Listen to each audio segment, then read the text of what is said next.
Good afternoon. And we are live for Championships Day 1. Hey, mate, how you going? Good, Oh, good. look, my name's still Marc Lambourne. We've got Gordo here. Yeah. We've gone live, Gord, but I don't Okay. think you're on the screen yet. Let's have a look.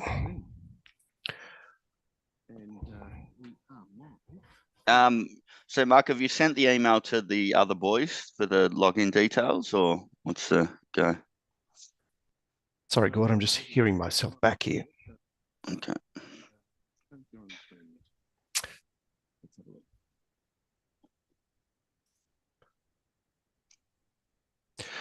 Right. Okay. So we've got a fun-filled day for you. Gord, of course, is sitting here amazed that they're even racing at Randwick. And I'm just saying, Marc Lambourne, the weather expert slash Nostradamus. Yes. Yeah. Anyway, so we've got Aaron coming along here. He's live from Caulfield, we hope.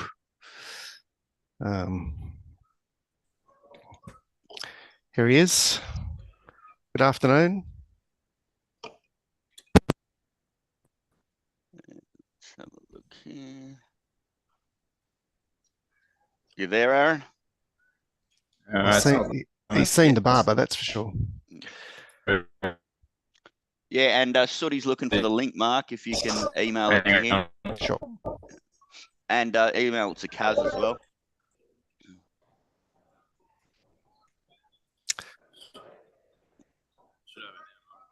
Right. How are you going, Aaron?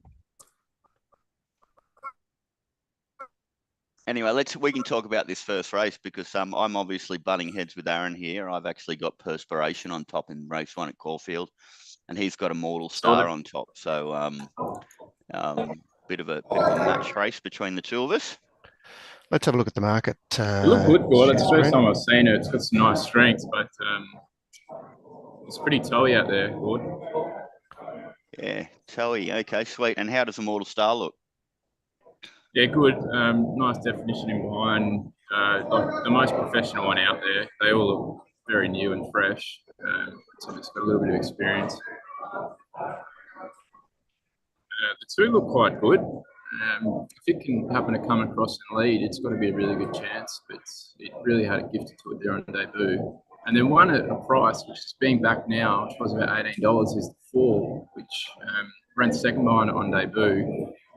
He was forced wide off the track and did a lot wrong as they came around the bend, and looked like it was travelling as well as Feroce before that sort of flying out. So it's one at a price you could look at. Yeah, I was expecting Feroce to be a little bit softer in the market, but yeah, it's been solid. You got a lot of background noise there, Aaron.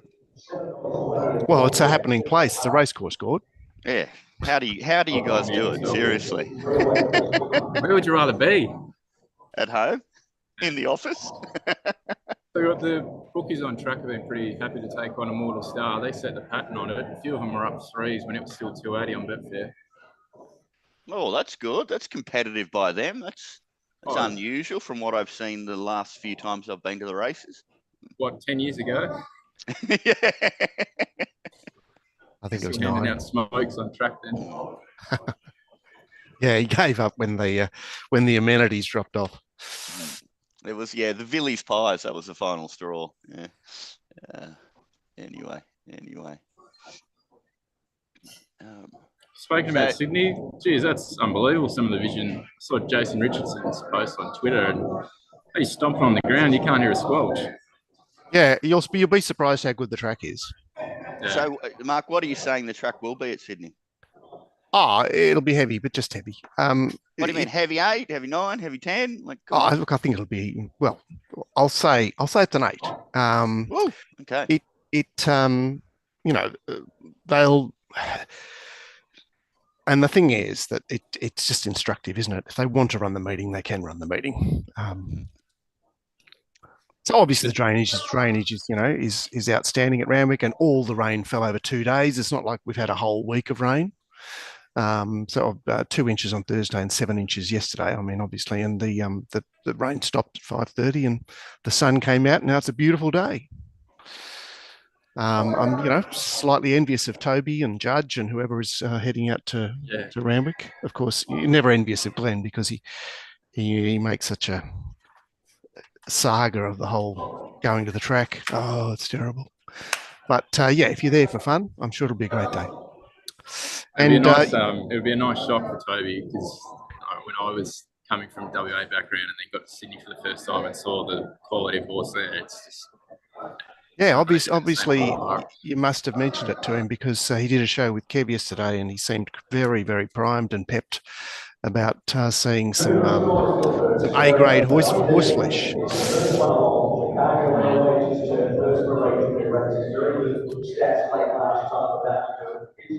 Right, so you're all set. What have we got? So we've still got 6 minutes. No, it jumps at 12:10, so it jumps in 1 minute, this race. I better get ready. They're loading in. It'll be interesting to see what happens with these first couple of races. I've got this feeling the inside might cut up through the card, but could look fair for the first couple of races.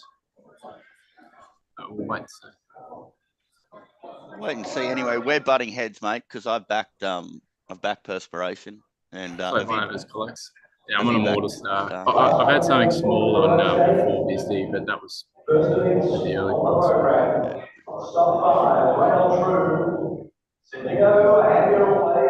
Racing.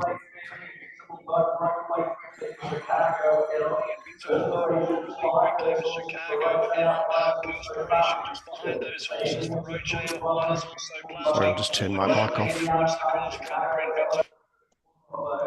Feroce's just happy to sit out there 5 wide. You don't do any work at the starting point, but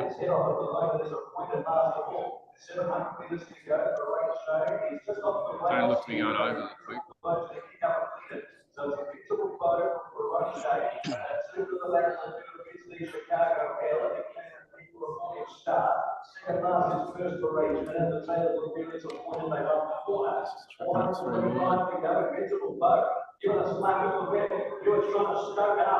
Tell you what, Bisdee's travelling if you can get a slice of.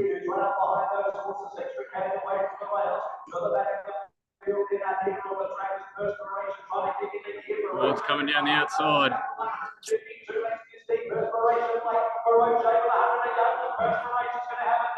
going to hold on, leader. I tell you what, a little bit unlucky Perspiration there, seriously. Yeah, Bisdee might be looking further. It didn't get a lot of luck. Got out at the point, but probably could have gone a little bit faster. On their hands is Gilding by spectacular Caulfield getting his winner in super set.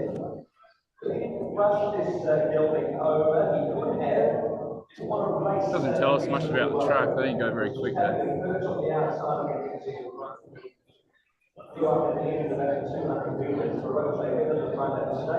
Oh, come on, how often does Perspiration win that race with that beautiful Sydney form? Seriously. Well, I think it's a bit of a beast, the winner, the way he just trucked up outside the leader and he was the sitting duck. Yeah. Not very disappointing. Hey, Sooty. G'day, Mark. How you going? Very good. Hey, Aaron, there's still too much background noise.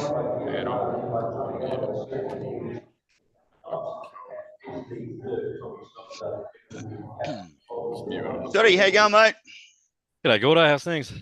Well, yeah, fantastic. And I'm ready for you to resort back into finding the winner in the first race at Brisbane. Have you got it for us or not? Are they on, are they? Oh, very funny. Very funny. I've been waiting to see most of the first few races because I'm a little bit worried, certainly when the wet tracks come along. Randwick's been very funny. Back in the old days, you get down the outside. Now it's all up the inside and you have to be in the first 6. But so do you remember the Grand Army Doncaster? Was it 2004 when it obviously rained race morning, rather this has been a bit different, but it was a procession along the inside. And I remember that, watching that going, this is just, I've never seen this before, but I think since they really worked on the drainage at Randwick, certainly early races, it's pretty good to be inside. Oh, I even remember 25 years ago, I used to go to the track and up the inside used to be really good. Remember a horse, Rembetica, unloading on it up the inside, just that rail can get really, really hot. So I think it's been there for a while. this. Right, do you remember the winners, sort of, don't you? You do, especially 25s. Gord remembers the $2.50 ones. I remember the $25 one. He doesn't need to remember them, because they're coming thick and fast. Yeah, that's right. Mine are a long way in between, so they're very memorable. Plenty of different ways to skin a cat. And what's going on? How's Hong Kong been going, Footy? Yeah, it was good on Wednesday. Seemed to be a little bit better on the dirt again these days. I had it because obviously what was going on before locally, I was doing a lot more local stuff. It's kind of taken a back seat to Hong Kong, but now I'm back full-time Hong Kong. So yeah, looking forward to it. Went over and watched the Derby a couple of weeks ago, which was good. I'll tell you what, when are you not overseas? I'm surprised to see you in the home office, mate. Yeah, I think it was I think it's Harry Finlay, wasn't it? When you got to spend your winnings, you can't keep them, or otherwise you give them back. Yeah. That's him. I suppose we better start looking at this first in Sydney, where last time I looked, nice blow on Rosalind Star, getting out to close to $4 on the fair, which is an easy bet, I think. So, I wonder what is going on there, Gord. What do you make of that? Just like, first use of what could be a bog track. There's some horses here that off breeding will be really suited on wet weather, and Rosalind Star isn't necessarily one of those. So I understand the resistance, and I'm happy to ignore it. And saying that, I just noticed that Rosalind Star has just firmed up a little bit now. So and Hallett was the race morning move, and it's kept firming. Well, that was the one that Jeff, with his pedigree analysis, gave a bit of a push for off conditions and distance. So, and here we go. Here's the man, GP, to tell me which.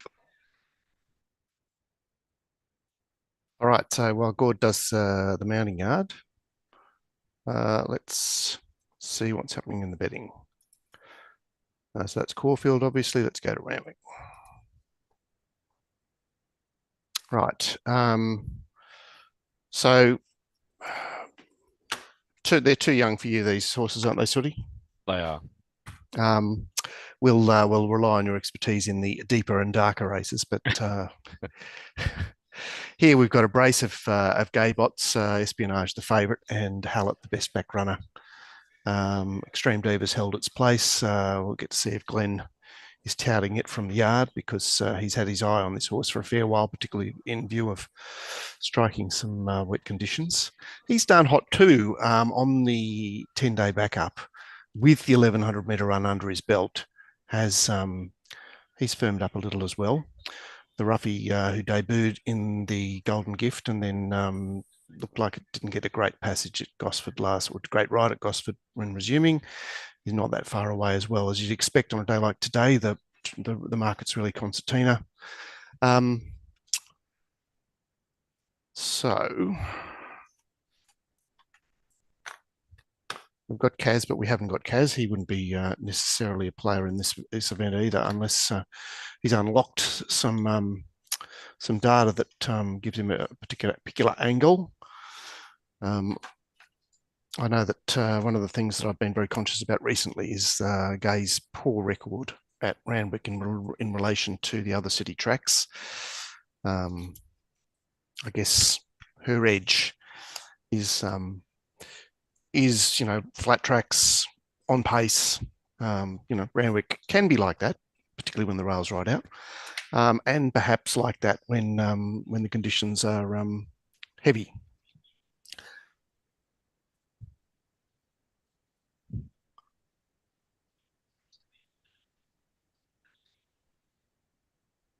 So a good bit of both betting and resistance on Espionage with 35,000 matched, and currently around about 290. Rosalind Star looks to have found its mark at nearly $4.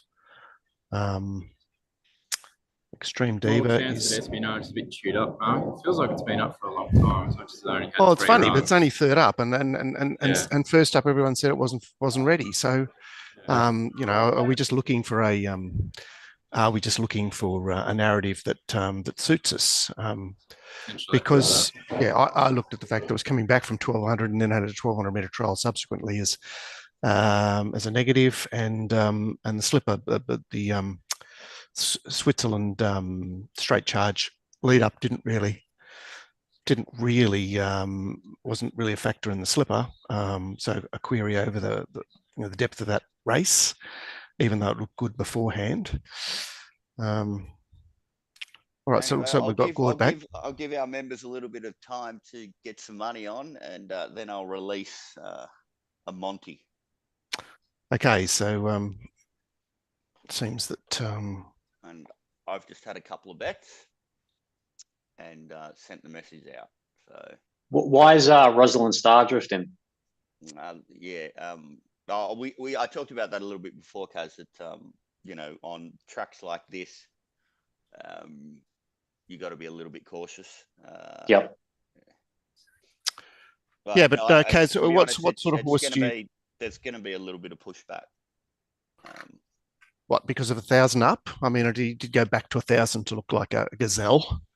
No, I'm saying Rosalind Star, there could be a little bit of a late firm. We'll see if it happens or not.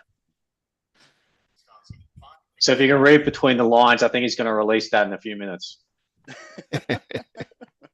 Okay, well, I might as well now. Glenn, all the tick we were looking for on Rosalind Star was a mounting yard information on whether it was a wet track type or not. Glenn says it's definitely a wet track type and it's improved 3 lengths off its previous start. So, hold on. Just people texting me all the time as usual.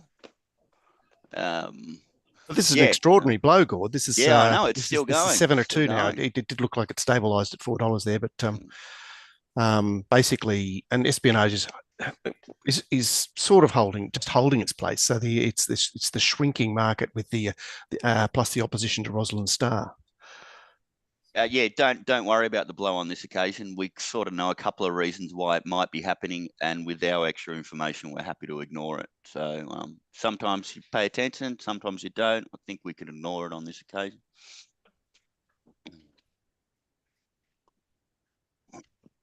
Kaz, give us some stats for 1,100 meters at Randwick on a wet track. What's advantageous? I haven't split it for on a wet track, but I'll just bring it up. And Kaz, have you sorted out what you're going to say to both Sooty and Nigel because of their love for each other? Well, Nigel's not on now, so what do you want me to say to Nigel to wind him up, Sooty? So I mean, looking at the barrier positions, there's not a huge advantage short of where you're drawn. There's a slight inside bias, but it doesn't bear out in profit on turnover. And as with most sort of sprinting distances, there's a slight on pace bias. So, I mean, like if you're up there and running, it's obviously preferable over a sprinting trip. I think the important thing is up there and running first use of the track is I mean, it's probably even better on a wet track. Yeah, because it might be harder to make ground. Yeah.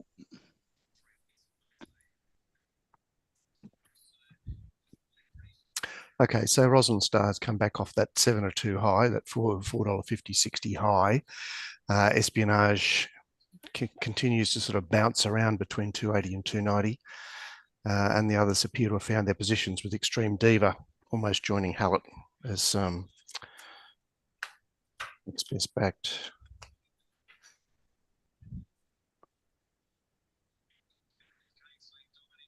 Being told that the money's on, and also to increase the volume of my mic. Oh, really? Okay. Your mic's good, I think. Okay.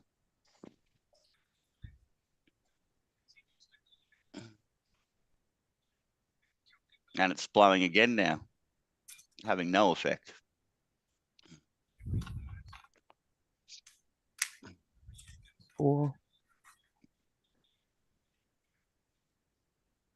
Anybody else had a bet here?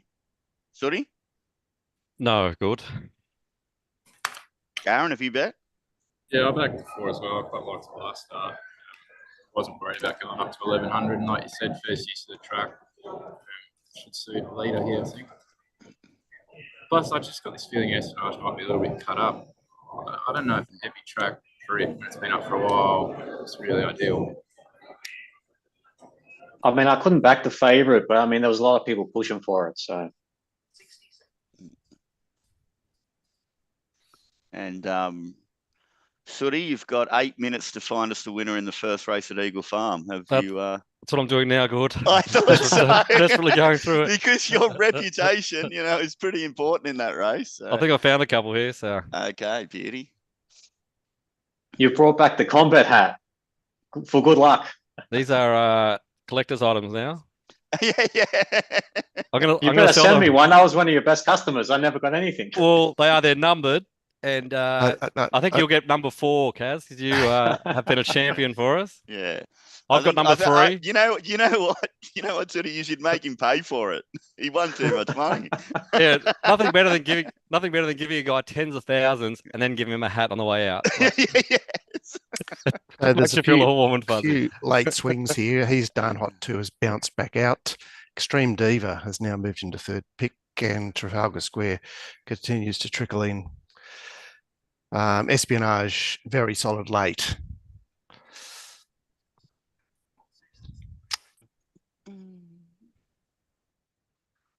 All right, so we look pretty close.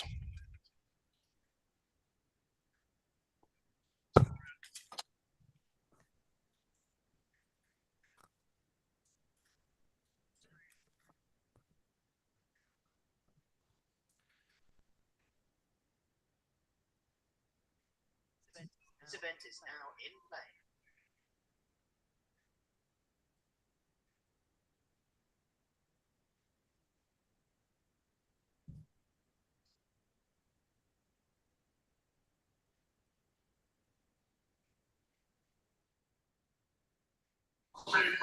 Might come across the fence.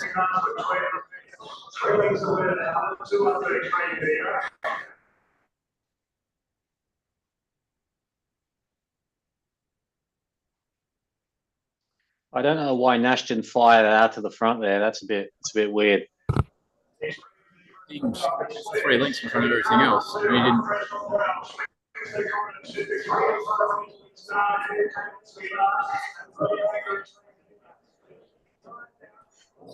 I mean, he must just want to be off the fence.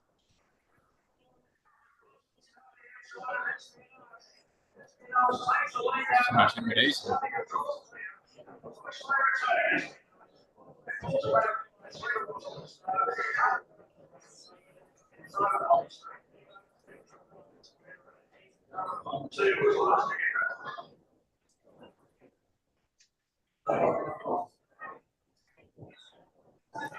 I didn't even want to go straight either. Still.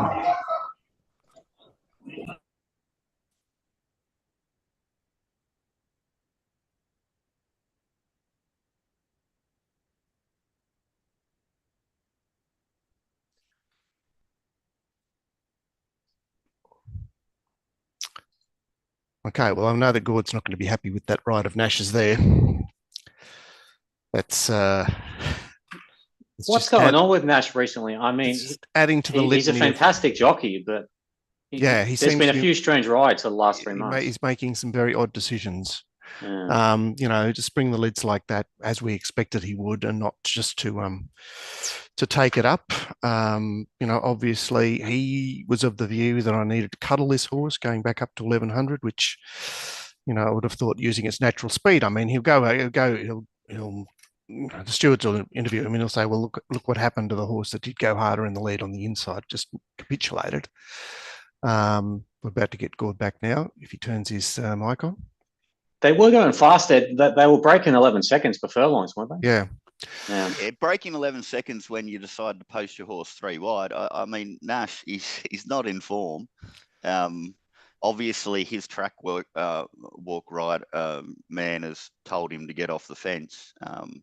I think that's the wrong play in the first race. Whether it would have ever beaten the winner, I don't know. But well, you're not expecting him to be the winner virtually be in front of him on the point of the turn.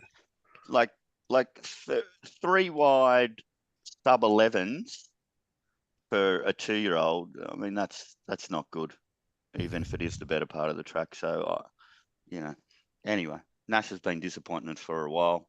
Whether it made any difference, I don't know. So, What do you think of the track? I mean, it looks in good shape if they're running fast like sectionals like that. yeah, well, Mark was going for heavy 8, weren't you, Mark? But having a look at those times and the kickback, and the first years, I'm saying it could be better than that. So, what the hell's gone? Was there like? There's very good drainage. It's not raining. Hasn't rained in the morning in the lead up. Not raining during the race. I mean, these are the situations where tracks can improve really quickly. The forecast was out there for them to see 10 days out, so they actually didn't water in the 7 days previous.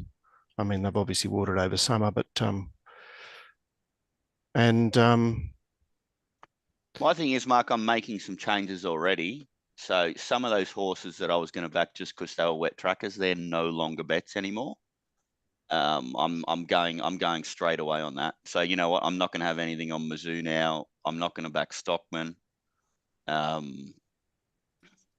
Yeah. So a few. I'm even more confident about Autumn Angel now.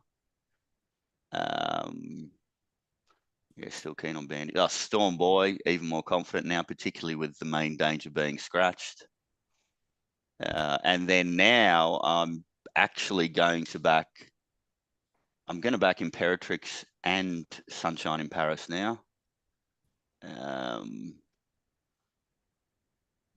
then, who cares? Another Will's just going to win. So I don't need to worry about that race.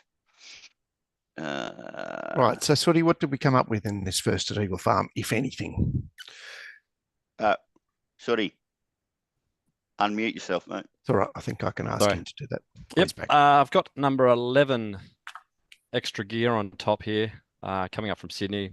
The midweeks up to a midweek standard race up in Brisbane, so I'm more than happy to back it. The other, I think there's a good value horse in the race, which is number 4, Cat Chinner. So started 15-2 in a benchmark 72 at Doomben. Sorry, benchmark 70 at Doomben last start. So this class of race isn't much worse than that. It's currently 30s on Betfair, so not sure where that price has come from. More than happy to spec it at the odds. So 2 bets there. Number 11 and number 4. 11 and number 4. Okay, well, let's have something on number 11.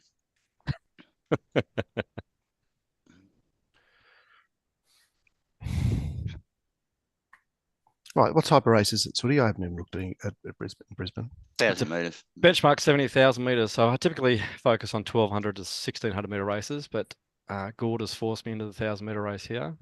Yeah, and I think you mentioned on one of our previous shows a good while back that you were trying harder to assess first uppers. Yeah, I've got better at first up. I still don't watch a lot of videos, but I'm better at marking them closer to where the market is, where I used to be very, very different. So what changed? What did you what did you adjust or well, the big change in first up, the big change in first up horses over the years has been, back in the old days, you'd run your horse 12, 14, 16, 18 to get to 2,000. These days, they're coming back probably a length or two off their peak. So you really need to be open to backing horses first up. I'll just jump in there for a sec, Sooty, and that is Nick Meredith, Mounting Yard Mail, Brisbane, has number 11 on top. Obviously, first time seen, but really nice type and clearly on top. It used to race in Brisbane. This horse has had a trial since its last Sydney start, hasn't it? But back to 1,000. And now won by about 8 lengths or something like that. 8.3, yeah. Here we go. Can the trend continue? It will be quite freakish if you pull this off doing 5 minutes of form. I do 5 minutes of form for every race course. That's no different. Kaz, you had this on top too, didn't you? When we did the review the other day. Extra Gear. Yeah. Yep. particularly now that the track's not bottomless. Right, so this race is going to butt into Caulfield, I would think, which is it's only, well, it'll only be 5 minutes afterwards, so I presume Aaron's out at the yard.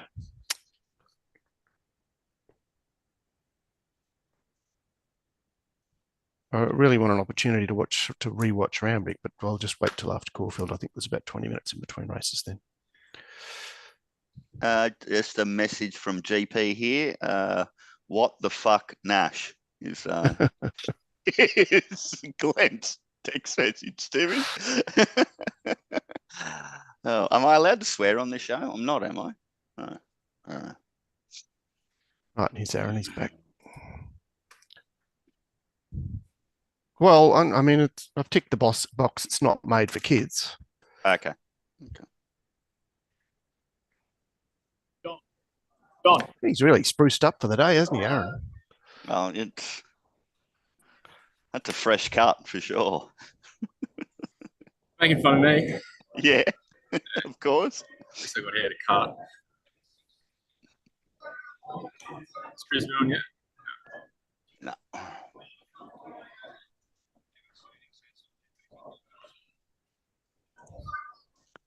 Noticed a little bit of a firm up there on Katina, which is maybe a little bit of rant money at long odds, and Extra Gear is pretty solid there. So either we're tapping the buttons or some people that are watching are tapping the buttons. Eh? It doesn't take much to move the market these days.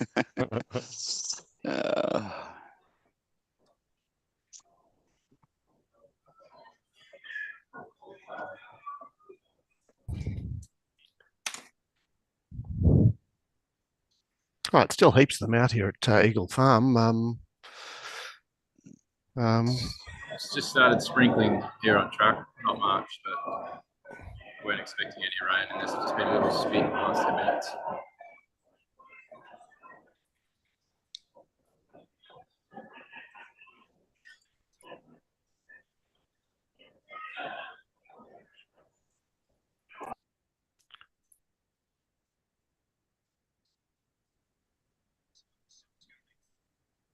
Yeah, there's a light rain band moving through.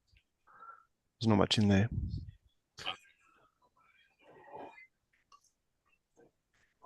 Right, racing Eagle Farm.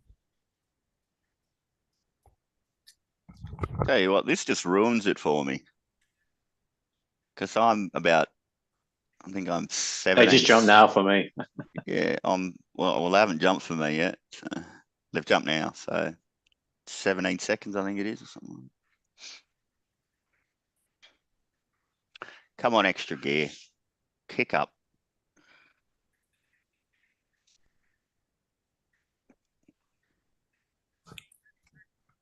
It's in the 240 on the fair, $2 on the fair, $1.74. I tell you what, Kaz, it's just a shame that one OSL is doing a little bit more eyeballing than we like, but yeah.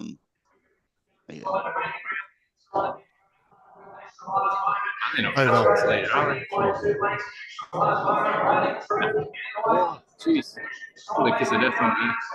Oh,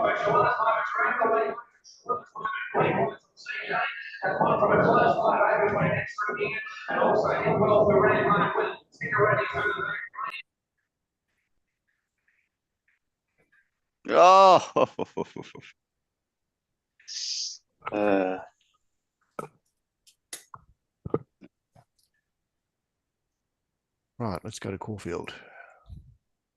yeah, nothing like 800-meter Ipswich form there. It did seem to be full of running on the inside there. You could see, the leader had a break, but it did seem to be. Yeah, it's compounding. it's a pet hate. It's one that Kaz gave to me first as well, and that is when the horse OSL is eyeballing the leader, it's a terrible spot for both of them.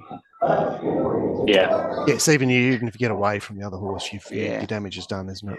That's kind of what you want with a leader, sort of a clean eye. Like, I mean, I would rather go faster and keep a clean eye than have something pressure on you on the outside. But I think in the 1,000-meter races, they pretty much go as fast as they can, Yeah. don't they, Kaz? So that's So Aaron, it is a sit and sprint distance in a sense. Aaron, you can release now, mate. What have you done here? I'm not betting in this race. Yeah, this was the lowest confidence race of the day, just because the horse I like, Verify, is not going to map well. I really like the ones on speed to kick off the bend at 2000 Caulfield, but I think you're getting the price to bet. So I've had a small bet in Verify at about 550, and then I've had something on a roughie, which I think was about $14. You can still get close to that. That's Chevelle Savant. Really hard fit, and the map could work out for it okay. It's going to be one of those ones that's likely to be on speed and could just take off. I'm terrified of the 9 now. I backed the last start, and it was really disappointing, but this is the best I've ever seen it. But it's just such a low confidence race. I don't want to back too many of them. And if Mark, have you had a look at Newcastle? Because it's a bit of a match race there. I haven't, good. I haven't. Yeah, Diva Las Vegas and Gloriosa. I'm going to stay out because there's too much percentage there. They probably should be a little bit closer in the market, but. Right,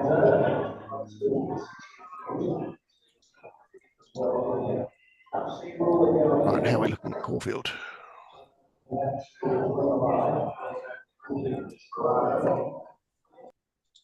It looks like it's the Great Minds horse, Aaron. Verifier. Coming in, yeah, a little bit. If it was map positive, it'd be much lower.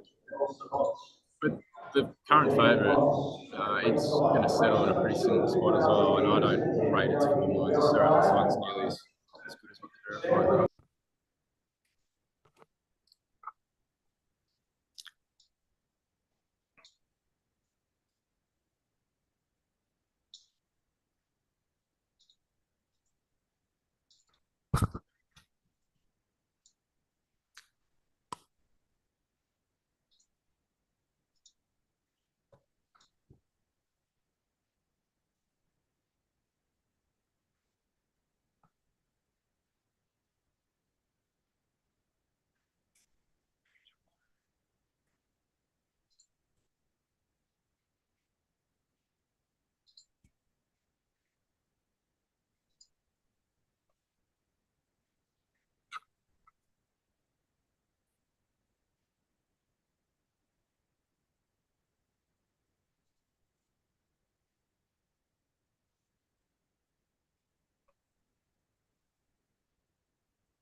Geez, you got away with a little bit midsection on the leader here.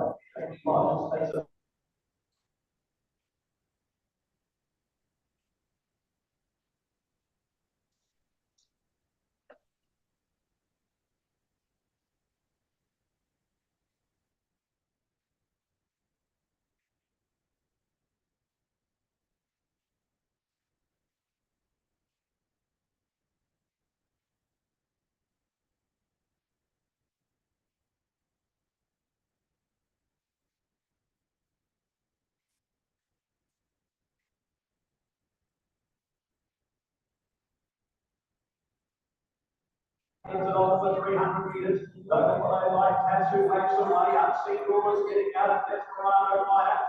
She agrees with the 150. Desperado is coming out of the rain. She agrees with Desperado. Desperado takes She agrees. Desperado good from the second place. She agrees and to verify. Double that this is a figure by MC Rule and Zachary. Top battle test.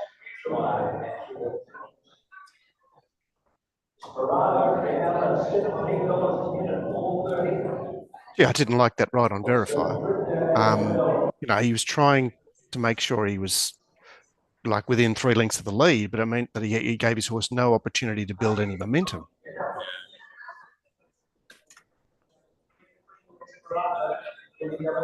So it was a good run by the second horse there first up.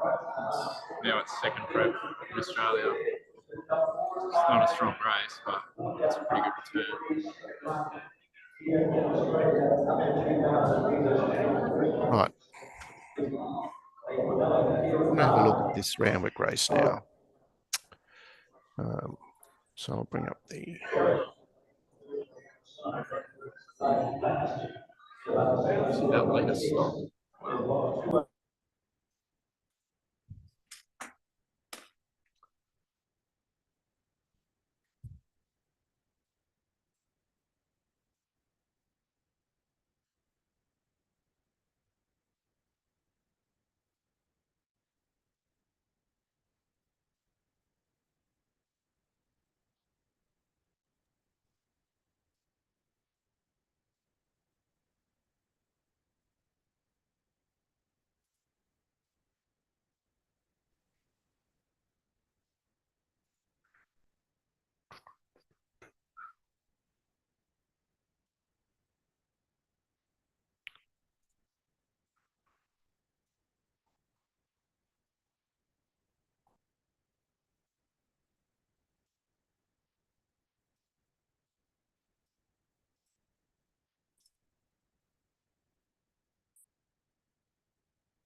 Event is now in play.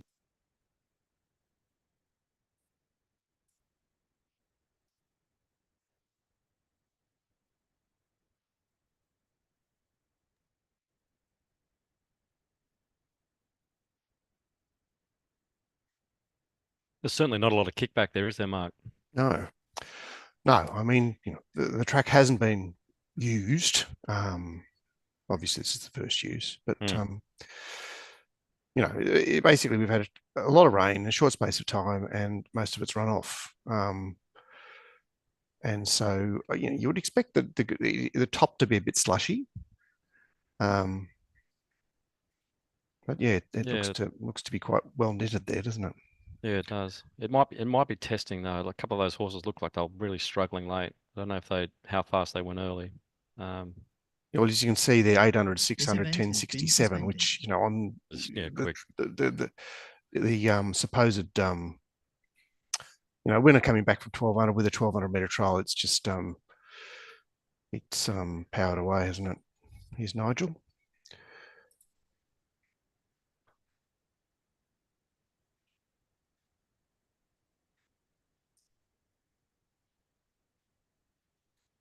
Which on the supposed winner coming back from 1200 with a 1200 meter trial, it's just hello, we've got a radio set up here. G'day, Nige.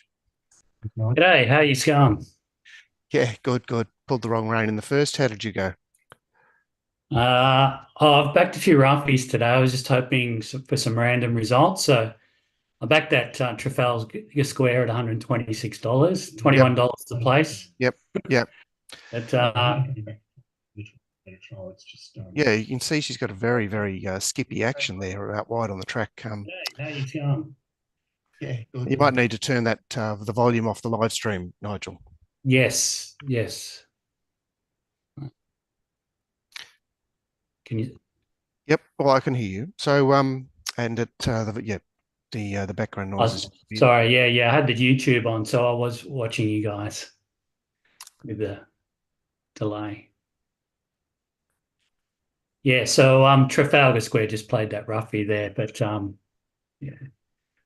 I don't know. Like I think Nash was in a bit of a tough spot in that first race, wasn't he? Well, it seemed an unusual they went 10-8, play. Then 10-6. Yeah. And you guys are saying he should have went faster. No. Across. No. Oh, okay. No, but I think in the position he was in, he'd be better off trying to control the speed himself. He let someone else control the speed. All he needed to do, Mark, was to show intent at the start and he lead did. on the He fence. Jumped out. What do you mean? He jumped 3/4 of a length in front. Well, you make sure you lead then. You don't just sit around and wait. I think he made a conscious decision to stay wide. Of course he did. I mean, he's done hot 2, stayed on the fence, and it got beat about 8, didn't it? Like it was 2 in front at the 400. Yeah, I think the fence will be off. Well, could be. Although you could also argue, given the splits, that he's cooked himself on the inside there. But if you're cooking yourself on the inside, when you're 3 wide on that kind of tempo, you're cooking yourself even more. Wasn't Espionage going the same speed? I mean, he's 3 wide, so he's covering more distance. So he's got to work harder while Yeah, Espionage but doesn't. I'm saying that I think that'll be the best spot. I just think the horse was weak. I mean, they were together at the 200 and it's got beat by 4. Yeah, I think there's a little bit of that too. But when you're 3 wide on a hot tempo trying track, I don't think circumstances were the best. I'm confused because he would have to lead solo. He has to go faster. No, I don't think he does see Nigel. I think he makes, because it jumps 3/4 of a length in front, by the time they've run 150 metres, he's leading on the fence and then he controls the speed by actually slacking. So I'm not saying that. By the way, I'm not saying the horse would have won. I'm saying the winner probably wins all the time. It's just I still don't think it was a good ride. And let's face it, Nash isn't flying at the moment. So.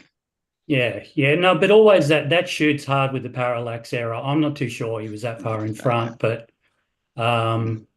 sorry, yeah, Nigel, you're suggesting that he didn't jump 3/4 of a length in front, or may not have. Well, I'm saying that it probably looks like it's 3/4 length in front, but it's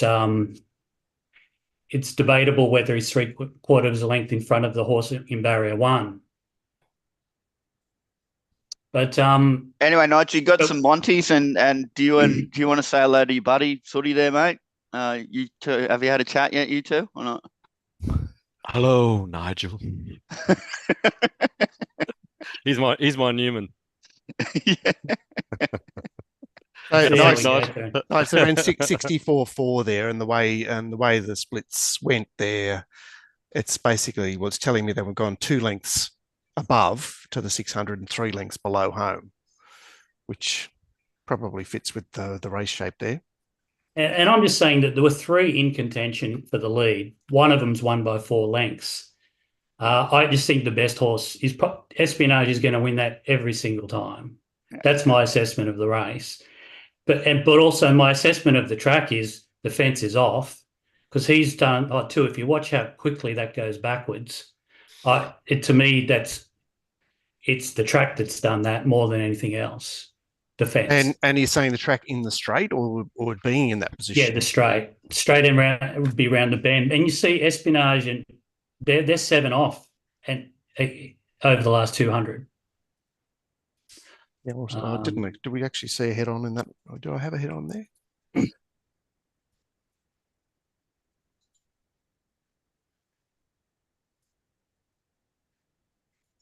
Oh, I did.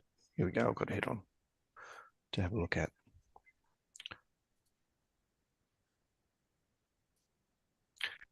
So they gradually get wider. They start. Oh no, Espionage has drifted back closer and then wobbles out again. Nash is holding consistent line.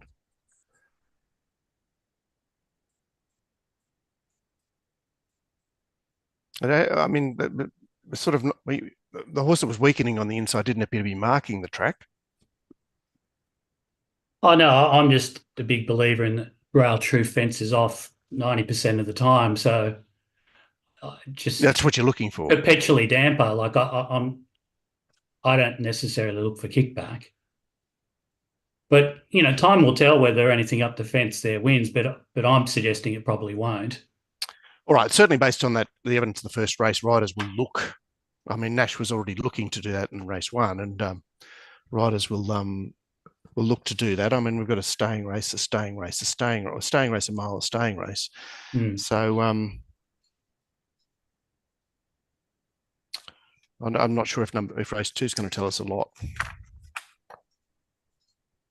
Yeah, race 2, Mark, I agreed with your assessment yesterday. I really liked Verona, and I gave Double Cherry a chance as well. But I thought Verona was really a hit and run last start. Yeah, it was outside barrier, necked back to last. Clearly, just was there for a run around. Its last 200 and through the line, I thought was awesome. Thought it was really looking for this distance. It's got a history of running well on the wet track at Randwick, so thought it was a good bet. And yeah, I thought Double Cherry was big odds and was, it's in the $12 now. It's when you were talking about it yesterday, it was $31. But yeah, it's I don't know. Yeah, it's the one that I wanted to have on my side as well. Yeah, interesting runner, isn't it? I mean, you would think that a midweek 78 shouldn't be the line you're looking for. But I mean, this race, the existing form or the supposed lead up form isn't really there, is it? You know, I can see that Stockman probably started out at about $4 when betting started today, and it nearly is out to longer than $5.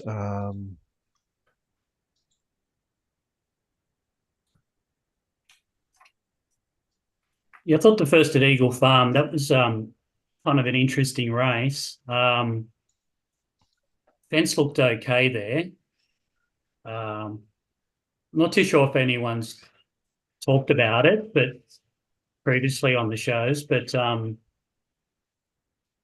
heard that Jim Roberts talk about when they irrigate Eagle Farm, they've got these irrigators that probably the traditional irrigators that shoot water out to the side. Mm. And he says that in the 0 and the 2 meter rail positions, the irrigator hits the rail and drops. Right. And so when it hits and drops in that straight, the inside section next to the rail is always damper after they irrigate. Gets more moisture. Whereas in the other rail positions, the irrigator goes over the rail and doesn't affect the inside as much. Mm-hmm. And right, that's so what this meeting they haven't irrigated at all. So I would be suggesting that the fence will be fine there today. And is that what you're normally looking for, Nigel? Your assessment of a true rail is based on well, there's certain, look, I've talked about it on Racing Rant shows before, like the irrigation patterns aren't as random as people think. You know, Hawkesbury's got an irrigation system that directs most of the water towards the inside rail when they irrigate.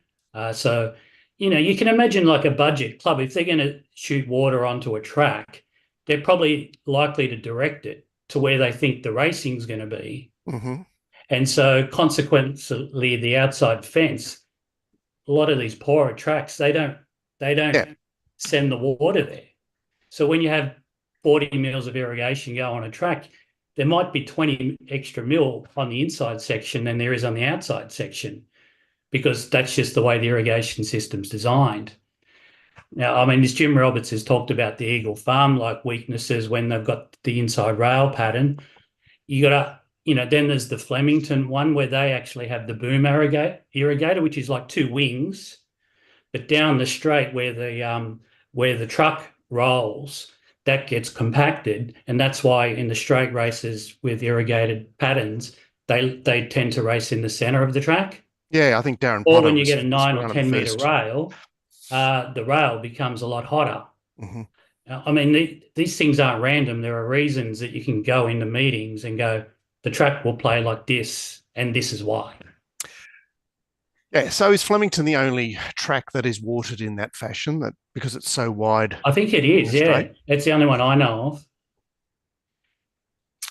Because I recall Darren Potter, but it must have been 6 or 7 years ago, talking he's talked about the watering truck. And you can see a lot of those tracks, especially you can look at it even at Rosehill, they've got a drain inside the rail where it's cambered in. You can see that there's an angle on tracks, much like a cricket field. You have a look at a cricket field, and the cricket pitch in the middle is higher than the outfield. Yep. So you get this natural runoff. Most tracks are designed like that. So what you're saying, a crown in the middle to run off both ways? In a cricket field there is, but on a racetrack there tends to be an angle. I mean, at Sunshine Coast, there's a crown in the middle. They do it both sides. But a lot of the tracks, they just have one angle. Anyway, so this is probably boring to 90% of the viewers. So no, maybe. Saying that. Come on, who are we cheering on here? Because I'm not betting, and I want to cheer. So Nigel's already given his analysis for this race. Yeah, he's backed your thing, Verona, hasn't he? Is that the guy? Yeah, he made strong mention of Verona and Double Cherry. And Glenn is got number 11, Circle of Fire on top. which is the late. It's solid late, and Stockman has firmed up a bit late there too. Anybody else betting in this race? Sooty, you got something? Yeah, I've backed Verona. Okay, cool. Kaz? No, I mean, I would lean Circle of Fire, but not Ben. Okay. All right. Well, It's hard backing those horses out of 78. You got horses But- group form, and then you got a 78. well, yeah, but surely your scale isn't like the handicapper scale, Sooty. You see No. that. Yeah, someone wrote that Bandy's boy has got a higher handicap rating than Cylinder, which is actually not actually true, because his handicap the 110 handicap rating is his country rating, and I think he's a 98 or something. So, Kaz, what this stuff Circle of Fire did overseas? Do you have a line on that or not? You're on mute. I backed it, yeah, because it wasn't ready in Melbourne. No, I mean, it wasn't fully exposed. Yeah, that's 3-year-old stuff, isn't it? So I it mean, had like 2- and 3-year-old form. So Okay, it's so- supposed to come over here on the up. So, I mean, you wouldn't want to cap it based on what it's done there. Okay, sweet. And that's good information, Aaron, because, you know, both runs have been all right, and Glenn's saying it's definitely ready now, and you're saying nice type with a lot of improvement off that Flemington yard that you looked at. So. Flemington, but yeah, even like the Caulfield trial, I think we looked at it and said it doesn't look like it's ready, but we're interested to see what it did. Yeah.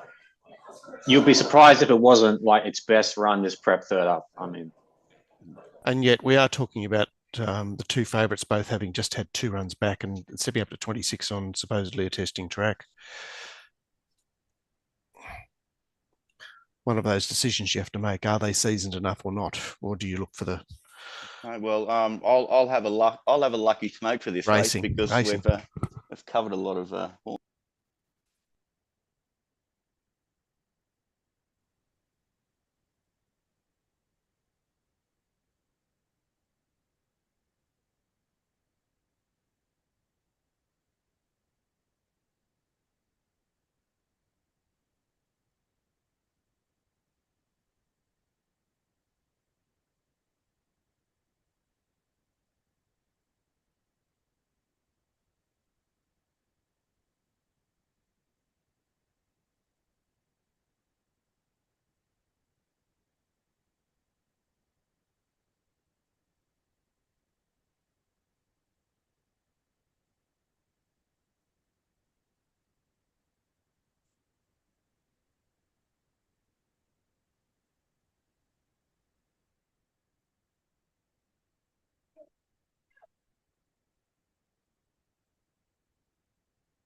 Pretty good win. It was ripping its head off most of the run there.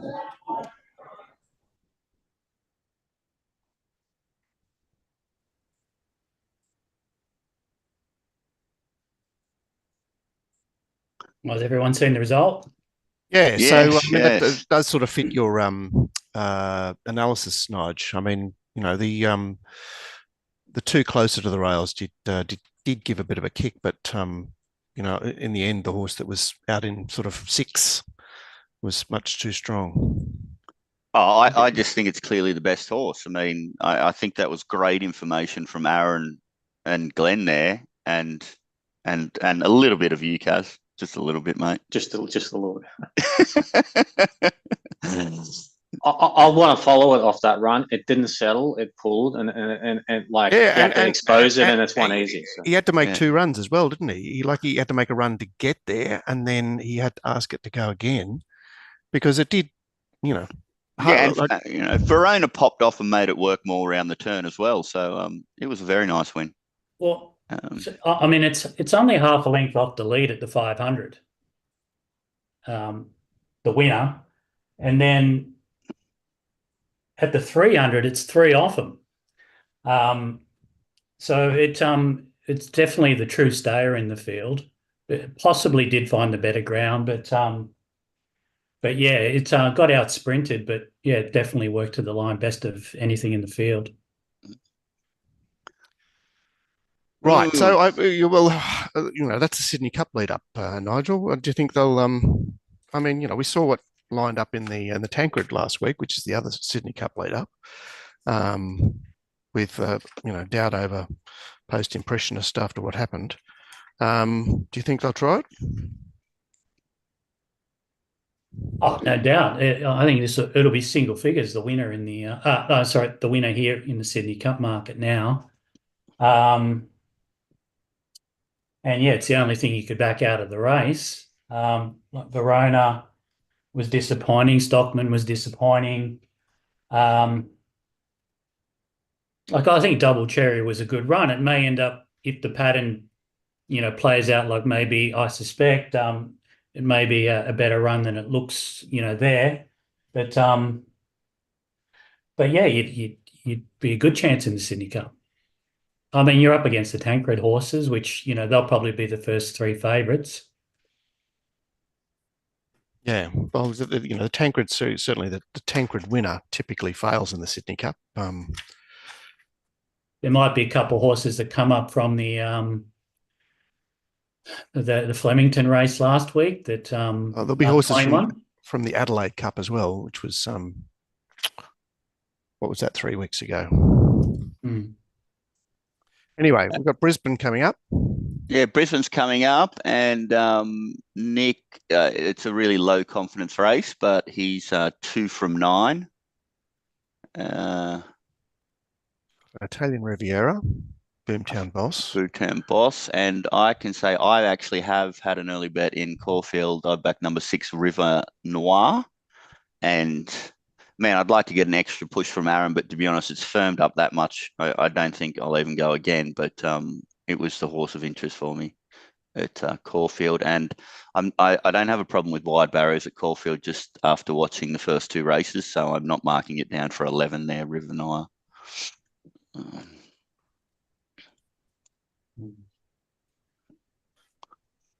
Just back on that Randwick race, they did seem to go very slowly down the back straight. Wasn't there like a 13 plus?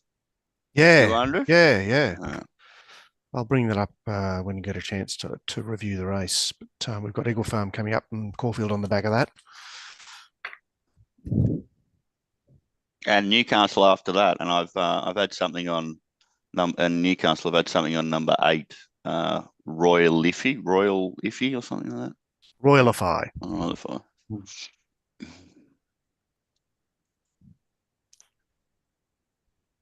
Okay. Right, how they're looking at Eagle Farm.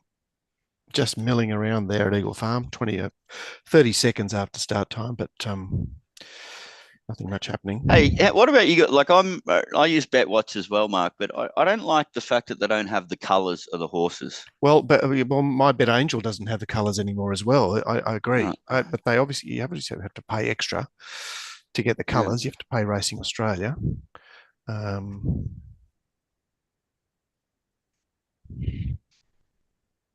Don't you normally bet in Sydney, Gordon? They've got the numbers there with the trackers or whatever. Yeah, you mean on Sky Channel? Yeah. Oh, yeah, I'm not talking about in-run. I'm talking when I'm looking at the BetWatch screen that Mark's got sharing right there, I like the colours of the horses. Yeah, to so be there. when you go to watch the race, you'll you'll be able to your mind's already assimilated, the colours you're interested in. Yeah, Dynamic Odds does that. Yeah, but I can't use Dynamic Odds. Okay. I've personally banned them. So. Hey, Mark, Bet Angel does have the colours in there. All right, and what's the story, sweetie? You just got to add silks, so it's one of the options. One of the options. Just got to put silks in there. This is great having a team to solve all our problems. I know. It's great. Is it in customized layouts? No, sorry, in Bet Angel, not in Bet. Oh, right, Bet Angel, right. In Bet Angel, it's under silks. Not in BetWatch. Yep. Yeah. But mine had silks before, and then it lost them. So obviously, there's been a toggle. That's, in your settings, in your global settings, or in your, I think you can just add that column. Settings. Tell you what, it's a busy few minutes, isn't it? Brisbane into Caulfield into Newcastle. Yeah.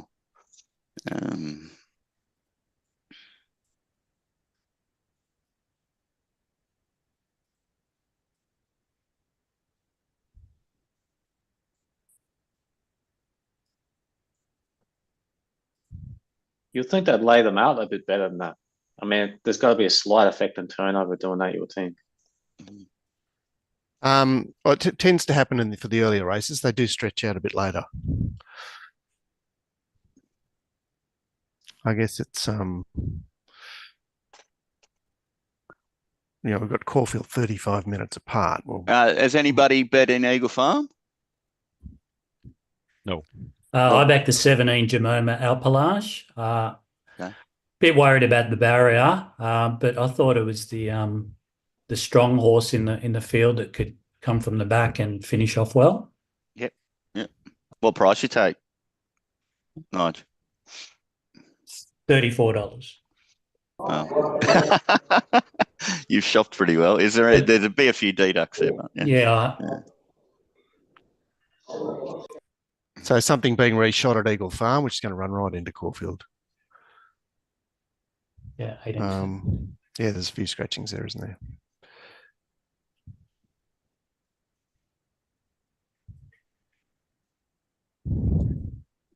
Yeah, Caulfield's only 3 minutes away, so it'll run straight into this will run straight into Caulfield.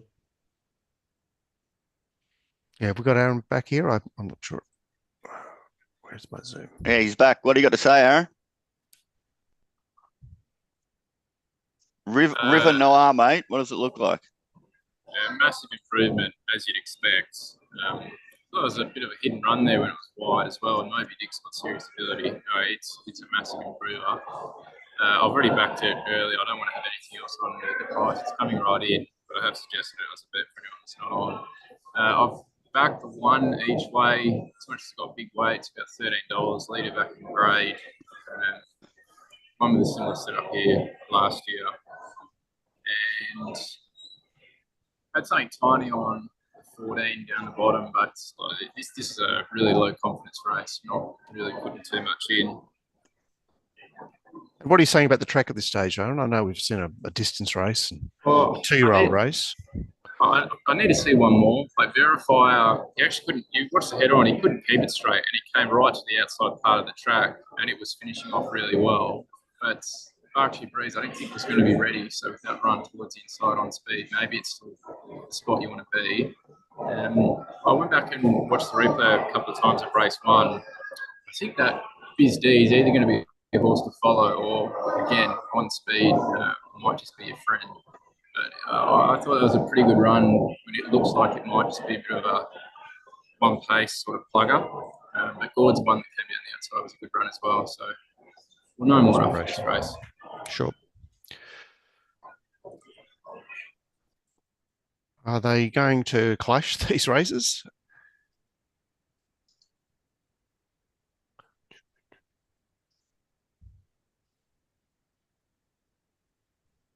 White Bear's going to drive me mad if it wins because it's graded exactly like it did last time, and I didn't quite get the price that I wanted to cover it.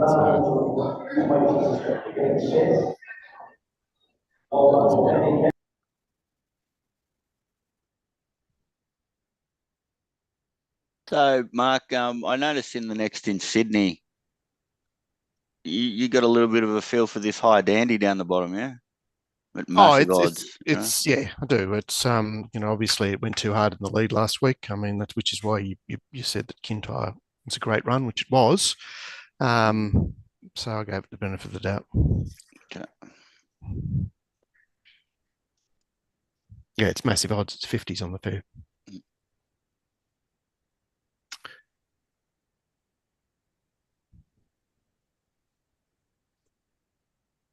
So what has happened at Eagle Farm? I've now just got Caulfield in front of me.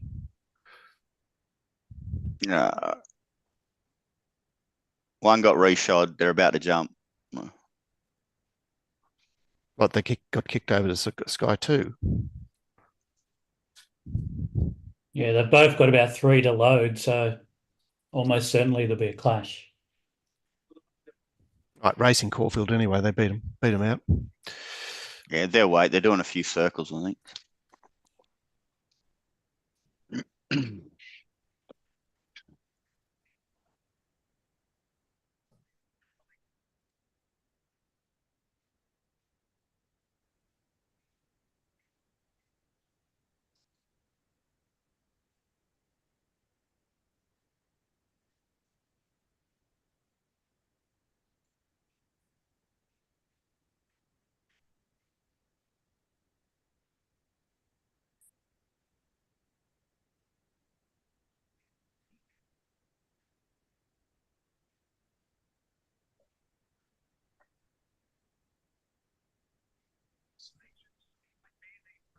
Here's still a long way over. Orange Sun went by 200 meters to go. White is getting out. Nation State, California is the real river line. Still Orange Sun in front of Nation State. Orange Sun is holding. Well, View's down the outside.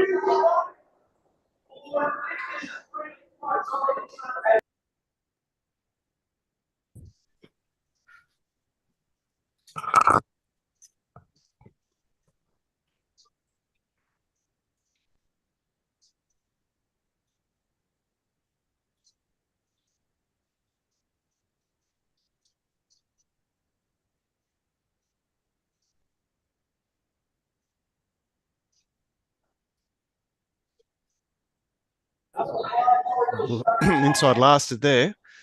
What have we got at Brisbane? Nice. I like Cash, isn't it?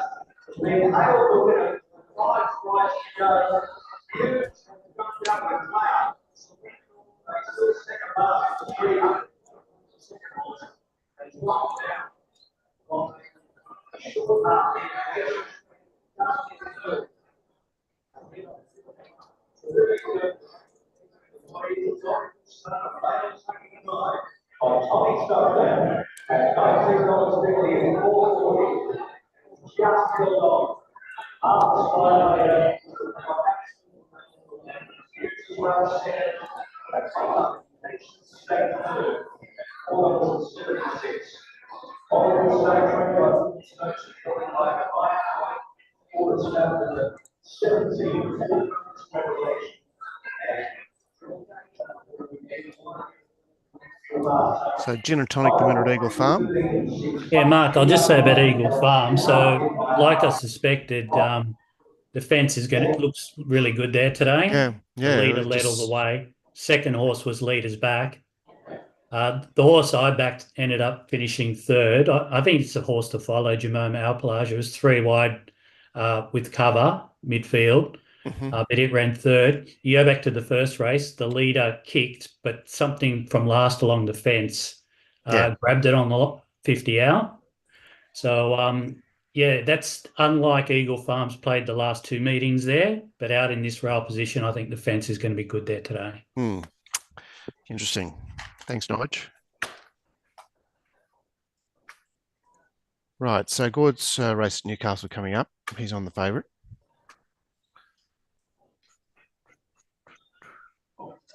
Which is interesting. It's a Hawkesbury. Sorry, he's not on the favourite. He's on the second pick, Royalify.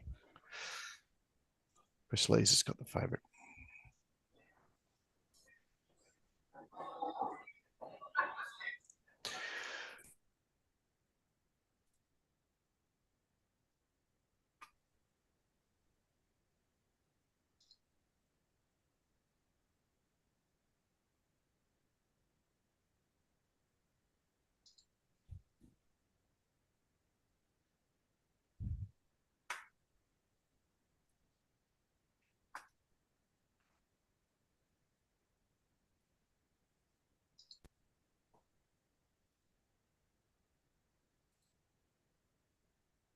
Right, I'm just going to replay race 2 at Randwick.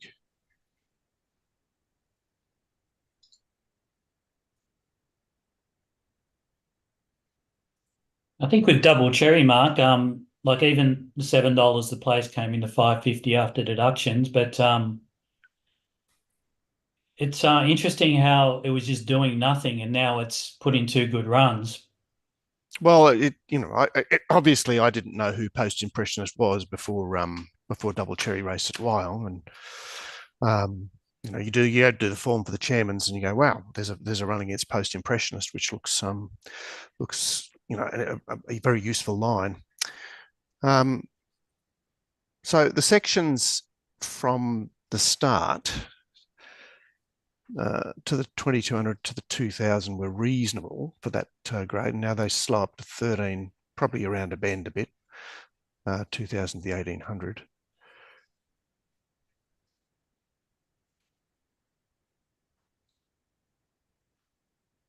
But I mean, watching this race again, the position the winner's in, it just doesn't appear to be a favourable position. I mean, Darren was obviously making a lot of the fact that it was over racing somewhat. I looked at the head-on in the straight, just because Thoroughbred Central they crossed to that, but the first two did come about 4 or 5 off. And often what happens is that if the jockeys start thinking 5, 6, 7 off is good, the leaders will go there straight away. Yeah.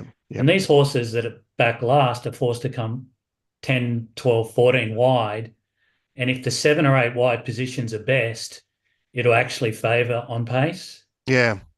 Yeah, and also the races tend to be more slowly run because horses are waiting to get that position rather than going forward to try and find a close rail position. You kind of want to see like a Jimmy Cassidy style ride when they do that, though, like up the inside. Or at least cutting the corner.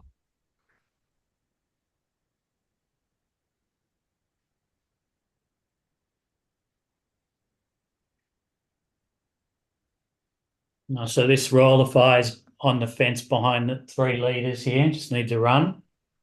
Yep. So it's white sleeves with blue stars. Yep. Not much kickback there. I mean, that track looks pretty good. Well, it's supposed to be like that, isn't it? I mean, it's supposed to cope with rain really well. Yeah. It's into the clear now. Yeah, it's taking a long time to wind up. Favourite's home. Right, so let's see if we can find the head on here that Nigel's talking about.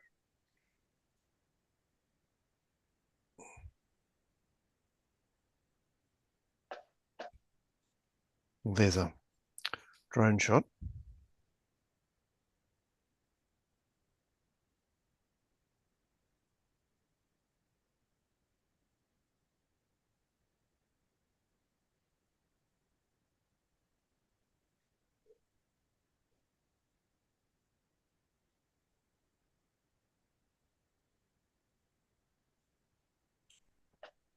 Here's the head on.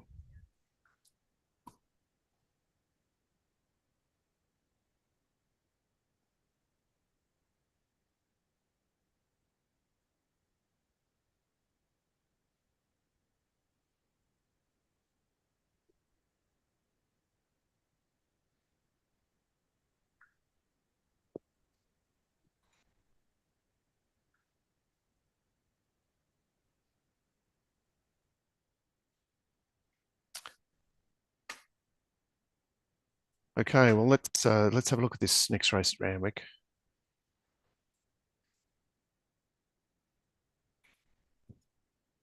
$10 away. Nigel, did you notice the strong betting push for Wits End this morning, which appears to have evaporated now, possibly because they've unhappy. Well, I've seen barrier 2 and thought that maybe that won't work.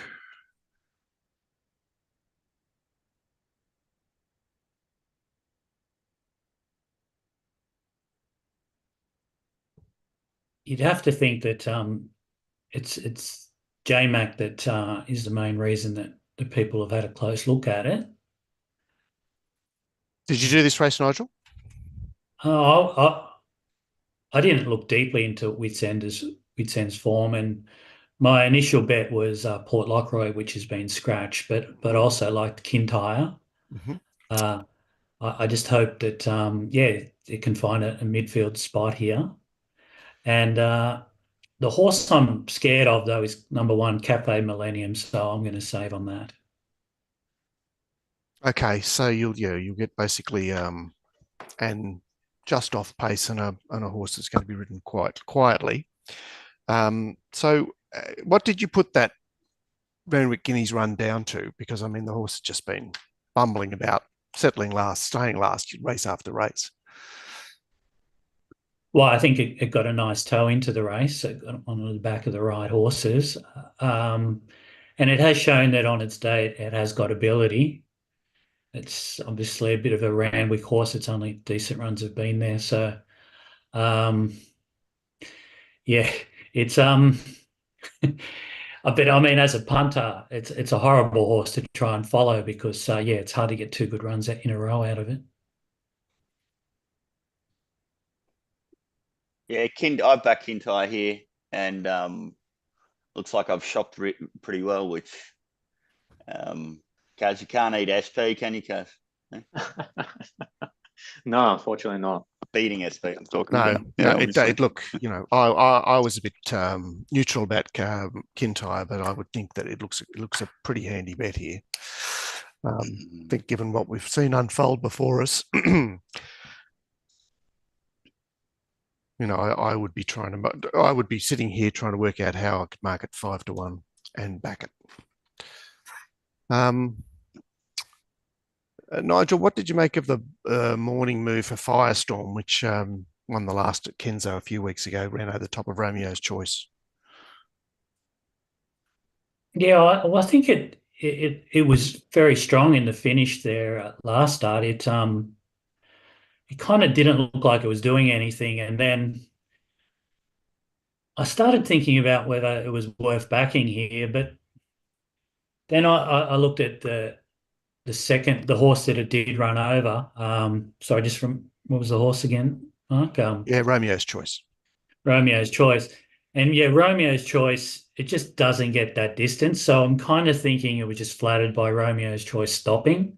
Well, that's what the sectionals sort of say, but I mean... Yeah. So I can see an angle for it because it can improve again, but I'm just going to trust that maybe that form's not that strong. Yeah, well, that's a decision you sort of have to make, isn't it?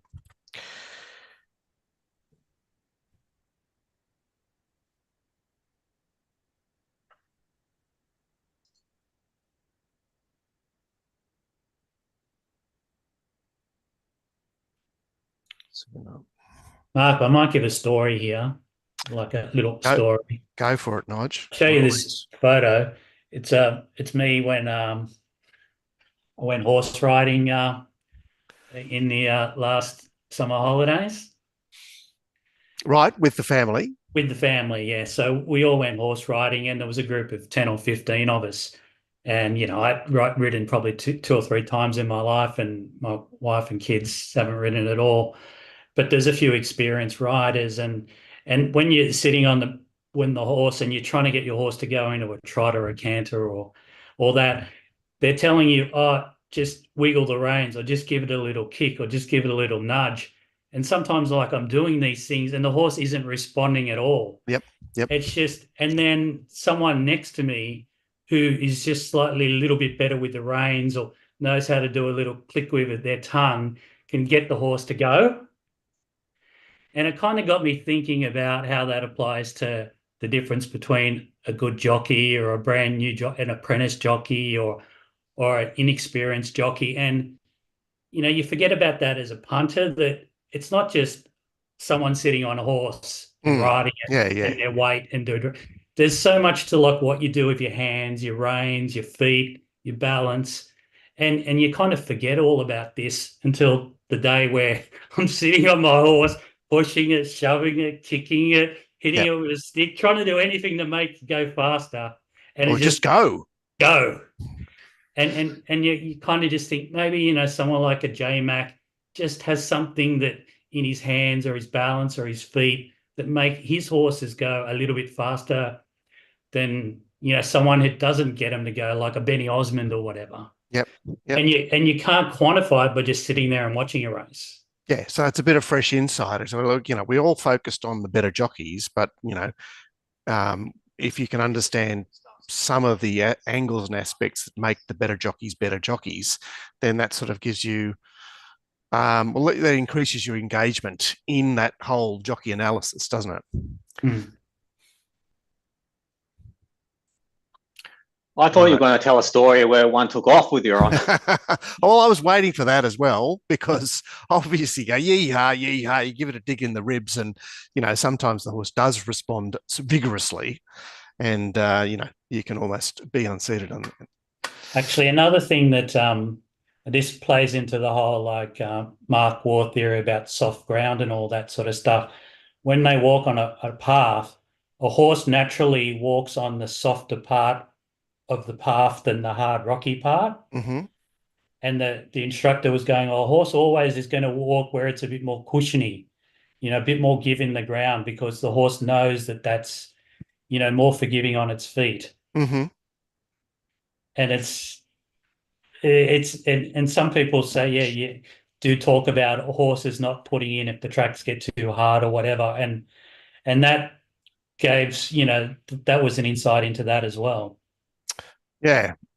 So Mark is suggesting that all tracks need to have a certain amount of cushion, because the horses would prefer to be let down better. Some people say, walking. Yeah, I don't know about that, because just say you look at Japan. Okay, they run on firm tracks, and they're used to running on firm tracks. They're trained on firm tracks. They all run on firm tracks. Even if they're a small type, they prefer a firm track. And then, you know, they take them overseas and they might get a wet track and they underperform. It's just because they're not used to it. So I kind of think, like, if the horse has been trained on a firm track, it's used to a firm track, they get through it. And it's vice versa. So, yep. I mean, if that's what you're used to running on soft tracks, like when you let down, you're on a soft track and then you go to a firm track and you jar up. Like, I mean, that would be expected, wouldn't it? Yeah, it's an advantage to training conditions that is on match day. I mean, that seems obvious to me. Yeah, well, you know,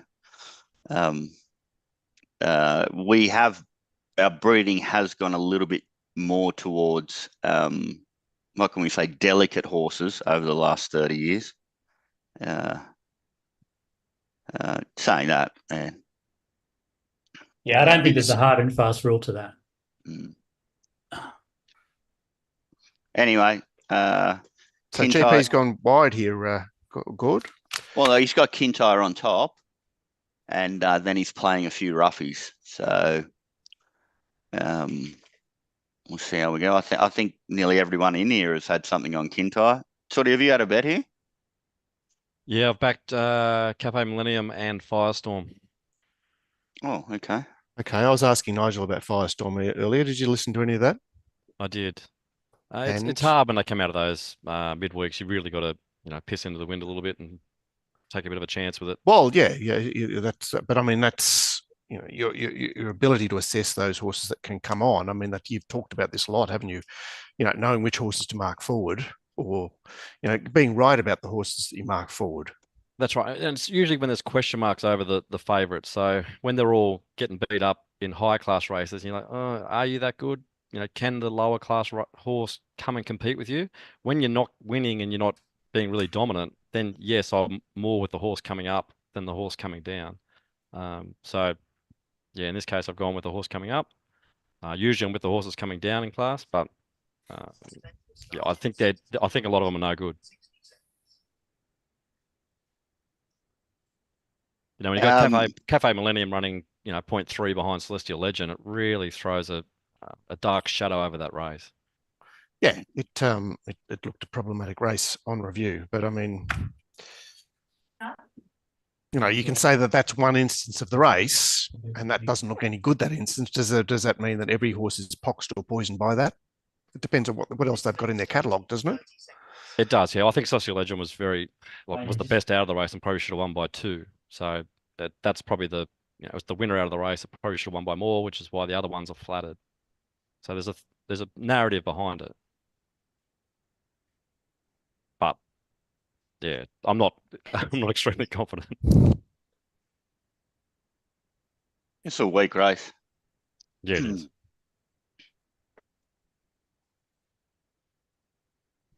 Have you ended up having something on high dandy, Mark? Did you take like 70s or something like that? Or No, I missed that. Oh, I had to take 55.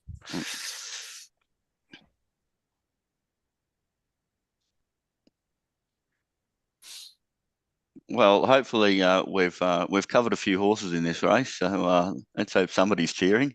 Aaron, have you had a bet? Yeah, I backed Intire early. I was going to look at backing Newcastle. The Intire was okay, but I'm just going to let that one go. Okay.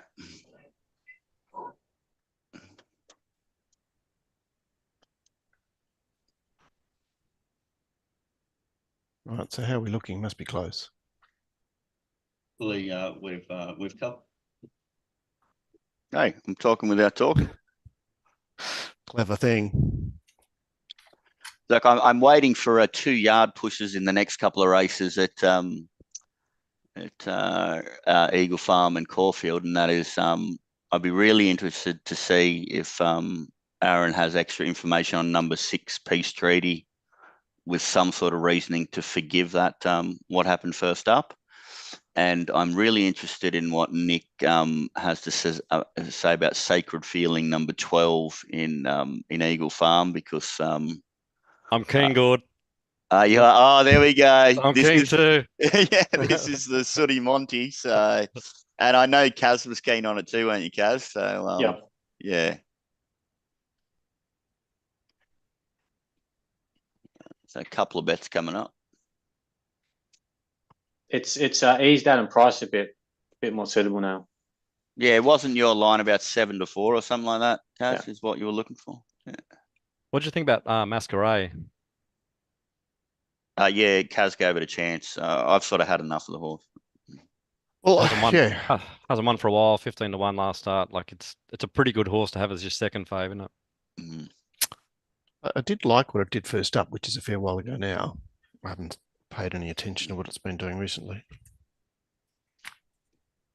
I think it's the danger, but barrier 9, I think it might get behind it. I think Sacred Feeling beats it if it pushes up a little bit.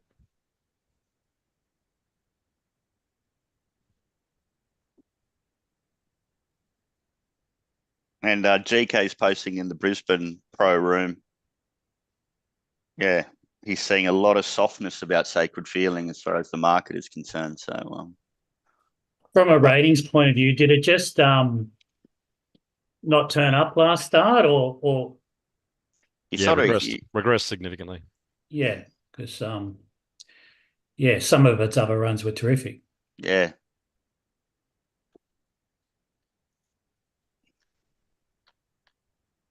From an SP point of view, it has to be very, very short compared to some of these other horses. But that last run's the worry.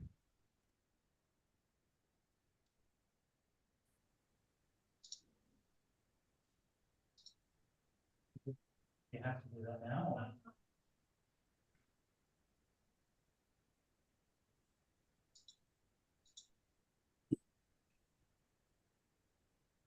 Racing. This event is now in play.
The market really focused in on that, and Bishin just did everything right.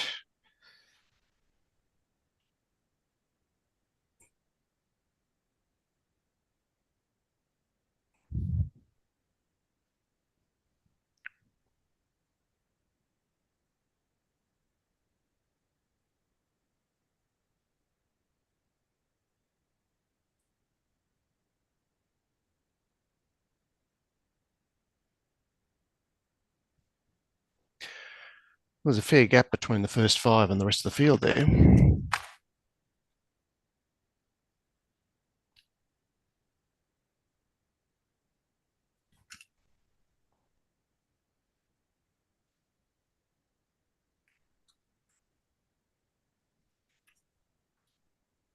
How's the early speed there, Mark?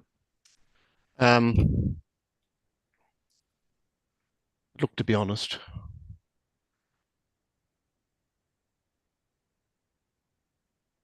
Yeah, just going back over it, all the sectionals look to be between 11.5 and 12. So just a steady pace right throughout. And Ducasse settled third defence from barrier 1, came around the leader's heels and came about 6 off. Tannhauser from well back got into second. So that was probably 6th or 7th last on the turn.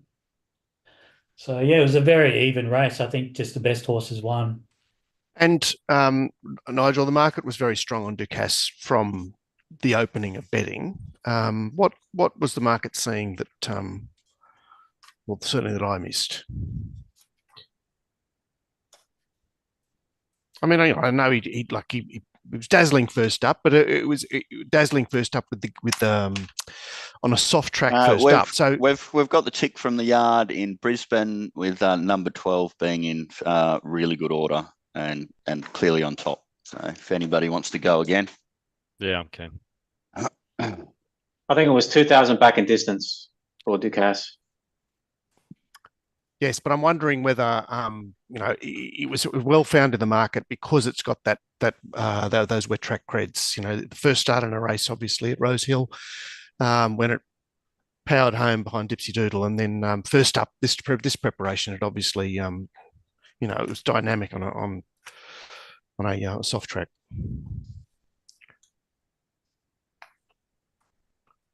And I guess the ride to change as well. Well, because he just, he dead set. Ducasse sort of owned the race. Was the first to challenge, comfortably took the lead, and then still had a bit of gas in the tank. Yeah, well, you can see it's a go forward jockey. It's got some wet track credentials, like you say. It's back in distance, so that probably gives them confidence to, put it into the race, knowing that it can be strong at the finish. Yep. Whereas there weren't many other 2,000 meter horses in this race. So, yeah, I mean, there was an angle there, I suppose. But yeah, it seemed short enough to me. But yeah, it was a deserved winner.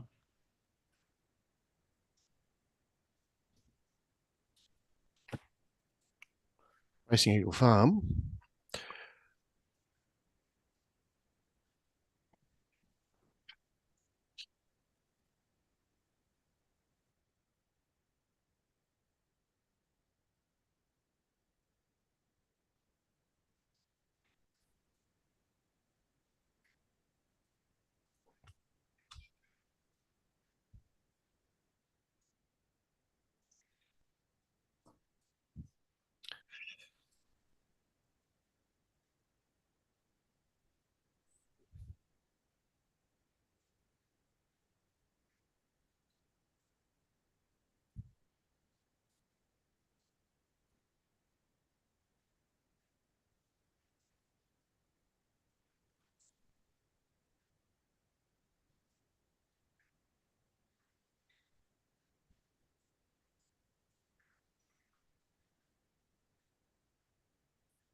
Did he get there?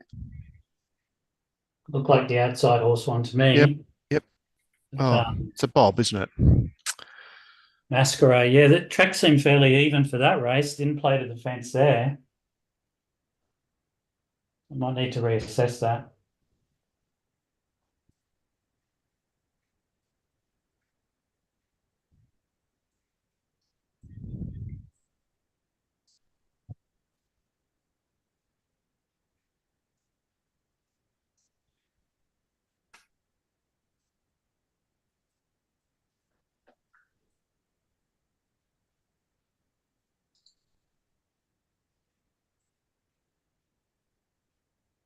Oh, Geez, okay. Geez, the favourite was weak then. That's terrible. It seemed that way, didn't it? Right, Caulfield in 3 minutes. Aaron's back. Oh, the fence hung on.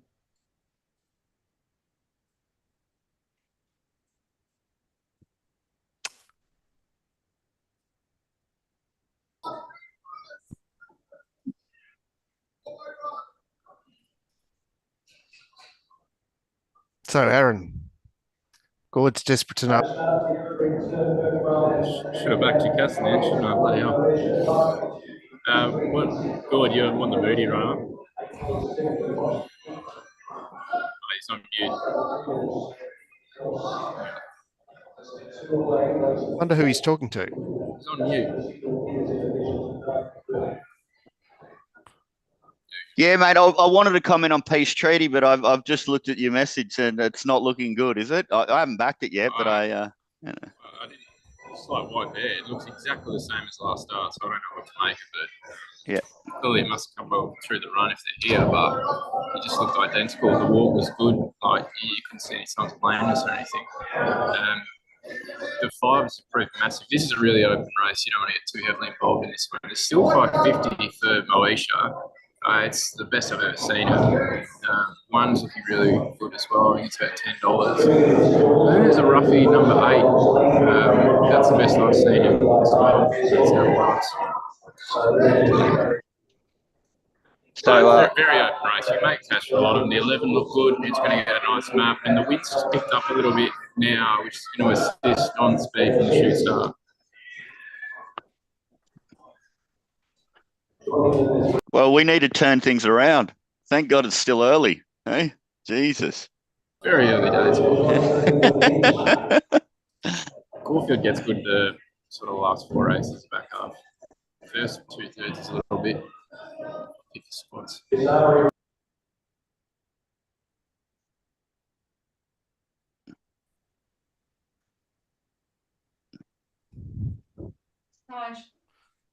Right, moving in well at Caulfield. How was that on the boards? So I hate its form. I don't like it. Lazago looks fantastic.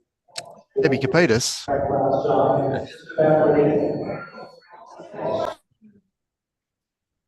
Don't like it.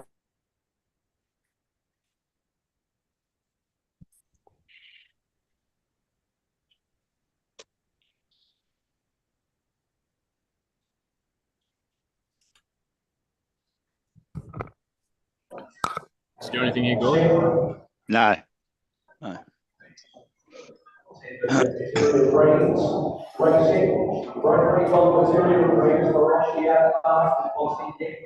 also running through the inside of the mesh computer, but next to the field sitting down the strike by Fossey Hendry. I was going back on Peace Treaty. I thought they'd go forward. There's a chance they try and lead on it, yeah.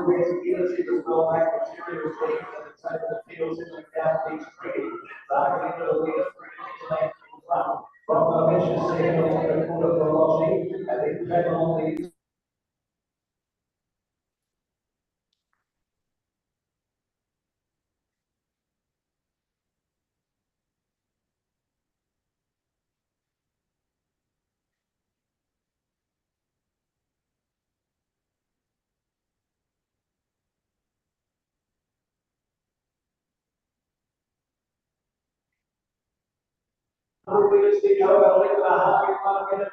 I've got the race. It's going to be one of my two.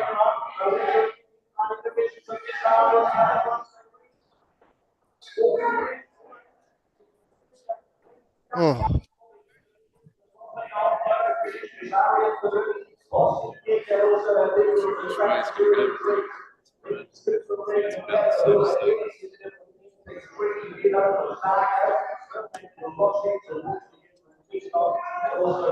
Doesn't look easy to make ground from the chute. Look like it held on.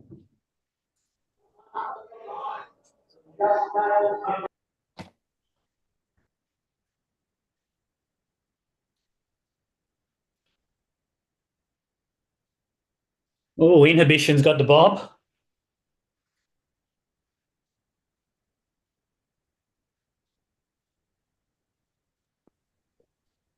Who got it? The blue, Inhibitions.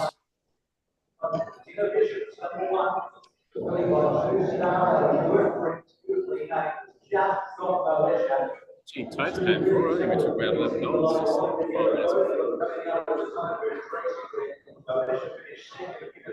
Oh, Jesus. You had something on it, didn't you, Aaron? Oh, yeah, 1.5 units. Yeah, it was 4 units. Hey, Aaron, 1.5 units at unders, mate. Hey, Kaz, can't eat beating SP, Kaz. Unders? What did I take? I think I took $10. Yeah.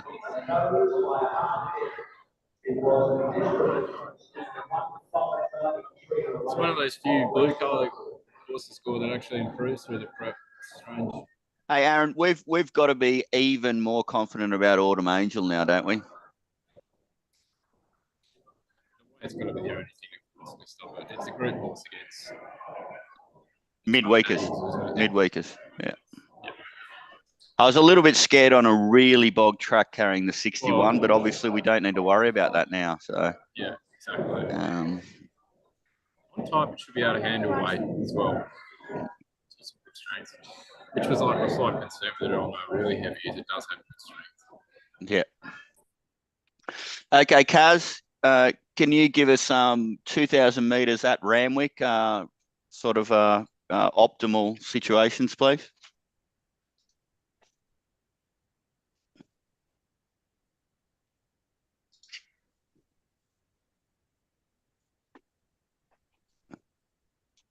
The first thing is there's not a huge amount of speed on paper here, so that they might be able to hold on from up front.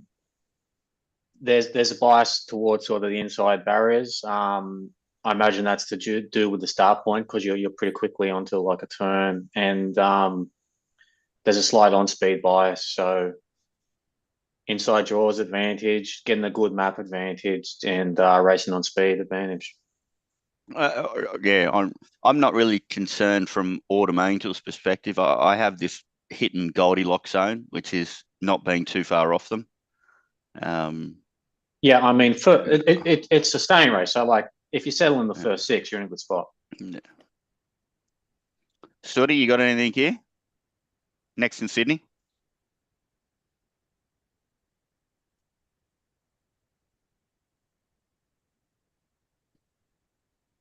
No good. Nothing at the moment. Beauty. Nigel, you had a bet? Nothing yet. But yeah, planning to have a bet. Yeah, just watching the betting on this race. It's interesting. Good banter and Autumn Angel virtually equal favourites on Betfair. Mm.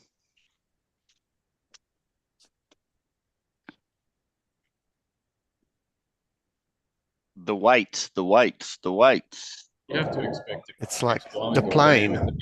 Yeah. I seriously do not care, man. One's an awesome bet.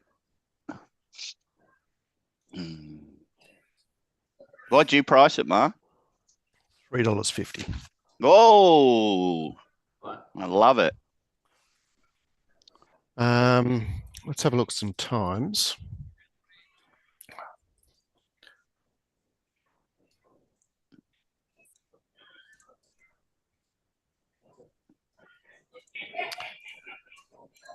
So based on the 3 times so far, it's saying the track speed is coming out at 5.5. So let's call it a 6. Wow. 6 as far as the track speed is concerned.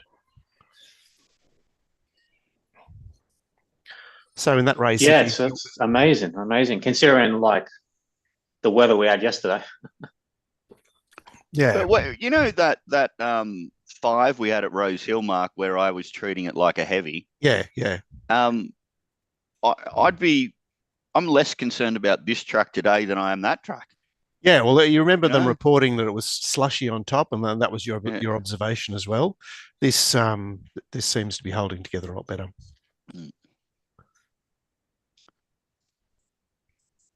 And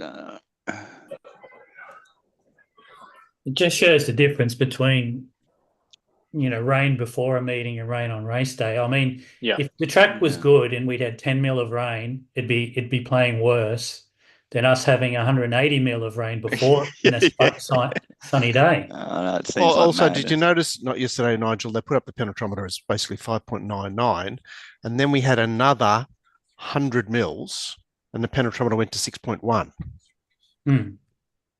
So obviously that water didn't actually, that water didn't make it into the ground. Well, I kind of equate it to the wet sponge theory, one of those sponges that sits on the sink. Yep. It can only get so wet. Yep. It doesn't matter if you pour an extra few cups of water on it, it doesn't get wetter. So there's only a maximum, so 50 mil, 150 mil, 250 mil. Yeah, it's all doesn't make any difference. Yep. Well, that's what the readings were saying.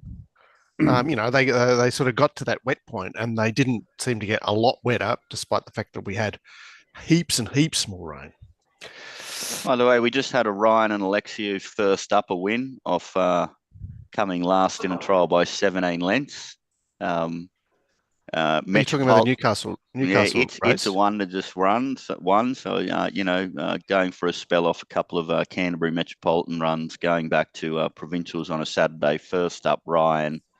So you obviously looked at the trial, Gord. Was there anything to see? No, there was nothing to see.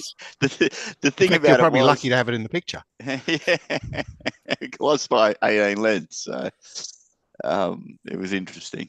I mean, because if you were betting off form and you didn't look, you didn't pay any attention to that trial, you would have clearly had it favourite over the 9-star act. But I didn't bet in the race. So, look, I'm going to have to start smoking again now, because that's generally what turns my form around. So I'll never be able to quit.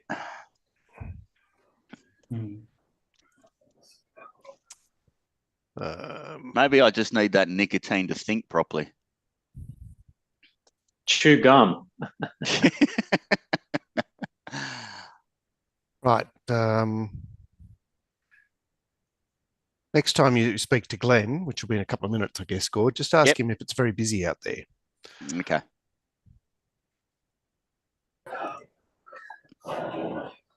Mark, did you? You should have got the hard copy for the Perth information. I was going to put that in the Perth channel, but okay. Yep. Thanks for reminding me. Stop sharing so I can go and do that.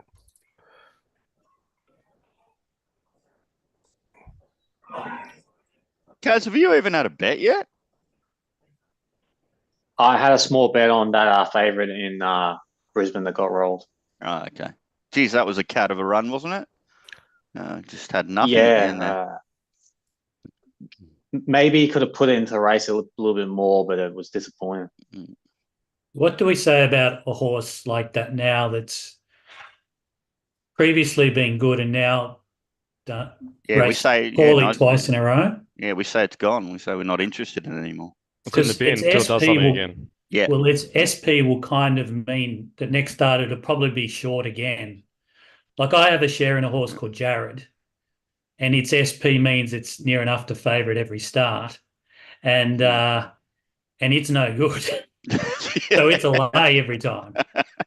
You're not allowed to lay. But you're not allowed to do that, Nigel.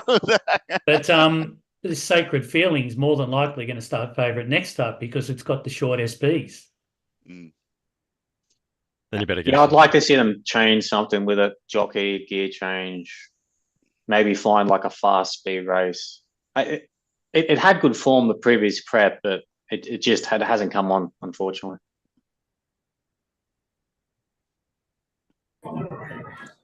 Hmm. Come on, let's beat all these weights guys in the next. Okay, Aaron, let's smash these guys that pay too much attention to weights. Yeah, Eh? correct. It's going to be another nice starter for Sarasana, which is in 2 races time here. Sarasana beat it first up when it was 3 wide off the track. And then last up, he just completely bent. There's a few reasons to forgive it, and it was also Yeah, I reckon Sarasana's a good bet. That's in race 6 at Caulfield. Still best available of $7.50.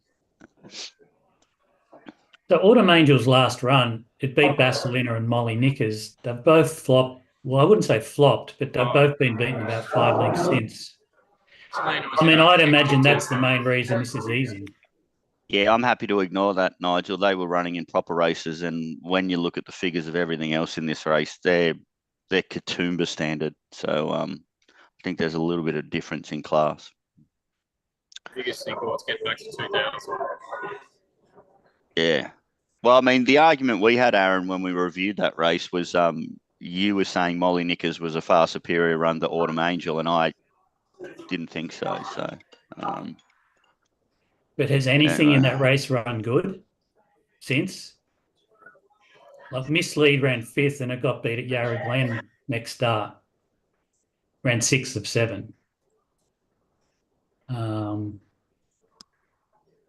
Molly Knickers, yeah, it got beat 5.5 by Vibrant Sun. I'm just worried that, like, I'm thinking I haven't made a decision on this race, but I'm thinking the market could be concerned about that race.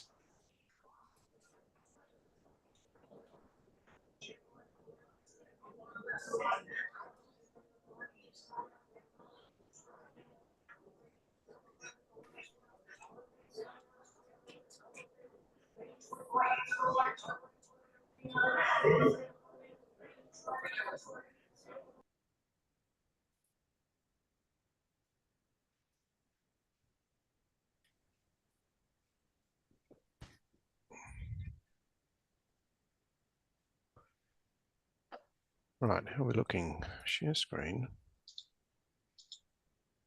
Screen.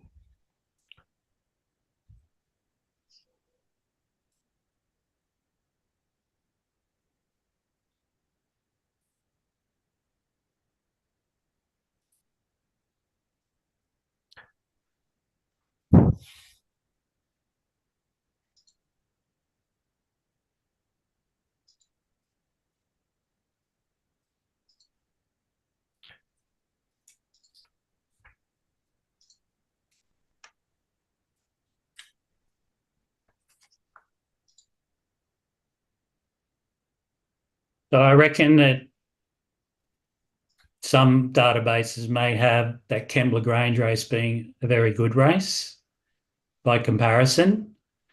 Well, what, a good race compared to what it normally is, or No, just with the form coming out of the race. So Queen of Dragons won the race. Yeah. It got beat 2.7 by Orchestral. Second was Our Gold Hope. It got beat 3.8 by Orchestral. Arctic Glamour's since run 5th in that race. It ran second to Alentia last start. Yep. So you compare that to who Autumn Angel beat Basilina. Basilina's got beaten 5.5. Molly Knickers has got beaten 5.5. Miss Leeds got beaten at Yarra Glen. I'm just saying that I reckon that's the main reason it's easing. It's not the weight. Well, okay, so that could be a factor as well. And in terms of the Kembla race, Nigel, how did you sort them out from the Kembla race? Oh, it was clearly a pretty bunched finish. So, it was a chance that race was rubbish or that race is good. But so far the form is looking pretty good out of it. and I thought Good Banter was easily the best run in the race. Yeah, well, that's without having done the race beforehand, which is what I usually like to do. But my reviewing of the Kembla race appeared to throw up Good Banter as the best, not by a margin, but what do you think the narrative is for Ahururi, Riri, the Waller? She started in the betting in a City Maiden last prep, failed, went out, came back, Newcastle, broke through at Newcastle, and then got beaten at Hawkesbury, freshened up trial. Craig Williams on barrier 99. What do you think the narrative is for this? I think, Waller had initially five or six in the race, and he said it was his best chance in his pre-race interviews. Oh, right, okay. So he said it was the one that had the best preparation, and he was confident it was looking for 2,000 metres. Okay. So yeah, maybe a bit of a stable tip there. The run 2 starts back does appear to have some guts to it in terms of data. And then it does get beaten in the slowly run race at Hawkesbury, which we know we can overlook. I guess I can see something there.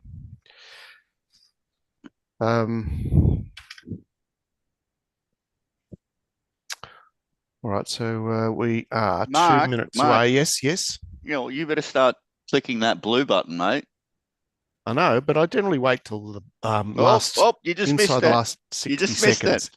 Yeah, well, it'll come back. That's how it works. How funny is this? We can play so many pranks on each other. Yeah, very funny. Oh.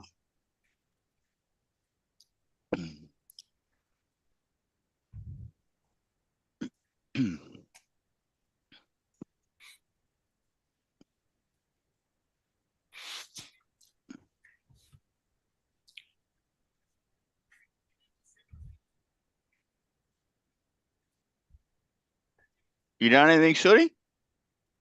Yeah, backed Waikato Girl and Private Legacy. Okay. Why have you backed those two?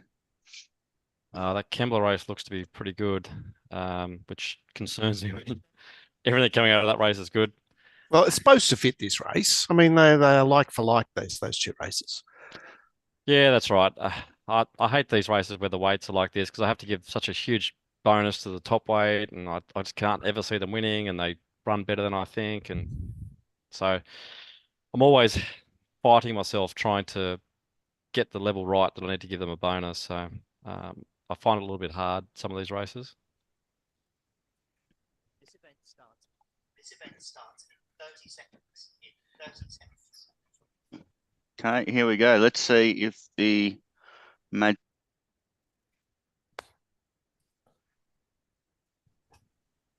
So, I mean, apparently it just kicked itself in the stall or something, Autumn Angel, last week, didn't it? You wouldn't think it was a major setback.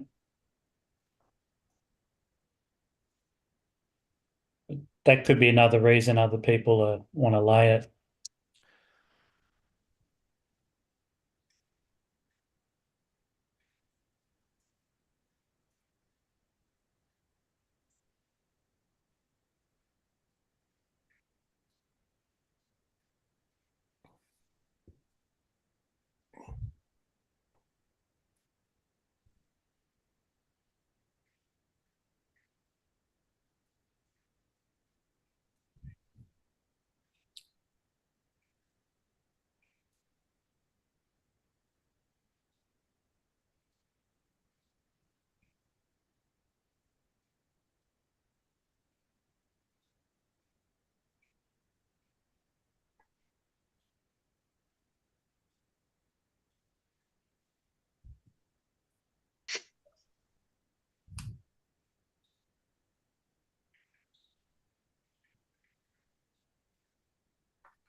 Racing. This event is now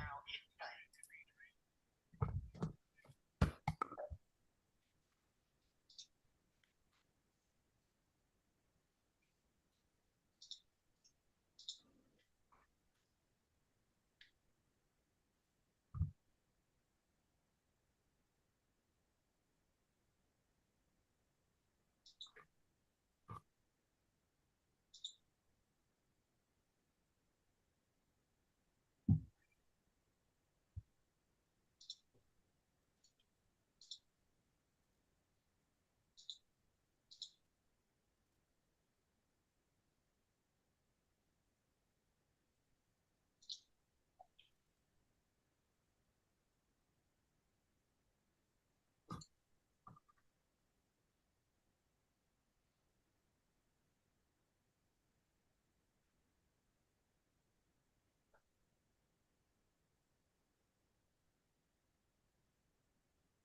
Come on, Autumn.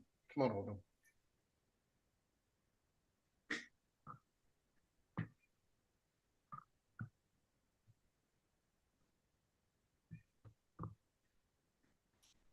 This event has been suspended.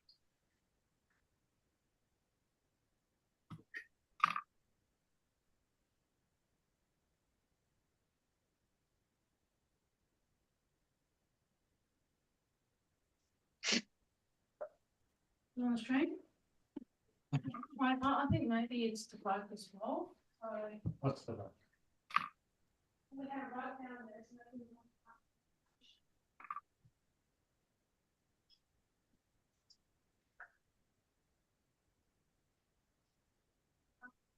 see that if they slot into one side,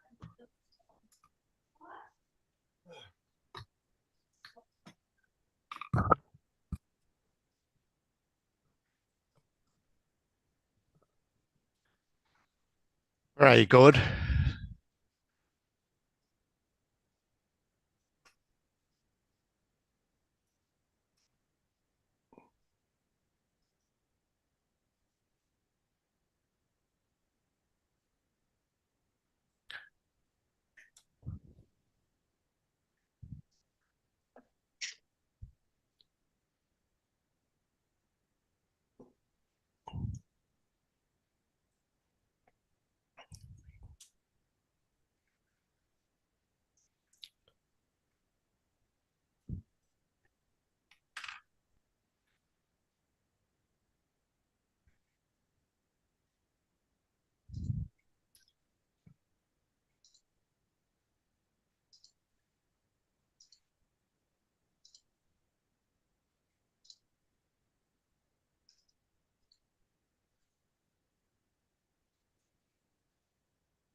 What was the summation of that race? Well, the horse I went looking for, Good Banner, beat the horse that I ended up backing, which was Autumn Angel. Oh.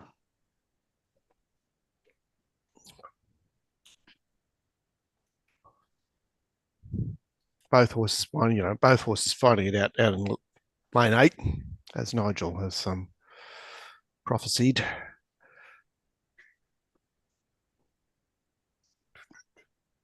By the way, I've got a big push from like a really good pro in Eagle Farm for number 5, Star of Chaos.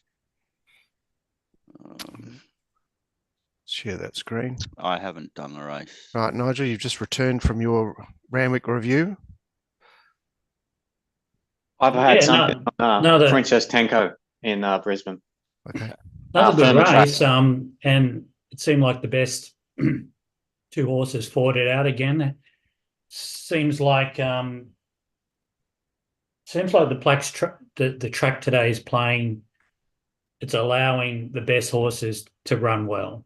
It doesn't seem like there's no hopers that are, Yeah, there's no randomness about what's happening.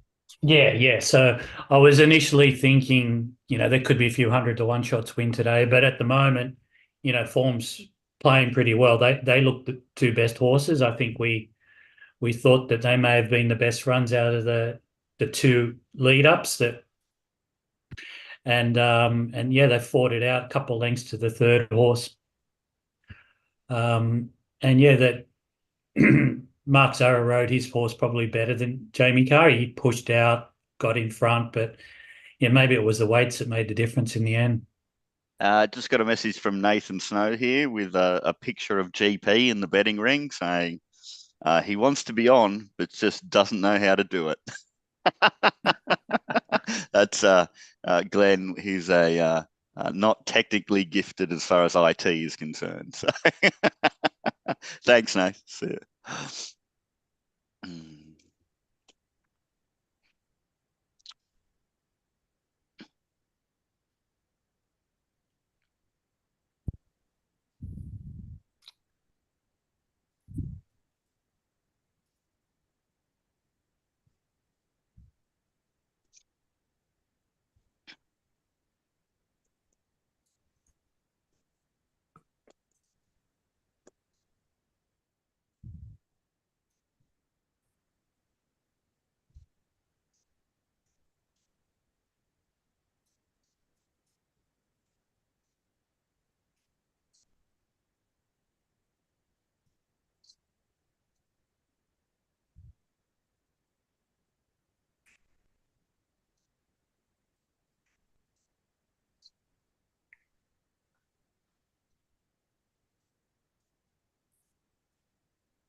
I swap some seconds for some first, please.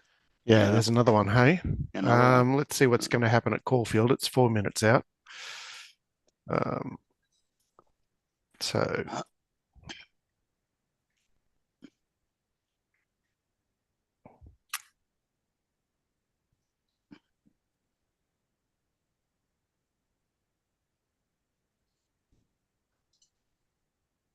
Anybody had a bet here? Well, we're just waiting for our Melbourne man to appear. I had 2 bets in this race. I backed Hazel Baby and Russian Meteor. Mainly just map bets. I thought these 2 can get nicer runs than they did last start. Hazel Baby was held up and really never got a clear run. I think he can box seat, and I think Russian Meteor can sit a little bit further forward than it did last start. It was kind of neck back to last first up and came 8 wide and worked home well. So just thought with better runs in transit this time, they can go close. Okay, sweet. And Aaron's coming as we speak.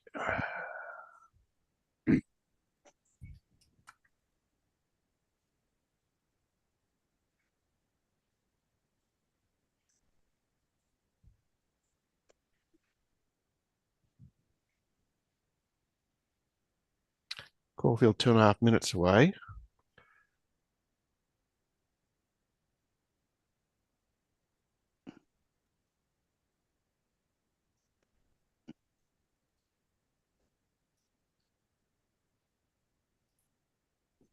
Yeah, Aaron, what's to report? Had 3 small bets on a couple of prices. 8 Hazel Baby, the 9 Jockey Peas, I think it's called, and Jockey. Jockey's not going well, but it looks like a different horse compared to its last few.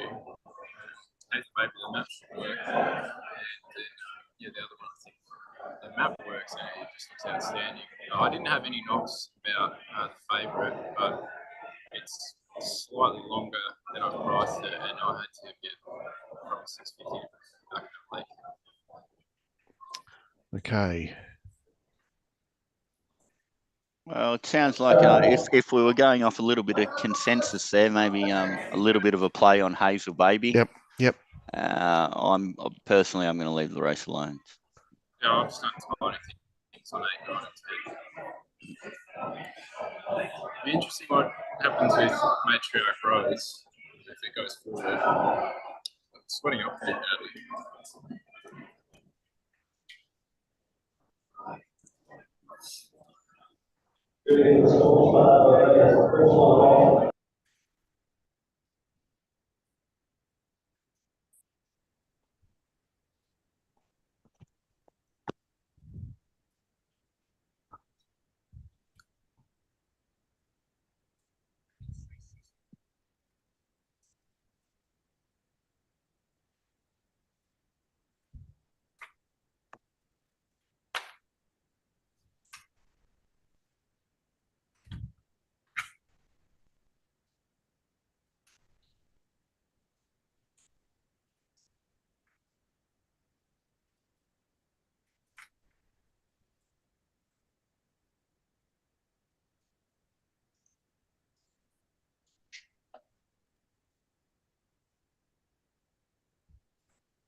All right, moving in well, Melbourne.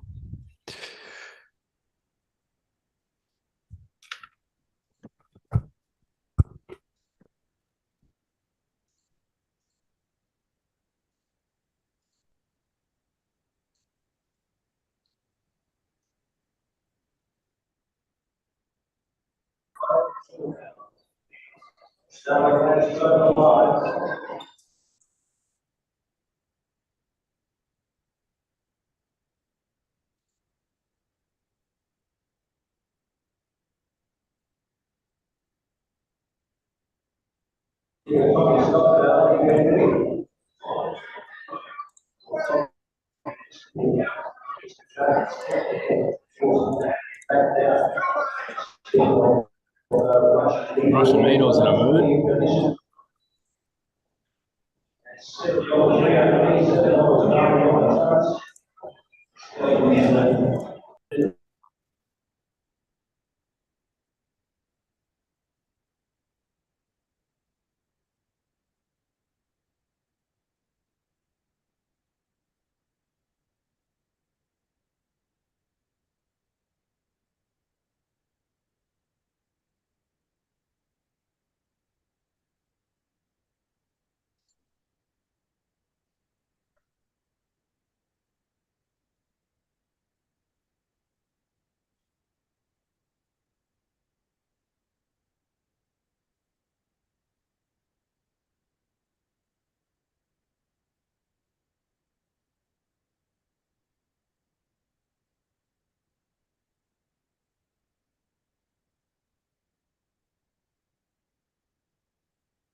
Should have done some exactas or something.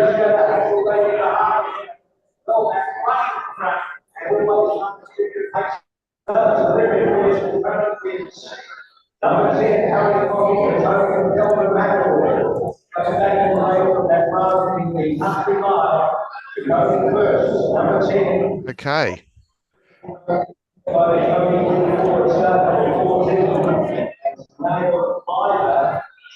So, Aaron, which was the best way? The best way was the 10 followed by the 9, so that was good. I think it was like 1.5 units on each of them at 750, 12.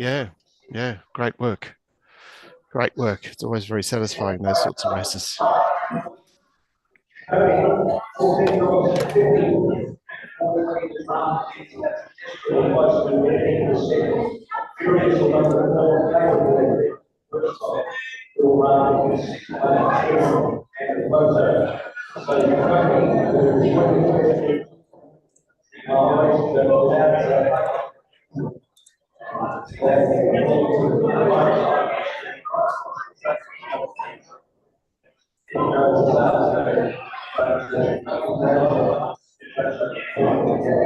Hey, Aaron, you didn't shop too bad then, mate.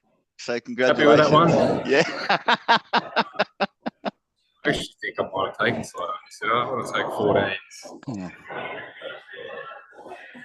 Nice.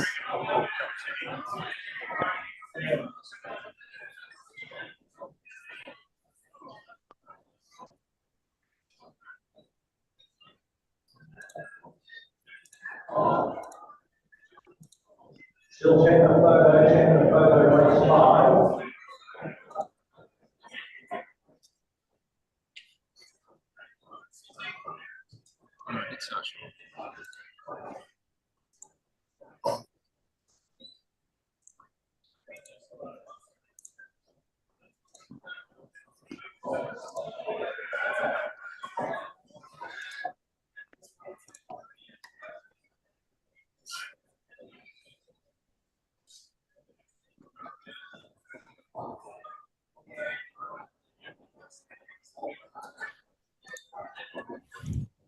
Right, Randwick race 5.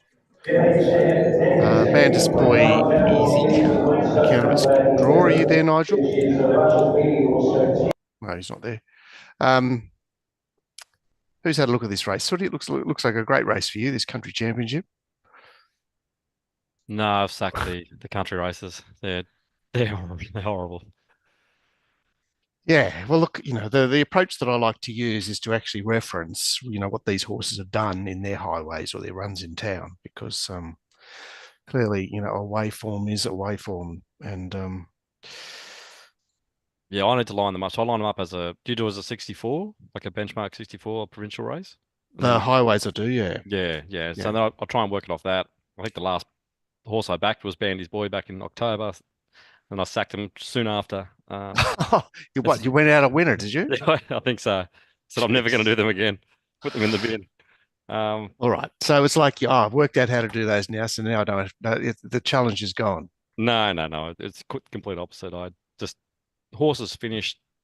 What I like to do is do the form. If they finish somewhat in the way that you think they're going to finish, and you do that regularly, then you feel warm and fuzzy, and you're willing to bet into them.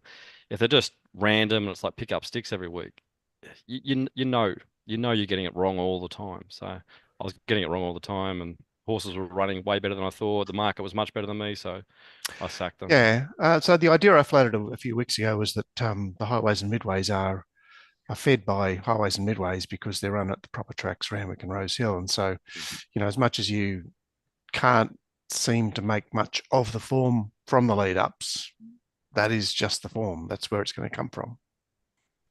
Yeah. But the problem, then you get those, they win by 4 at Wagga or somewhere else, and you're like, oh, how's this going to line up? Like, it's tempting, isn't it? It's too tempting. Yeah, it's just hard to work out. And you look at the meeting stats, how it goes on the meeting, and then it's a lot more guesswork. And I don't want guesswork. I want, plus minus here, plus minus there. Here's the price. I'm very happy with it. And when they make a mistake, or I see something in the form that someone else doesn't, then I capitalize. When you're doing these ones, there's just too many blind spots, and you're trying to poke the holes here, poke the hole there, and it's not very enjoyable doing it. That's all right. We'll let you off. The best part about this race was the fact that you knew there was going to be no scratchings because, well, you know, other than the horse that was lame and had to be replaced, because it's $1 million for horses that'll never see $1 million race other than this. Thanks for blaring on for 5 minutes and not giving anybody a tip. Much appreciated. Really good television that. For Christ's sake, Kaz, give me a bet here. Who's a Monty in this race coming up at Randwick? I don't want to bet. I like Oh, Bandy's boy. Jesus Christ. Bloody I He's like hell. getting his Bandy's powder boy. dry gourd. I like Huh? Bandy's boy, but I don't like. I think it gets buried on the inside. Yeah. Yeah, Okay. Nigel, you listening? No, he's Tribeca Stars consistent, sort of around the current odds. You wouldn't want to be laying that. Okay, Kaz, give us the let's have a look information. at The only this. information you're good for, okay? 1,400 metres at Randwick. What are we looking for? I'll just bring that up. So I mean, this like the previous race, they've gone fairly slow, but there looks a more solid tempo, and it's $1 million with these lower quality horses. So you would think that they'll run them along a bit more. I'm just bringing up sort of the bias. So inside barriers are okay. Undervalued a little. Sort of the wider you are, the worse it is, and a very small on speed bias, but almost not worth worrying about. You don't want to get out the back in a big field, but that's pretty much it. Right. Beauty. So a fairly neutral sort of. Very neutral, yeah. And Nigel, have you backed something here?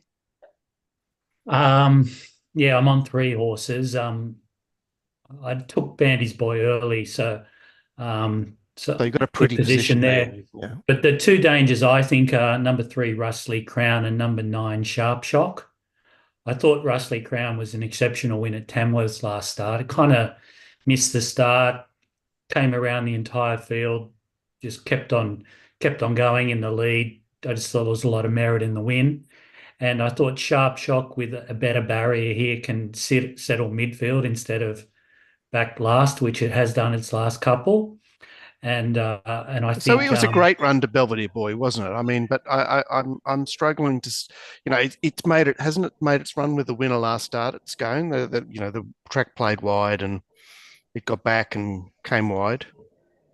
Yeah, it did. I just think that despite that being the case, I think this is the type of horse that instead of being last from barrier 16 or whatever it was last start, from barrier 5 here, it's going to be in front of 7 or 8 of them. Mm-hmm. And I think the horses it's going to follow through here are going to be the right horses. So I think it can run a place. But I think for me, they're the 3 chances. I thought the 2 Dun horses were weak and looked to have weak form to me. Yep. No, I agreed with that. What I found was Gallant Star, which is back to Randwick, and Atmospheric Rock, which has got a line through number 1. Obviously, it's map negative horse, goes back, Jay Collett, but it's another horse with a recent Randwick win, and you know was trying to come from off the pace in that Maria race that seemed to. I mean, the whole program seemed to suit on pace horses. So, Nigel, what's a fair price about Bandy's boy given the conditions? Given that we're a little bit anxious about Gate 1. So I kind of think a drying track's good for it now because 1,400 may have been its outer limit, and whereas 1,200 meter heavy could be good for it, 1,400 meter heavy might be paddling the last 50. Yep. I think back to a soft, which soft 6 or something, whatever it is now. I think that plays into its hands. I think the fact that they're coming off the fence, you don't have to worry about it getting a run. Yeah. It'll probably settle 4th or 5th here, and it'll just get a split. I think it'll probably be hitting the lead at the 300 here, and yeah, it should be hard to beat. You know, I think if you're just starting this race fresh right here, right now, you got to have it on your side. Yeah, unfortunately, it's. I mean, it's not rock bottom. It could be a 5-4 chance, but there it is, sitting there. Gord, what are you? Is Gord doing the yard? Yeah, he's busy getting the batting yard out. Oh yeah, I'm here. Yeah. Yeah. What are you thinking, Gord? You like Banders boy? Well, I mean, I'm not changed my mind from the preview we did, Mark. So yeah, and I don't have a problem with barrier 1. I love it sometimes when they decide to get off the fence when I've drawn inside, just like Nigel said. I think I'm even more confident about the map. So yeah, we'll see. Okay. We'll see. It should have lengths on them. Saying that, I wasn't sure it would hold sort of 4th or 5th. I thought it might get back further. Yeah. Saying that, I mean, I don't want to rush into this shorter price on a program that at the moment, I mean, I suppose when you've had 4 bets and 3 of them have come second, maybe you should argue that you are seeing it all right, but you don't collect by just seeing it all right. So I tend to get a little bit scared on programs where, I'm not backing winners. So, we'll see. I've just come across this news.com.au article saying Racing New South Wales stewards slammed as wild vision of Randwick goes viral. Horse racing fans have lashed out at stewards over a shock decision that came in the wake of never seen before footage going viral. What a load of rubbish. Racing New South Wales stewards have come under heavy fire after announcing racing at Randwick would go ahead. That's aged well, hasn't it? And what a shit news site. But by the way, as soon as I wake up in the morning, I do click onto news.com.au, Mark. You know why? Because I'm foggy and my brain doesn't work. So I just look at the headlines before I've sort of woken up, and then I go on to proper news sites.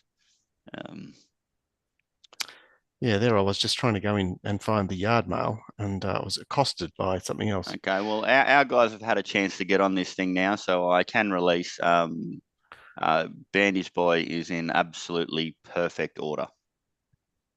So if you want to add that to whatever price you want. Yeah, GP is 2 out of 4 on top. Tipped Circle of Fire on top, started $4, and Good Banter on top started $5. Yeah, you got to follow a man on fire. And I'm going to get him on. I'll go on mute and I'll ring him and I'll get. All he has to do is do his normal Zoom.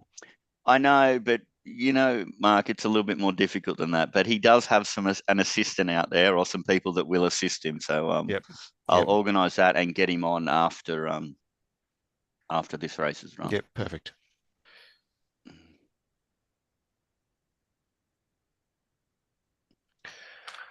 Okay, we're 2.5 minutes out from the country championship. They look like they haven't bloody gone onto the track yet. They won't be jumping in 2 minutes. Yeah. No, it's recorded. Oh, no, it's recorded actually. Yeah. So Sky Channel is showing the live feeds showing. I can just add to barriers. I just got a message from the guy who found the best one variable betting position that's ever been created by mankind, and he's declaring Bandy's Boy, if that means anything to anybody as well. So.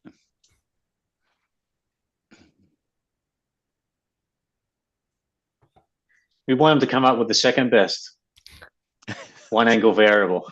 Kaz, I think I've told you, he should have retired after that one. He found his one. And he's ringing me like every day with a new one, and it's just like, mate, just dine out on the one you found. So, yeah, which is alliteration, right?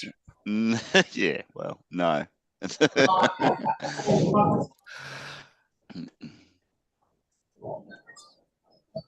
Well, of course he was on Autumn Angel, wasn't he, Gord? Not as confidently as this one. Something extra must have lined up here.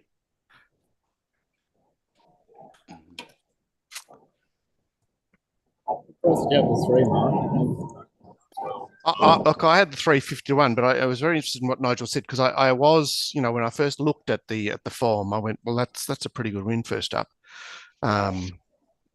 It was more that Let's do something similar to the map potentially. yeah.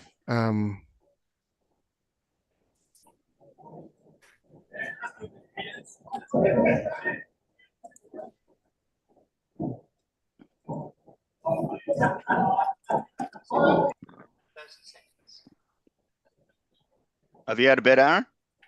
Yeah, I'm back to 3 each way. Rustly Crown.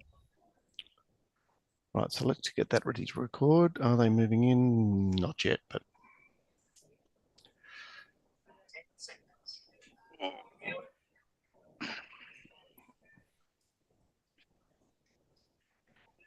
see what's happening here late. Man, this boy very firm late. Good. Yeah. That was Cav. Nigel, myself, and Glenn have talked Kaz into betting. Couldn't help himself. That's a no? No.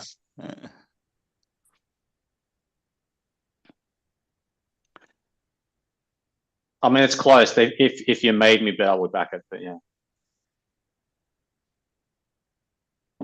Well, anyway, it doesn't matter because in race 6 and 7, we've got some fantastic bets now. So, and we will be winning. We'll be winning in this race, and we'll win in race 6 and 7. So, all good.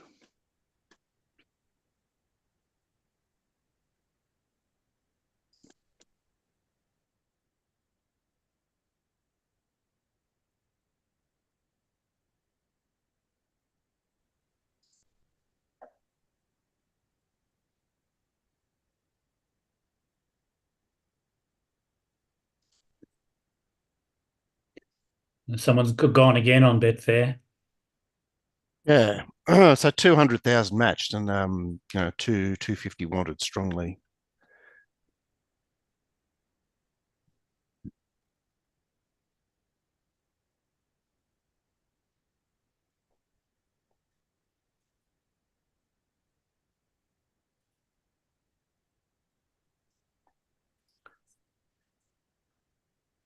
So we're about 60 seconds away or less.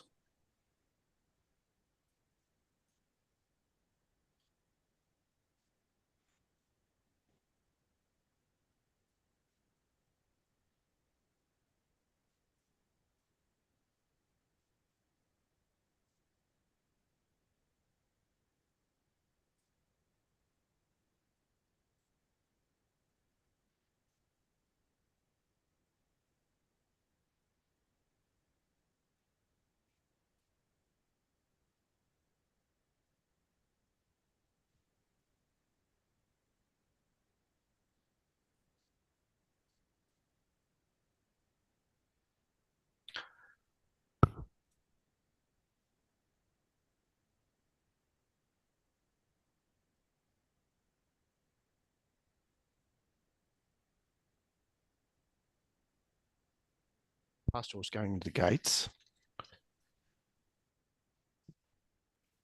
We're about to leap. Racing.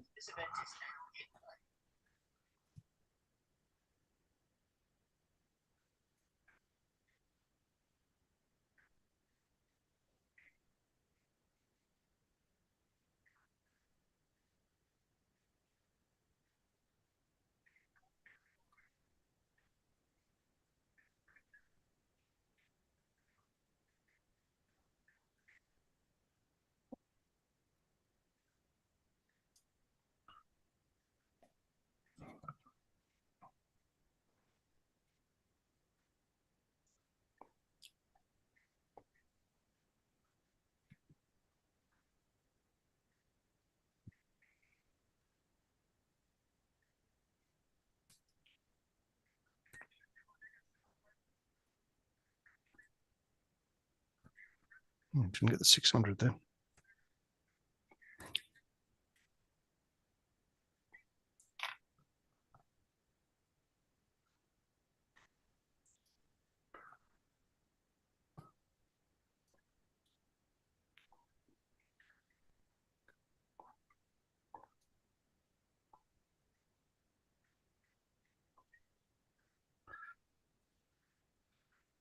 this event has been suspended.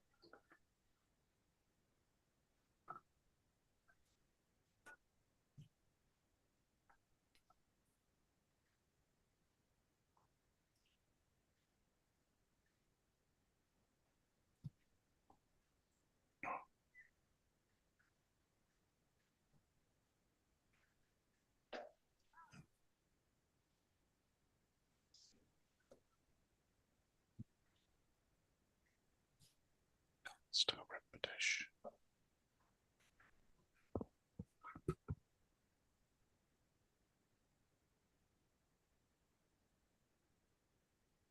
Betting here at Eagle Farm.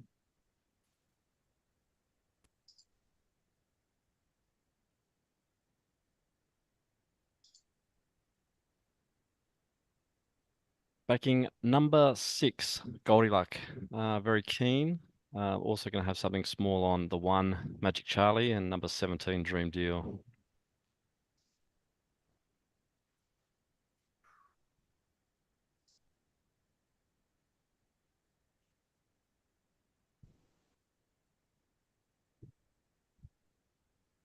You betting here, Kaz? No, I mean, I kind of got sort of talked into Granite Prince from the previous show, and unfortunately hasn't turned up. So I kind of dodged that race. I'm very keen the favourite in the next race, though.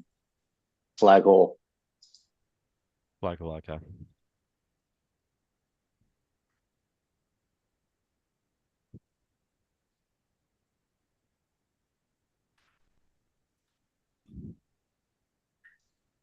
What have you been doing with all your combat turnover? Where have you been putting that? Horse feed. Have you had a winner up there yet? No, I mean, I haven't had many runners. The young horses haven't raced. Yeah.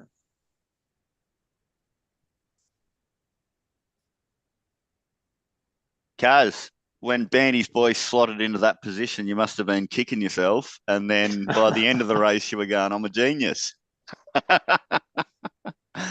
Sooty, have you found a bet for me yet? Come on, I need some help. Yeah, I'm backing number 6 here.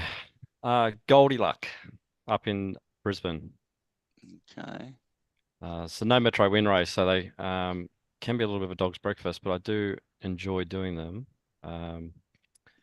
It's only because it's hard for everybody else to do them as well. So I really like those horses coming back in grades. As Magic Charlie's coming back from the Opens, coming back to a no Metro win, and it usually gets big odds, and they've got massive chances.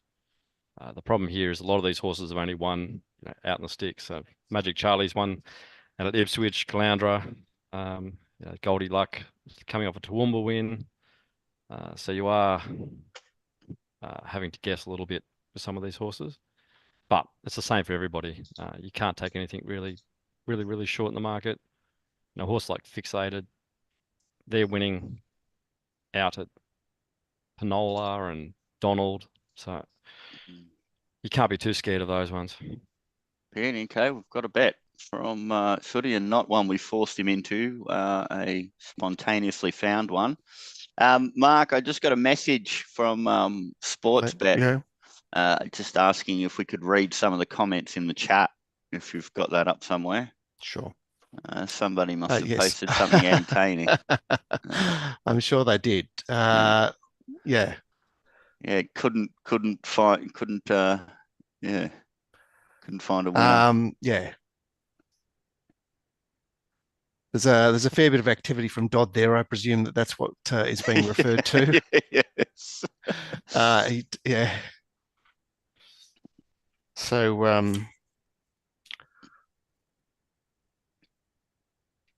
yeah, he was potting the Dunn pair. That's fair enough. I think Nigel was doing that as well. Dodd says, how often do horses hold their form after a career peak run at $15? Very interesting race. I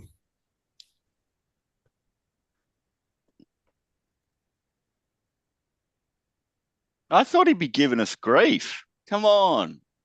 He is. He's staying lame off a peak. Yeah. So he's tipping denied here in this Eagle Farm race, which is Jumped.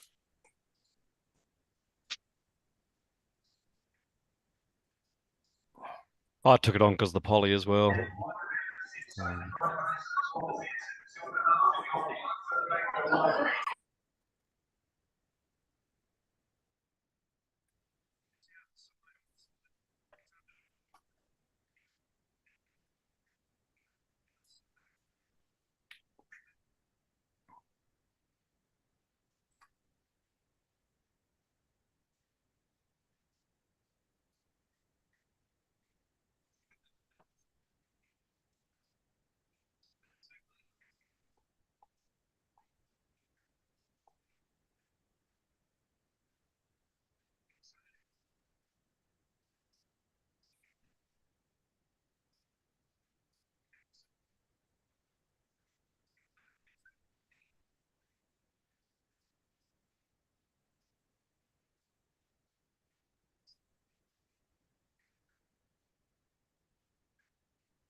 Right, halfway point at Caulfield.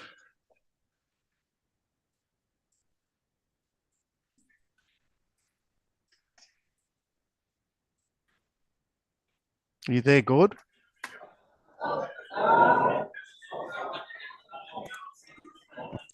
Yeah, I'm here. I'm here. Yeah, so will Gord do the last hour in the nude if you don't back a winner by then?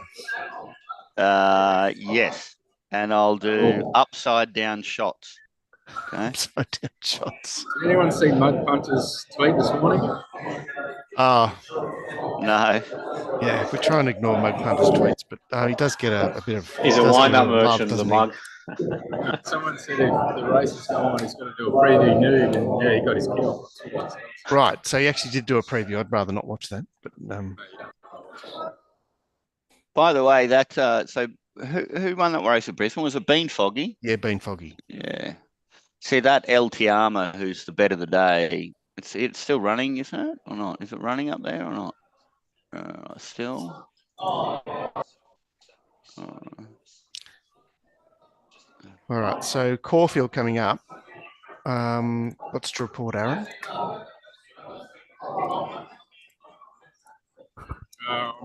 Keen on this race, but gee, a lot of them rode very well.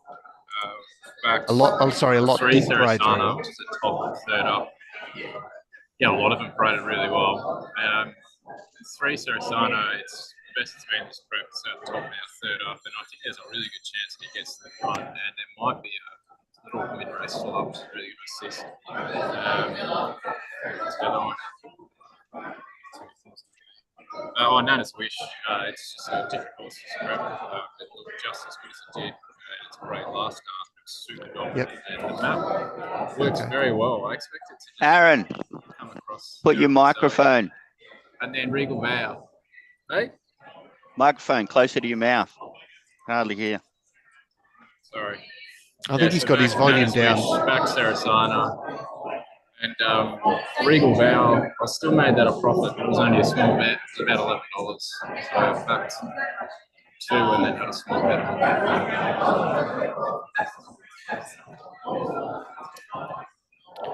Okay, let's cheer on Sarasana here.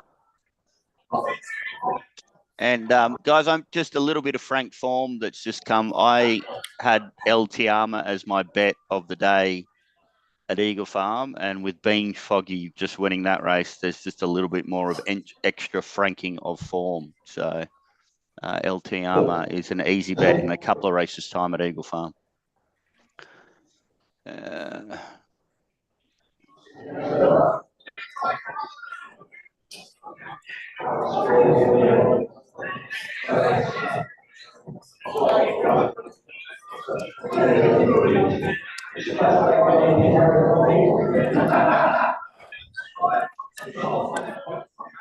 Right, moving in Caulfield. Does anyone else know anything here, or is it just getting on? I've backed Jenny Jerome. Yeah, I had that fourth. The numbers look Yeah, so I guess Aaron, if you turn yourself up, we get more background noise. Is that what's happening? good. Yeah, I think so. I'll just try and be close to my mouth. Surprisingly busy. Everyone's up and about. Yeah. Oh well, it's a big day in Sydney, so I suppose it's a Yeah, and the weather's all right here. right. Nick is not very happy with the Eagle Farm track. Well, it's up and in significant bias at Eagle Farm. So getting back to last in the turn's no good. Yeah, Jesus Christ! What about the balance? Racing. The balance late on your one too, Sooty. Like, just awful. Yeah, it was when awful. I back female jockeys, I kick myself harder. I go back and say, "Who the fuck was that?" And I go back and have a look and say, "Oh, you get where." Mate, I mean, like El Tiama's out of barrier 1-2 and could posse up a little bit closer. It's just a sensational bet. Anyway, let's watch this race.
Come on, Regal Bag, get to it.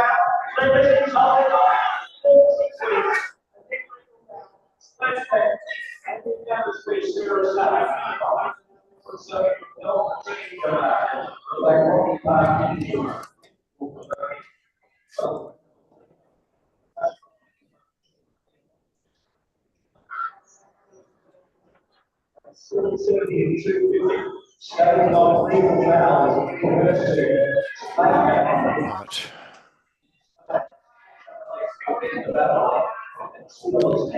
So, Nigel, just looking back on that country championship, Yes.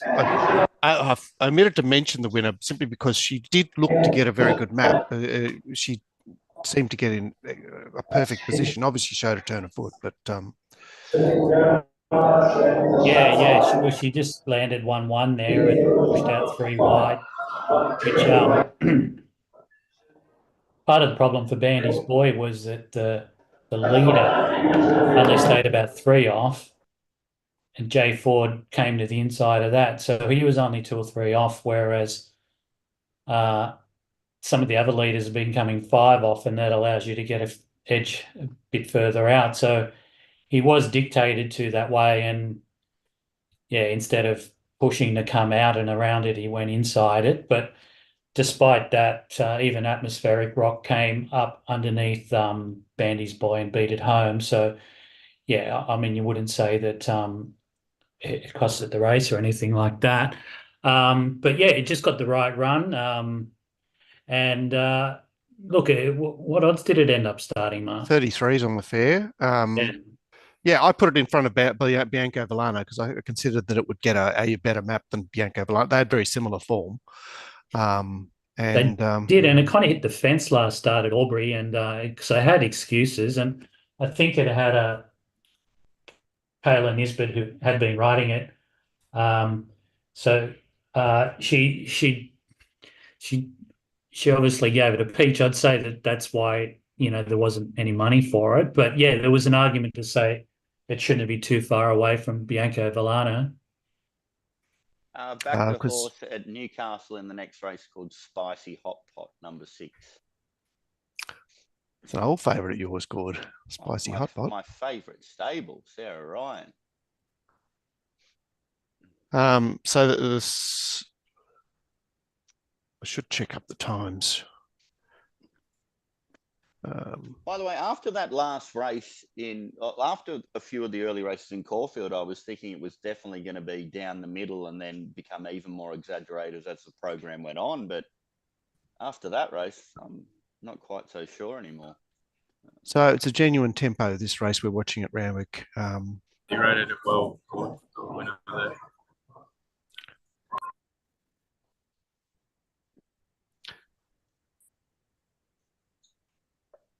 Under a fair amount of pressure, this Asgarder to actually let down. Oh, Spicy Hotspot's into favourite now.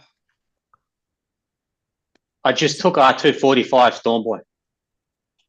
Yeah. Okay. Good bet. So Stormboy was 280 this morning, wasn't it?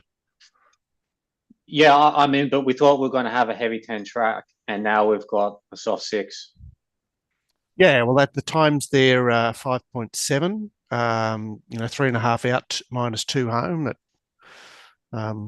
So certainly the track is playing pretty well. It's starting to come in as we speak, Stormboy too.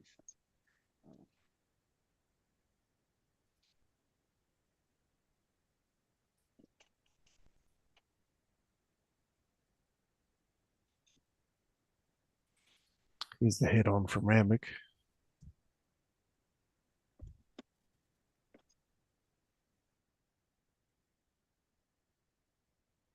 Just amazing how often that 8 off seems like the sweet spot. Yeah, you've talked about it for a long time. In fact, we talked about it a lot on the Punters Show. Lucky Lane 8. And, the suggestion was always that somehow that represented some sort of crown, because you'd think, well, why wouldn't even wider be better? But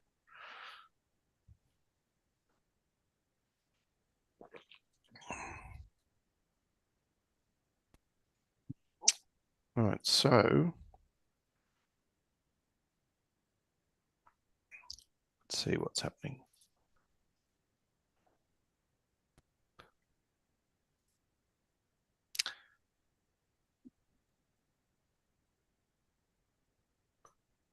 So Gord got home at Newcastle. Spicy Hot Pot. Yep. Just held on. Yeah, she's a good trainer, Sarah. Right? And would you say that the market still hasn't acknowledged that? Kaz? I should bring it up.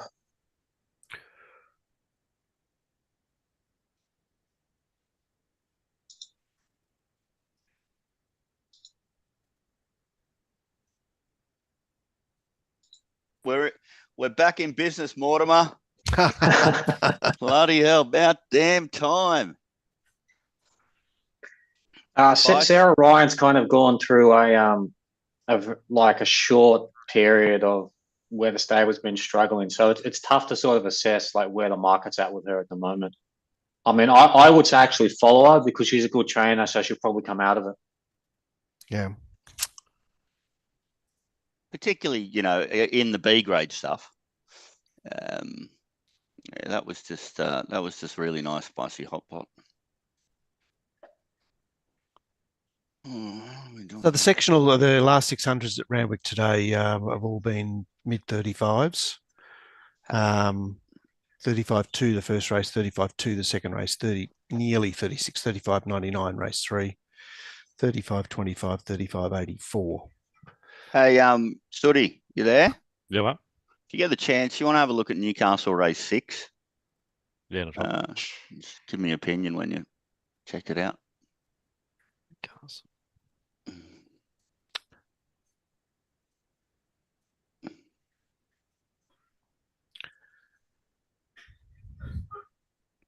Ian wants us to talk during the races. Oh, it's a good idea. Oh, the only thing is some of us are on sort of I can't the Sky, and some of them got it early. Yeah, so I've got the new IQ box, which is, what isn't it? Even 10 seconds slower than the old box or something like that. So it's no good for me, but you guys can.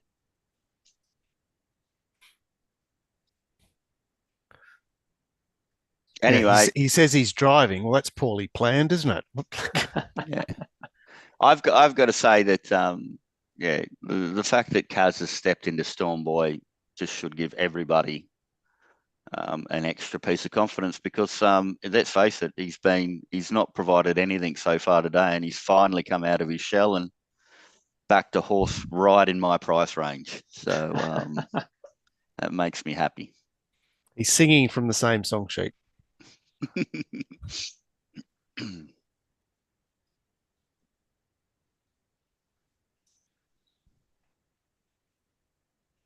Not a bad race, Gord. Yeah, I know. It's interesting, isn't it? Why would they run this? Oh, it's a It's provincial. the okay. thingy. So what is it? It's a provincial qualifier, or again another one a week before the event. I'm not sure. Must be something like that. I know Johnny. No, it's the Muscle Cup.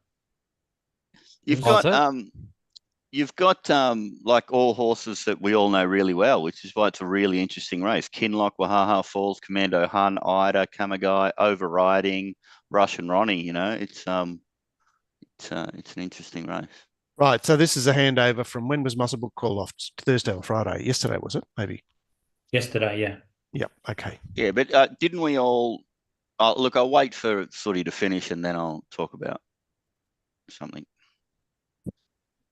There's no speed there. What about the 11 Russian Ronnie? I mean, the form's solid.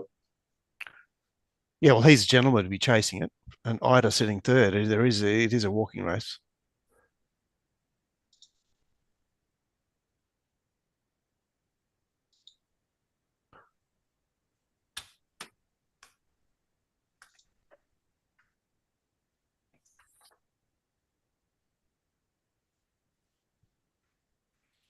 Right, Nige, you there? Yes. Yeah, let's talk about the size. Well, yeah, I'm caught a bit betwixt and between here, because I sort of feel like we haven't seen anything like the Storm Boy we saw at the Gold Coast. No, I agree. I was, with the bandwagon after the Magic Millions win, but then I thought its first up win was plain, where basically everything else just let it lead. I thought it was a bit slow out, but rather than something wanting to compete with it, they just said, "Here's the lead. You're $1.10 favourite." Yep. And then I thought he just controlled. He didn't have to do anything. Yet Prost was still making ground on him the last 100 there, and I thought, well, Prost isn't entitled to do that. So then the Golden Slipper, I was committed early, but I went looking for something else because I thought it's $3 was unwarranted. But I thought it jumped consistently with how it jumped its previous two starts, and that is about a half length slow, a little bit slow to muster. So it didn't surprise me that it didn't lead. So I always thought it was going to be where it was. He switched back to the inside and finished. Well, he had the clear run, so he went from behind Lady of Camelot to in front of it, while Lady of Camelot was held up. And over the last 150, Lady Camelot has come from a half length off it to beat it a length and a half. In my opinion, it was disappointing. So the argument is, well, the fence was off, but Traffic Warden was slower away and came up closer to the fence and was making ground on it.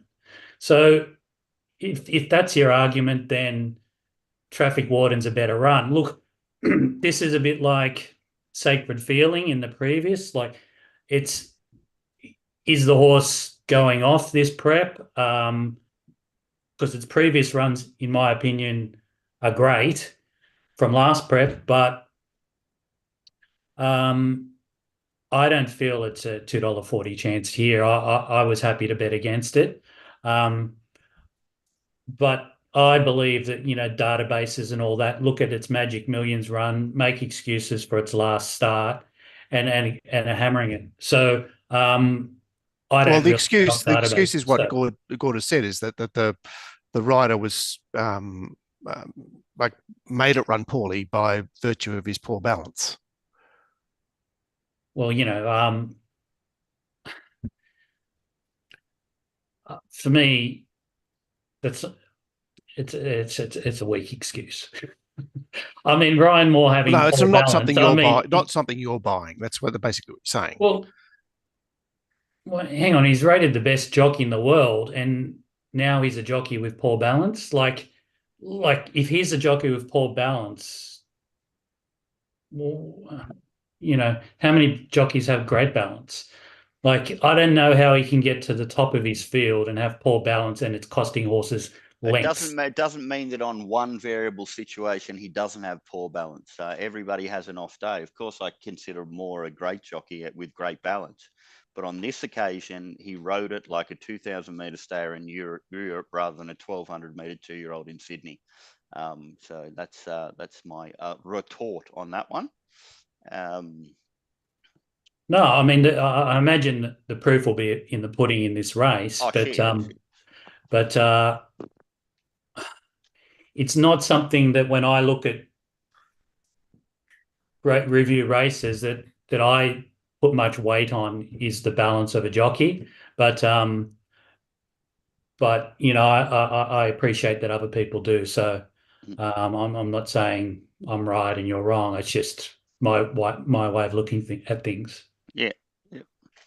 Dodd is all over Stormboy. He says, J-Mac to ride it like Nature Strip. Just be easy on him first 400 if he's slow away. Let him build wide gate a blessing. Well, it does appear a situation where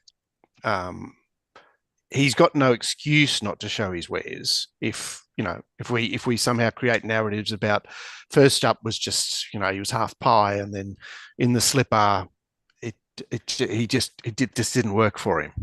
Okay, well, I'll release now because I've given the Ranners a chance to get on.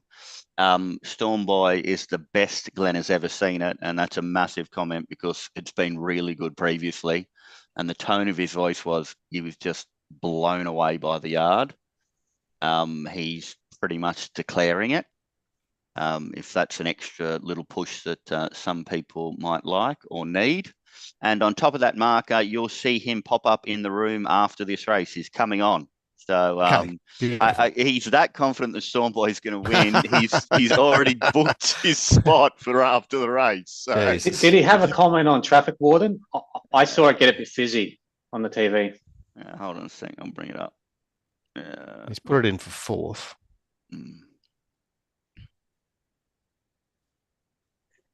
Yeah, just a neutral. It was like fit, all right, kind of a comment. I just wrote fit in the message. Right, so we haven't got to the part, Nigel, where you release. Doing the form, I would have presumed Stormboy as a big horse wouldn't be favoured on a wet track. The fact that it's now a 6, we're racing on a track that's a 6, suggests that you can disregard that as a weakness. Mm-hmm. So I can see that as now something that a whole bunch of professionals might have had as a weakness, and that no longer exists. So you throw that out the window, and then therefore you shorten it. And that's why I can see that there's money for it. I can see that a node's probably your leader and it sits outside the lead. And there doesn't look to be any other horse that's likely to pressure on pace. I think that, so I think, it does get a nice map. It does get a track that's improving to suit it. So for me, I just had a small bet on Prost because I thought it was just given a barrier trial in the slipper, it didn't get a chance to compete. So I just had a small bet on that. I'm just happy to play it very small. Okay. And Kaz, have you backed it multiple times, Kaz, or did you just take one lot at 245? Oh no, I bet earlier, but I was just saying I was backing it then, so the punters can get on. Okay. Well, I mean, I was much keener on the just as Nigel mentioned, on the firmer track, being that it's like a real big athletic horse.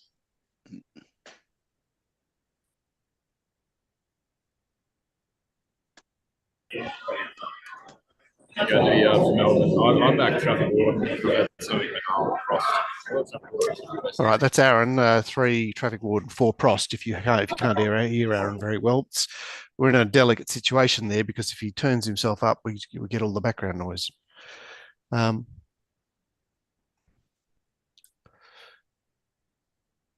Right, 24 seconds. Jesus.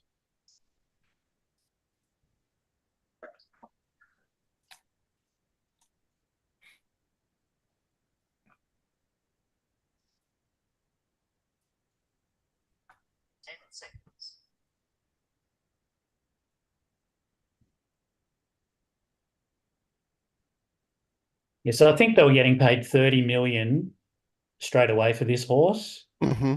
And if it won the Triple Crown, it was going to be valued at 80 million. But Right. I think the slipper's worth something like an extra 30. But any Group 1, I think, is worth something like 20 million to them. So, yeah, okay. So if it never wins a Group 1, they just get the 30 million. Oh, I see. So the valuation was predicated on it winning They were going to get somewhere slipper or between all 30 three and of 80. them, or yeah.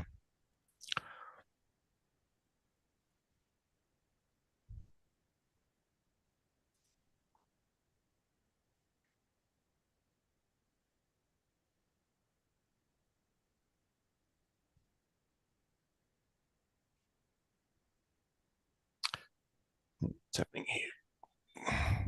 Rating behind.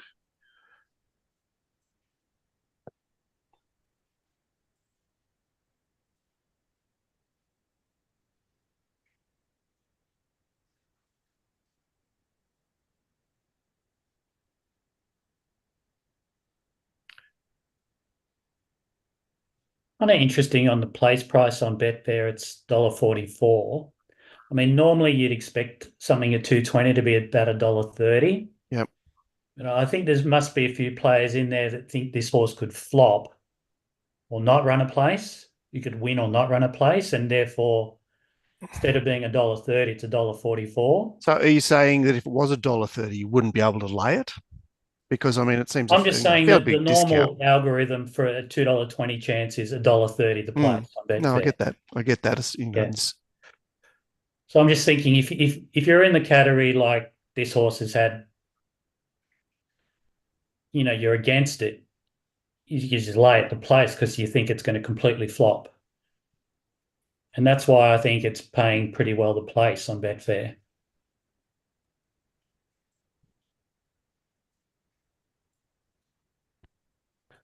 Right, they look close to a start here.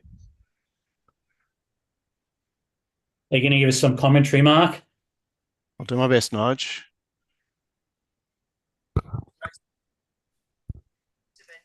Okay. So I know he's driven through on the lead. As expected, Storm Boy just not that good to begin, but right, so Coleman's gone back. Right, Storm Boy's got a 3 wide with cover position. No, he's actually 4 wide. It looks like he doesn't have cover and looks like he's over racing as well. I wouldn't be happy if I was on the favourite because he's, Jay Collett's about to get on his back.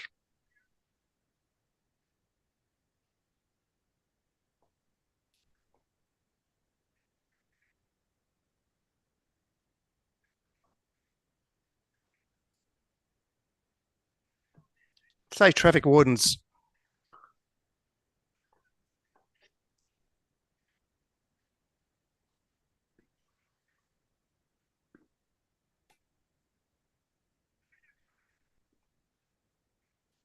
Oh, I thought traffic warden held on there.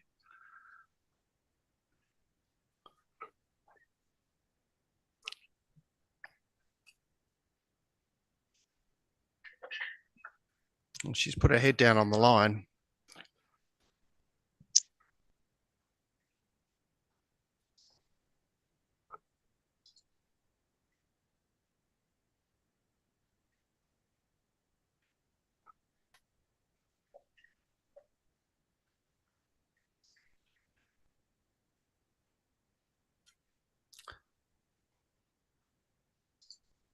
Yeah, Manal won.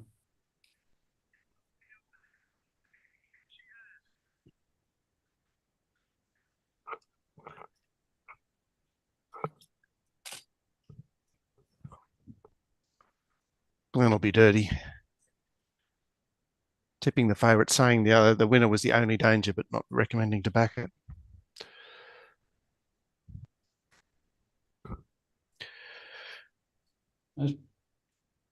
It kind of did get the right run, but then Coleman has come up underneath it, got a half length in front of it. Yeah. And then you're kind of looking at it over the last bit. What's kind of staying prowess has earned it the win. Yeah. Yeah. She I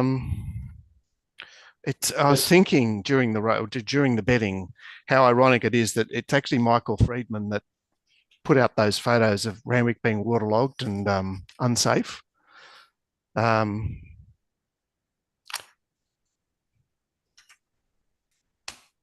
because Coleman came from 2 lengths behind it, got a half length in front of it. Yeah. And it's just kept coming, Manal. I thought, geez. Yeah, here he is, Glenn. He's here.